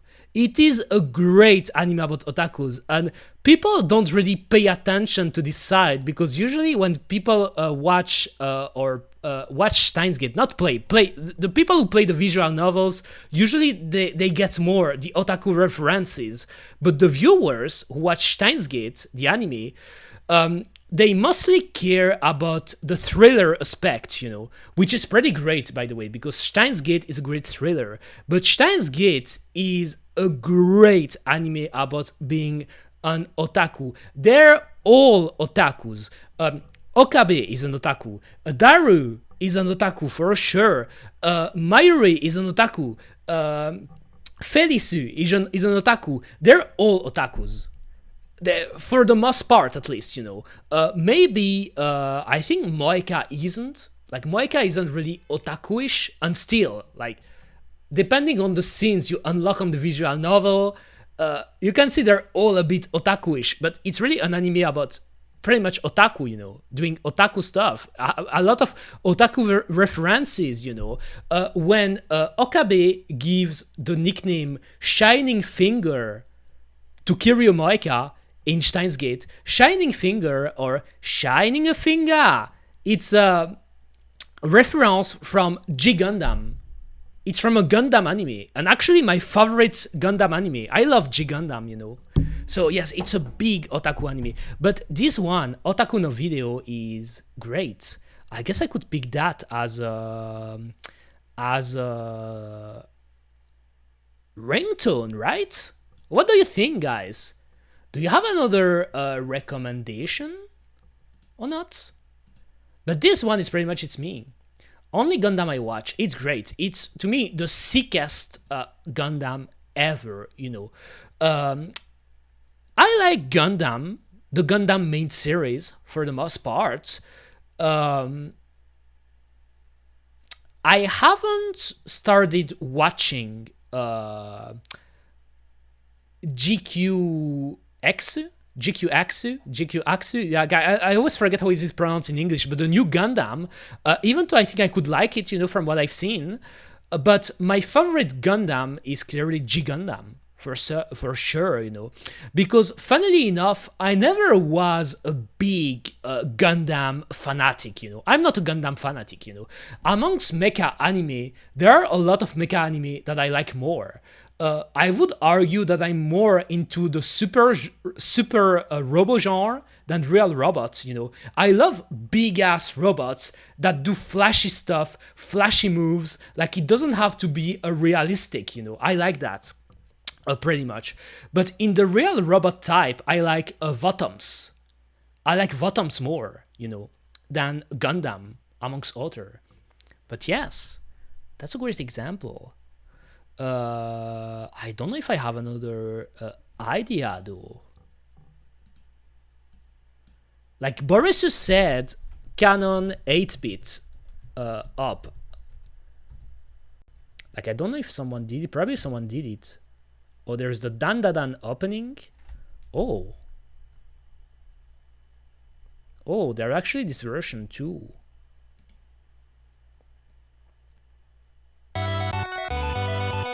Oh, it's really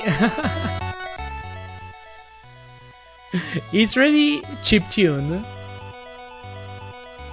I love IU, by the way.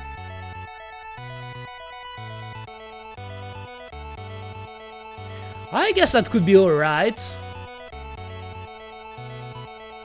But the thing to me,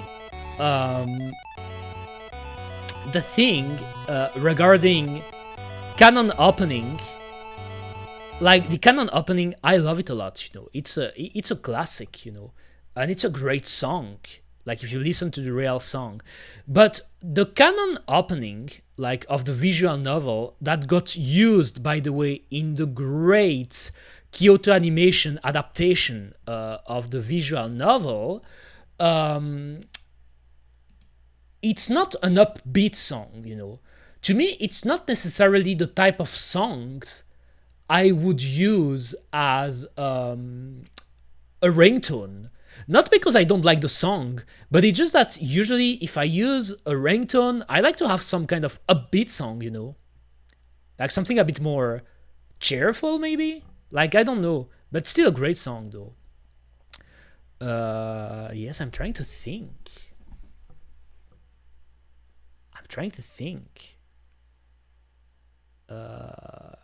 There's actually a retro song I have in mind, but I don't remember the title. I have it on one of my playlists, but it's not on this YouTube account. Because as I said, I had an older YouTube account that has a ton of playlists, by the way, you know? I don't know, Kuma. Oh.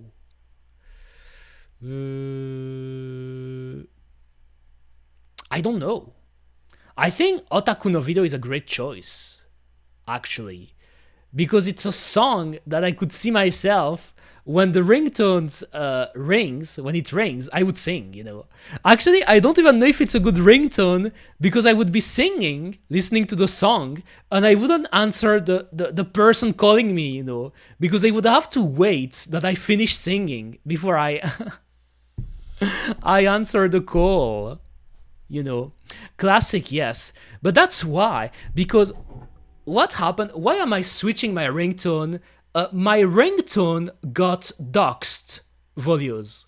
My ringtone got doxed in the sense that I received a call because I was waiting for my father to call me because I had to sell a computer today, and people saw that I had the generic default Samsung ringtone, you know.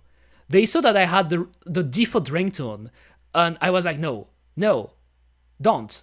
They shouldn't know that, because I didn't change it, and I don't change it. Like this phone that I have right now, Samsung A50, it's a really old phone, and I think it's a shitty phone. It is a shitty phone. The Nokia Lumia I had, like I said it earlier, the Nokia Lumia I had before this phone, I like it better. And by the way, my Nokia Lumia that I had back in that time was totally customized, you know. Now, what is your phone wallpaper? I can show you. Kuma. Let me show you right now, Borisu, because this one, I did customize it. And you know what's really funny, Borisu, and guys, is like, back then, I also had a default wallpaper, and it's actually someone else who made the remark to me. They told me, why do you have the default wallpaper? And I told them the same thing. I told them, my phone is shitty. Like, even if I customize it now, I want to change it. I don't want to keep this phone. It's a shitty phone. I don't like it.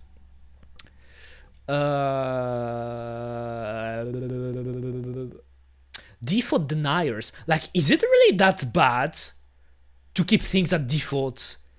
Because to me, it's really funny. Of all the things you could criticize Eureka, that is the last one, you know. Because if anything, people complain that I am too flashy, you know.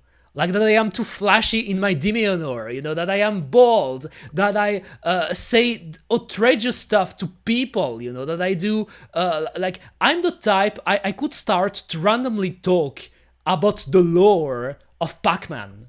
Like a game like Pac-Man, you know, like there is a lore to Pac-Man. Do you know that? There is a lore. There is a whole family of Pac-Man. Like there is the Pac-Man, Pac-Mom, the Pac-Kid, and all the kids and stuff. Like there is a lore, you know, as with many games. Like the most like random, outrageous or random stuff I could.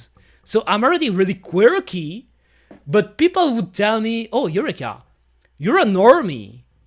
You're a normie. You have the basic wallpaper. What the fuck? You're a normie, Eureka. I'm not. Where is it, though? I wanted to show Borisu. Was it here? Can I find it, please? I should have it in my damn. So let me play this.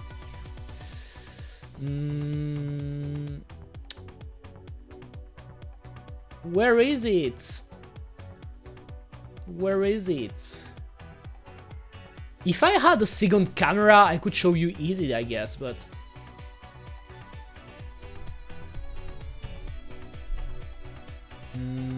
okay, not here. So maybe it was here.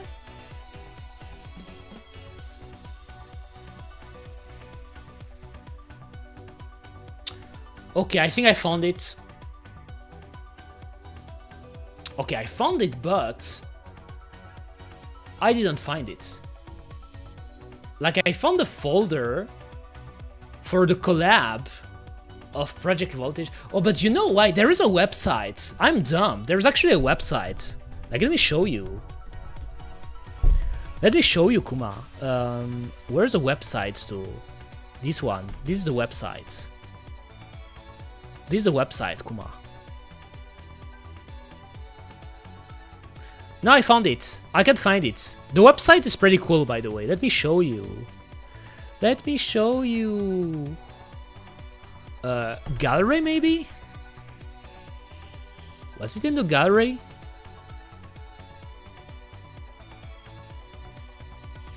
Oh, that could be, right? Or maybe not. Illustration. Special. Maybe it was in special. Maybe it was. Oh, it was in special. Wallpaper. Okay. Did they change it? Oh, they made new versions. They made new versions. It wasn't here when I got the wallpaper, but actually the one I got is the one I got. This one. I downloaded it, but I just wanted to show it actually. I don't want to download it. This one, Kuma. This one. This is the one I have. This is my smartphone wallpaper. Literally, you know. This version of Miku, you know, from the collab. Because I love her design. I love her design. It actually reminds me of the character style of R. Tonelico, you know. There is a JRPG series that is called R. Tonelico, and it's about singers, you know. Like, the characters sing. They sing. And it really gave me the vibe of R. Tonelico, you know. This one. And when some time ago someone made the remark that I had a default wallpaper, I was like, alright, I'm gonna change it. Let me find something cool. And I picked this one, you know. I picked this one. And as you can see, they made wallpapers for every Miku version, pretty much. Because they actually made a Miku design for every type, you know. I wish there was a way to easily see. Like, there was a way to just see the album, you know.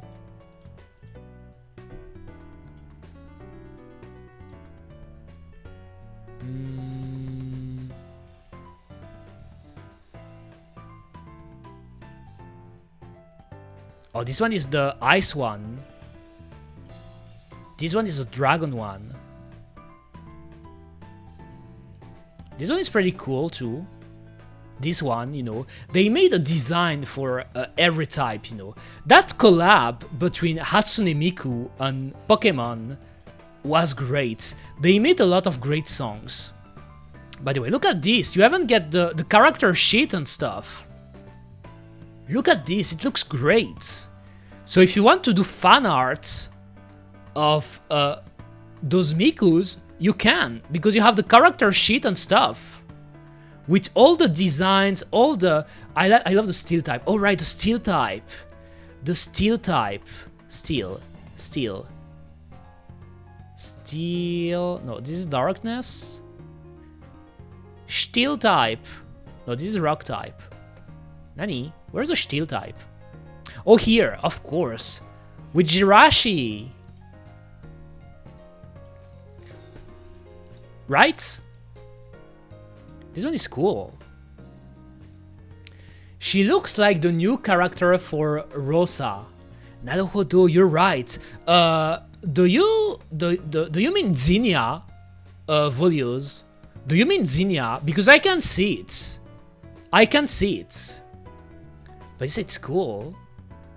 Kinda weak for green hair. Oh, you're into green hair. Naruhodo ne. In my case, funnily enough, I like pink hair, you know. And blue hair. Zinnia love. Yes, Zinnia is top. You know what's funny? You know what's funny? There are two characters that are called Zinnia in the Pokemon universe. But it's just like, it's not the same language, you know. There is an English Zinnia and there is a Japanese Zinnia, but they're not the same character. Like, Pokemon facts, I could give you like for hours.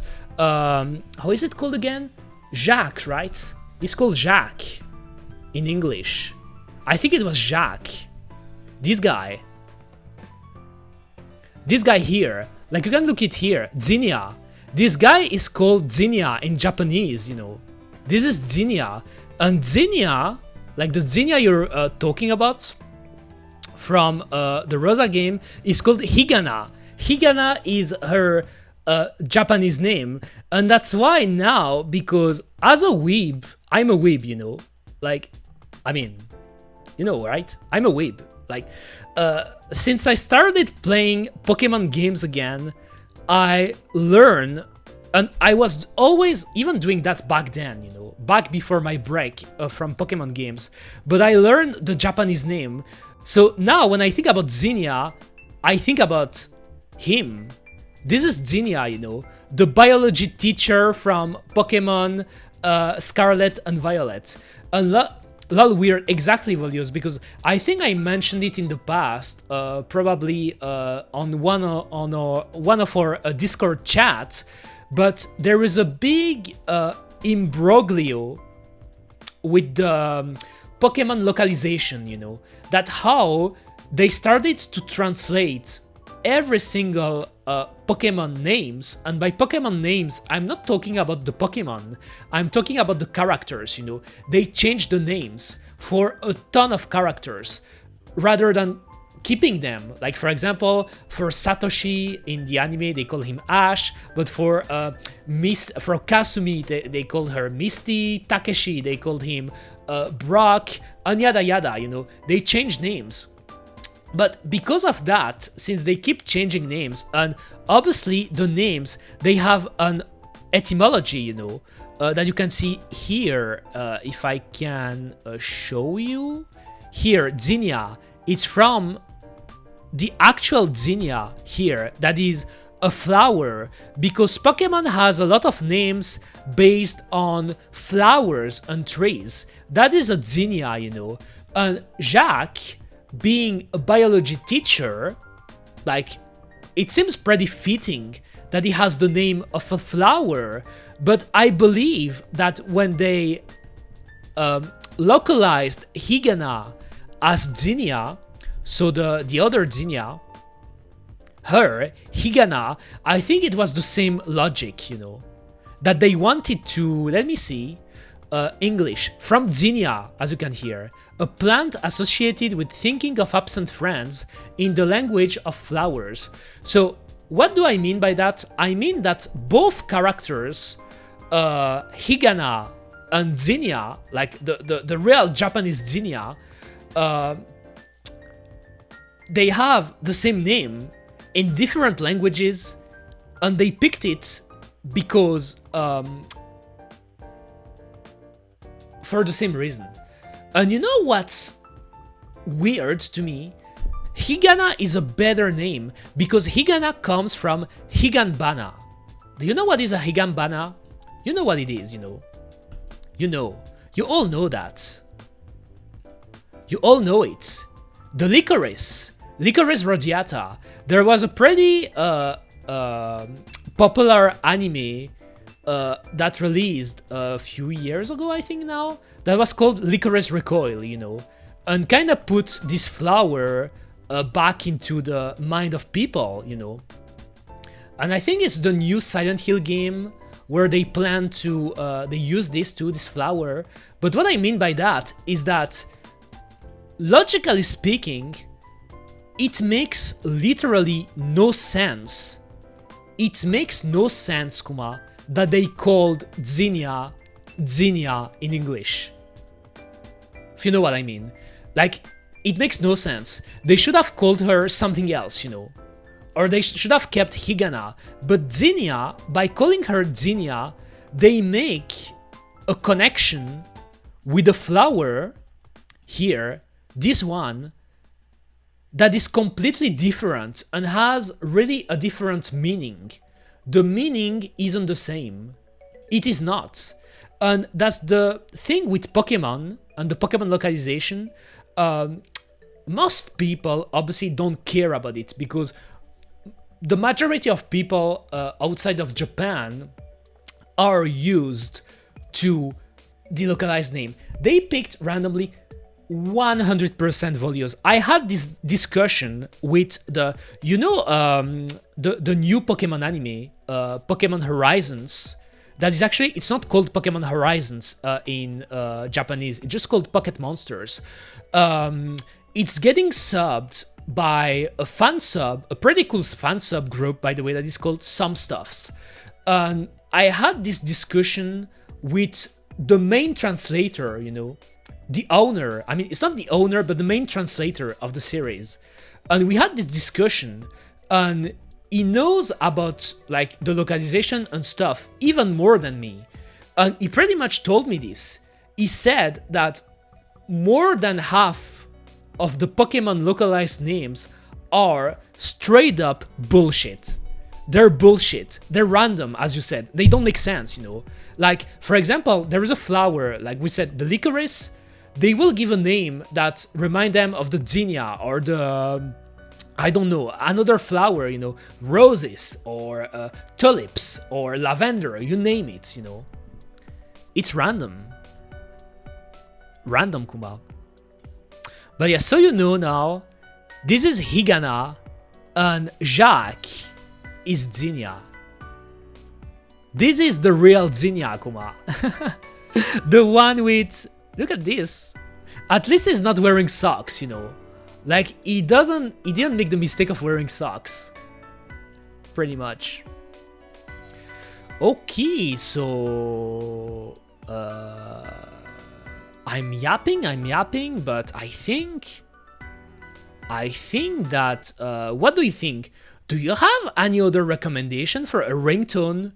Or do you think Otaku no Video is a good one? I actually like Otaku no Video, you know, so I could put that one, you know. And would be funny to put the Chocobo theme as my notification alert for old time's sakes, you know. Could be fun, Kuma. But yes, I'm trying to think.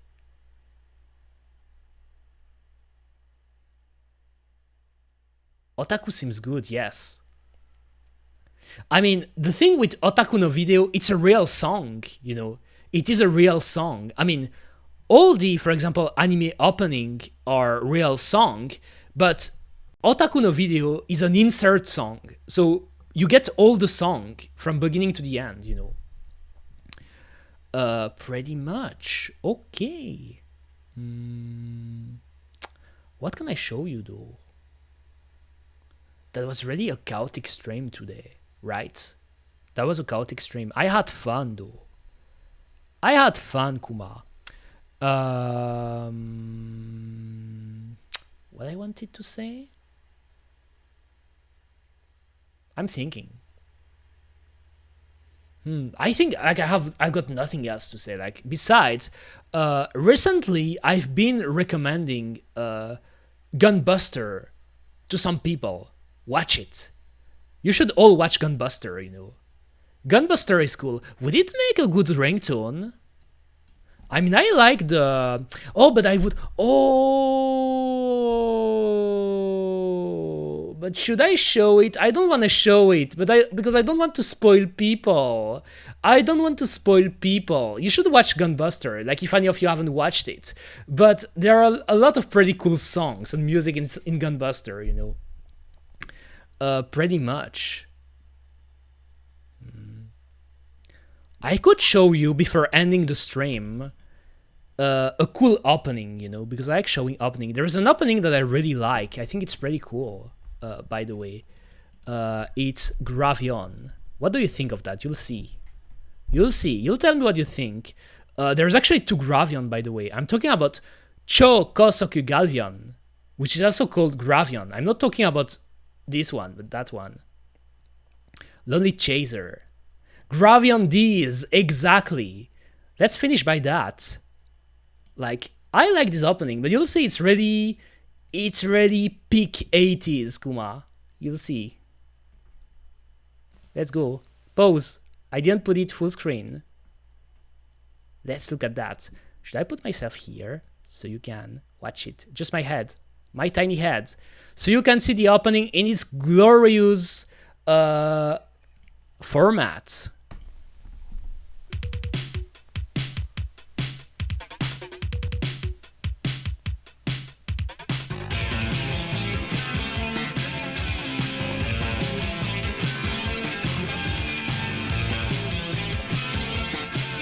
Galvion.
It's funny how it's always the mecha anime that has the best old school openings, right? But I really like this one. It's so 80s, you know? Like, it's really one of the most 80 things you could see, but it's really great. And you know what I love about these old openings, you know? You know what I love about these old openings? Is... Since it's pretty much old school traditional animation, I like how they're playing with the lights pretty much. Like, for example, this sequence here. You know, when you see the lights, like the circle of lights flashing, then the ray of lights, and then like it's with like it seems simple, but it gives so much soul to the opening. It looks so fucking cool, you know. It looks so fucking cool. It's not the hardest thing to do animation-wise, but in terms of direction, it looks really cool. There are a lot of old school openings like that, you know. And in modern openings, it's... I wouldn't say that you can't reproduce this feel. You could reproduce it, you know, but they don't do it, you know. This feel is really a feel that you could get in old school openings and endings. Another one I have in mind, I think I'm going to show you that one, is like a great one, you know. Like, it wasn't supposed to be anime stream, but still. This one, Kuma. This one. Just look closely at what's happening to this in this ending.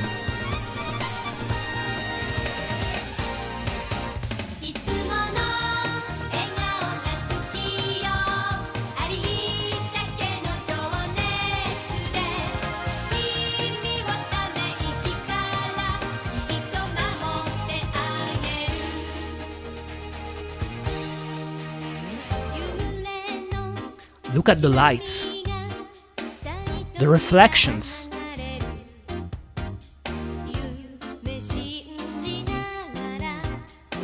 Look at the reflections.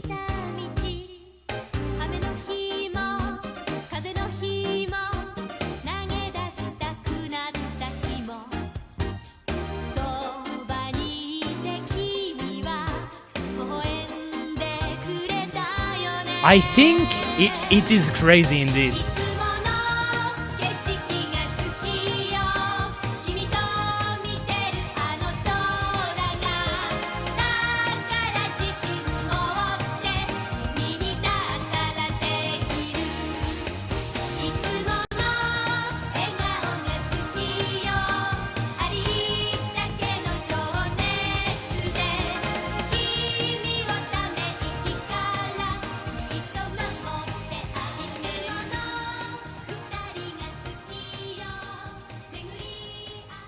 It is really a great ending.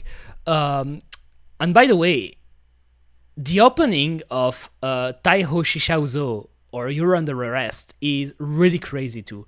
I won't do it today, obviously, but sometime I could do some kind of stream where I could explain what I love about animation, you know, what makes for me a good anime. And just by picking this, like just by picking the You're Under Arrest OVAs, opening and ending, I could talk more than an hour about them because there are really crazy things happening direction-wise, you know.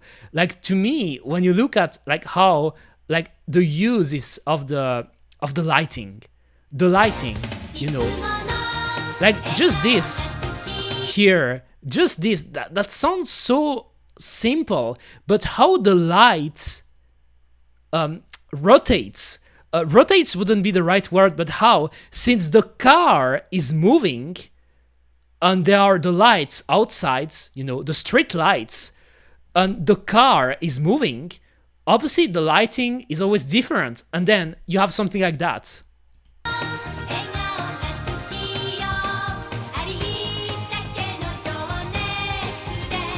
To me, it's like this type of details, like I notice it instantly, you know, like when I see that, I'm like, that's so fucking cool.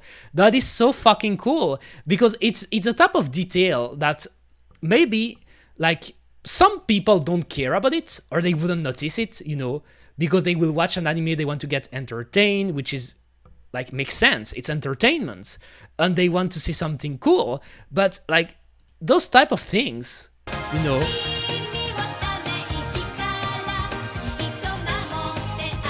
to me it's insane, because it's such like it really shows the passion of the people who worked on that, you know. And the director is named Kazuhiro Furuhashi, and is pretty much one of my top 3 favorite anime directors ever. He directed the You're Under Arrest OVA. He directed Kenshin, like the old school Kenshin series, which is really great, by the way. He directed Hunter x Hunter, the first adaptation of Hunter x Hunter, that is really famous amongst anime enthusiasts. And more recently, you probably know him as the director of Spy Family, you know. Like Furuhashi, who directed You're Under Arrest, Kenshin, Hunter x Hunter. He also, nowadays, like he was directing the Spy Family anime, you know. He's one of the best, because he's really the type of directors that like to put details like that, you know, pretty much. Like just here, this, like here, like, you're going to take me for a big nerd or otaku, but look at this, just this, like the plushie of Nakajima just sliding like that on Miyuki. Just that. It has a lot of implications, you know. It's such a great detail when you know the relationship between Ken, Nakajima, and Miyuki, like you know their relationship, and you know this, it's such like maybe I'm just being a stan, I don't know, but it's the type of things that, because you know when with animation, exactly, people think about shonen, you know, they think about the crazy Dragon Ball fights, they think about My Hero Academia, they think about Shingeki no Kyojin back when it was animated by Wit Studio. Those are great, don't get me wrong, I love a good shonen fight, you know, and I used to be so fucking hyped when I saw Goku fighting against Piccolo, Vegeta, Fraser, Cell, you name it, you know, great fights. But I also like this type of subtle things, you know, that is just really good.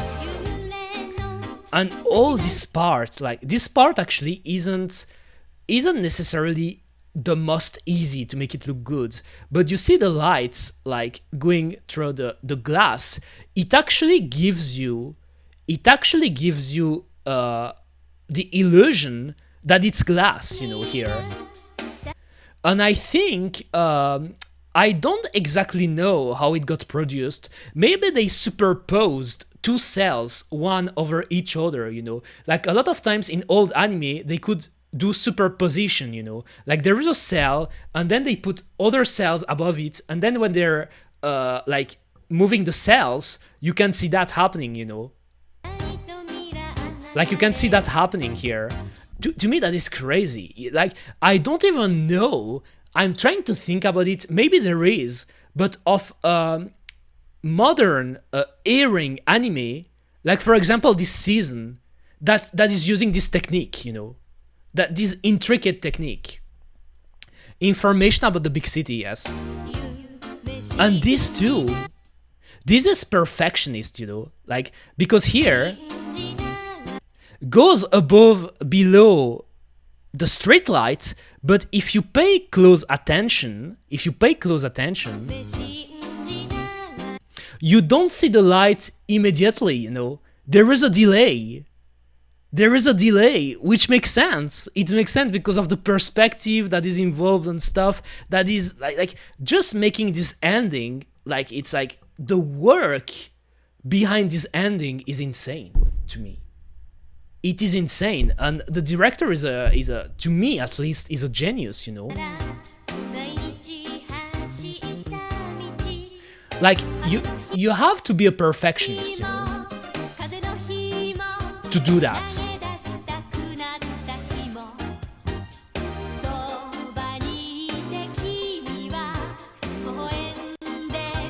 You have to be a perfectionist.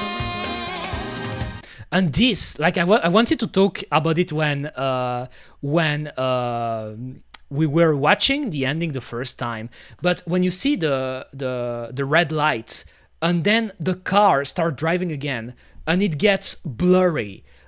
If you ever went into a car, riding in a car during the night, and I know it pretty well because a lot of times when we were going on vacation with my parents, we were driving, you know, like my father was doing all the way from Belgium to Spain. So sometimes we were driving during the night. And sometimes it can happen, like for example, if there is some stuff happening in the highway, you have to take a detour, another road that has to go past a city so you can see the lights and stuff. When you're stopping and then you start driving again, it gets blurry like that. Like this. Like, to me it's insane.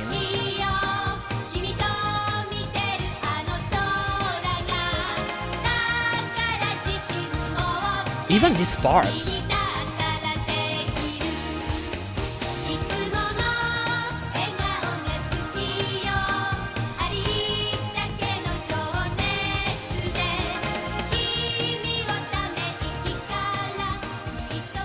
And here, how the lights, like they kind of, like there's so much going on this ending.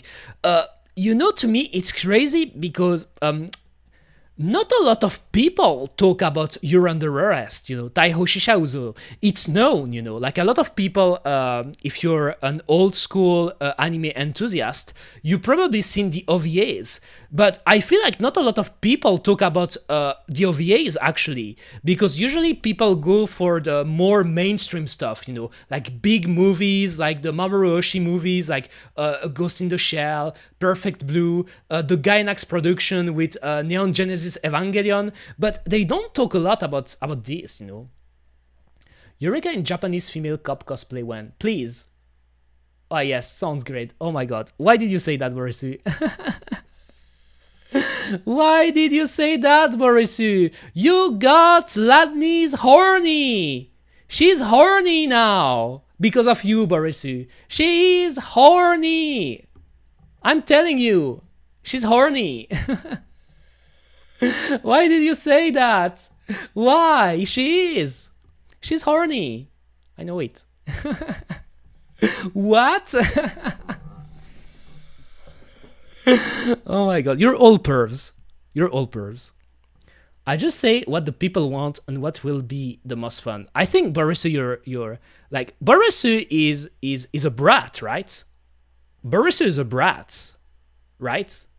I think he's a brat, Like, people tell me I'm a brat, I guess, for a good reason, but Borisu is actually, like, he's my rival in that department, He's my rival. Borisu a duck, a shota duck, a cute shota duck, and a brat, I guess. Okay, and last one, because I talked about it yesterday before finishing the stream. Before I finish, because now I have all these wild images in my mind and I have to finish right now. But before I finish, because I shared about it yesterday, another example. So you can pretty much know by now that regarding anime, I'm a big direction enthusiast, if that makes sense. I love good animation, but I always was more about direction than animation. And actually, one of the very early ending that caught my mind, because I was young when it happened, is the Death Note ending, which is a great one. Like Madhouse production, like Madhouse is my favorite studio. Studio Madhouse is notorious to aim for this cinematic feeling, this cinema feeling. Like, you can pick the library, the catalog of works Madhouse released between, let's say, 1998, so Cardcaptor Sakura, and 2011, so Hunter x Hunter 11, second adaptation. All in between, you will have an experience that you won't necessarily get with other studios, Like, really the cinematic experience. And that was this one. By the way, I hope it's not DMCA, but I guess I don't care, I don't care, Kuma, because I could still remove it, I could.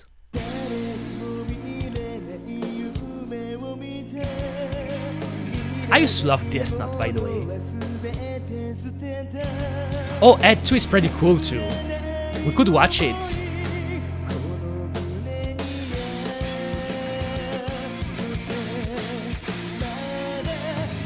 Look at this. Look at the camera, how it works.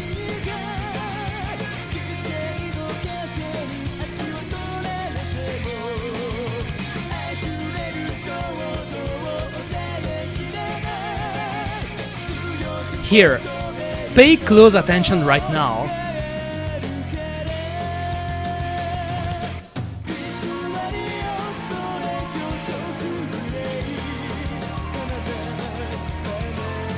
This scene here.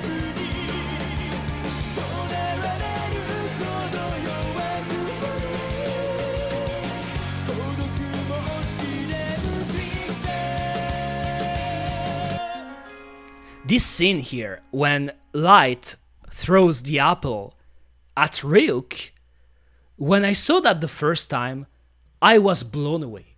Literally, I was blown away. I was like, what? What? I've never seen that before. I was blown away, you know. And obviously at this time, I was still discovering animation, you know. I was still discovering animation. I was still really, really young. I was still a baby. I was a baby. So obviously it's a technique that got used in other production, not necessarily anime, you know, but I was blown away by this scene here, you know. I was blown away.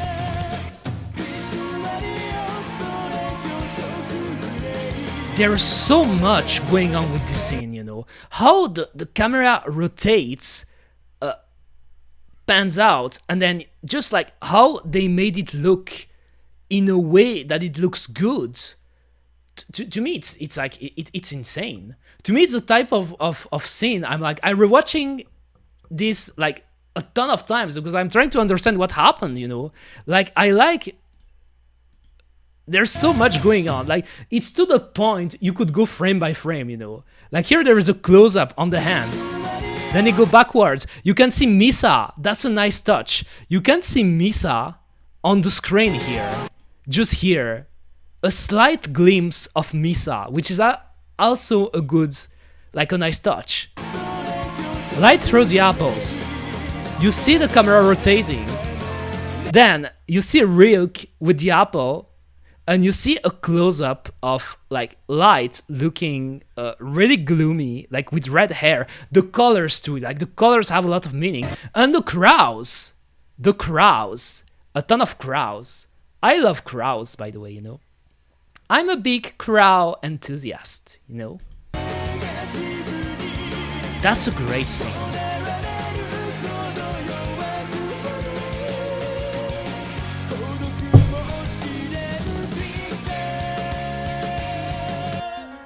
That's a great scene. And to me, it's like, as you said, it's not insane animation, but it's really great direction. And I talked about it in the past, but an anime that I recommend for this reason is Berserk. The first adaptation of Berserk, released in 1997, is an anime that I consider S tier for the direction. Some people, they got filtered by this anime.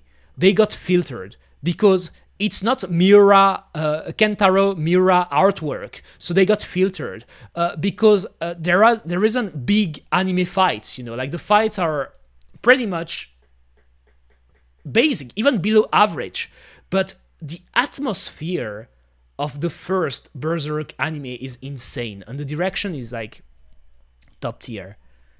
So just let's watch the second one, since you were talking about it, Prince anime. Zetsubo Biri. Oh my god, this one is... I remember this one. I remember this one. I remember this one. It's funny, by the way, because this one, I feel like people don't remember it as fondly, because people don't like the second part of Death Note as much.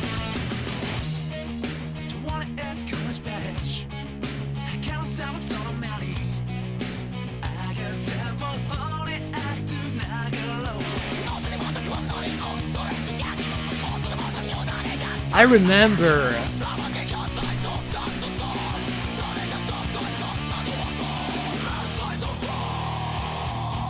Those are pretty cool shots too.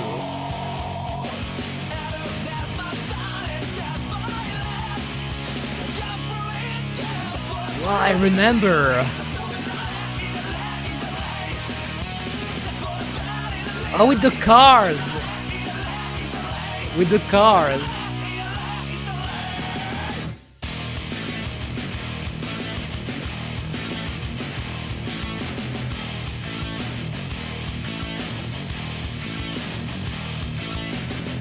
I remember. It's a pretty cool one. I still prefer the first one, you know. I still prefer the first one because there is more going on for me, at least in a direction standpoint in the first one. But this one is pretty cool. I actually forgot about that part, but when Light is going up in the elevator, there is a pretty cool thing they do here. There's a pretty cool thing. So after this, here, it feels like it's going up, and then it feels like kind of like it's crashing, you know. And I have a vague memory of people terrorizing stuff based on this ending, but I really like what they did with the elevator. Oh, really funny Prince anime. I thought about that. I was going to tease Ladni about it, but this is for Ladni, right? Here, this is for Ladni. Okay, it's going really quick, so this is for Ladni. This is for like be shonen enthusiast, I guess, you know. But yes, for sure. Especially since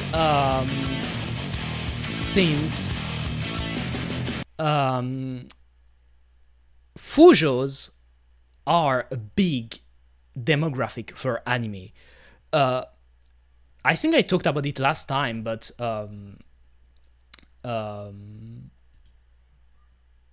yes, Gundam, like you probably heard about that, but Mobile Suit Gundam, when it released, bombed. It was really a failure when it released, the first anime, Mobile Suit Gundam. It was really doing badly. They had to stop the anime before the end because it wasn't doing well rating wise, you know. Like people didn't care about Gundam, they didn't want to watch Gundam. It just like it didn't work, you know, which is crazy to think when you know nowadays how Gundam is such a staple in otaku culture, you know, and mecha fans at least are all crazy over Gundam.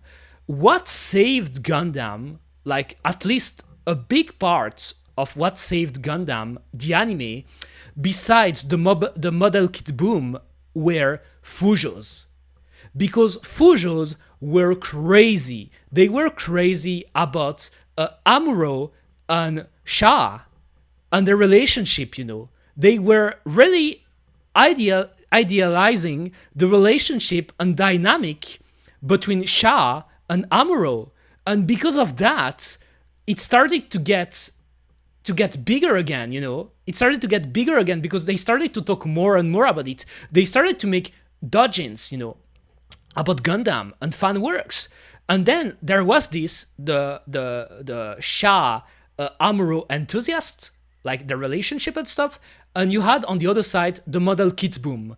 And both these things, pretty much, they were the chemical reaction to save Gundam from nothingness, you know. If the Fujos weren't here, I really believe at least, Gundam anime, like, you wouldn't have had so many animes, for sure. Sha is really the type of characters that Fujos love. You can't talk about Sha without me. I know it. Like, everyone likes Sha. Everyone likes him, you know.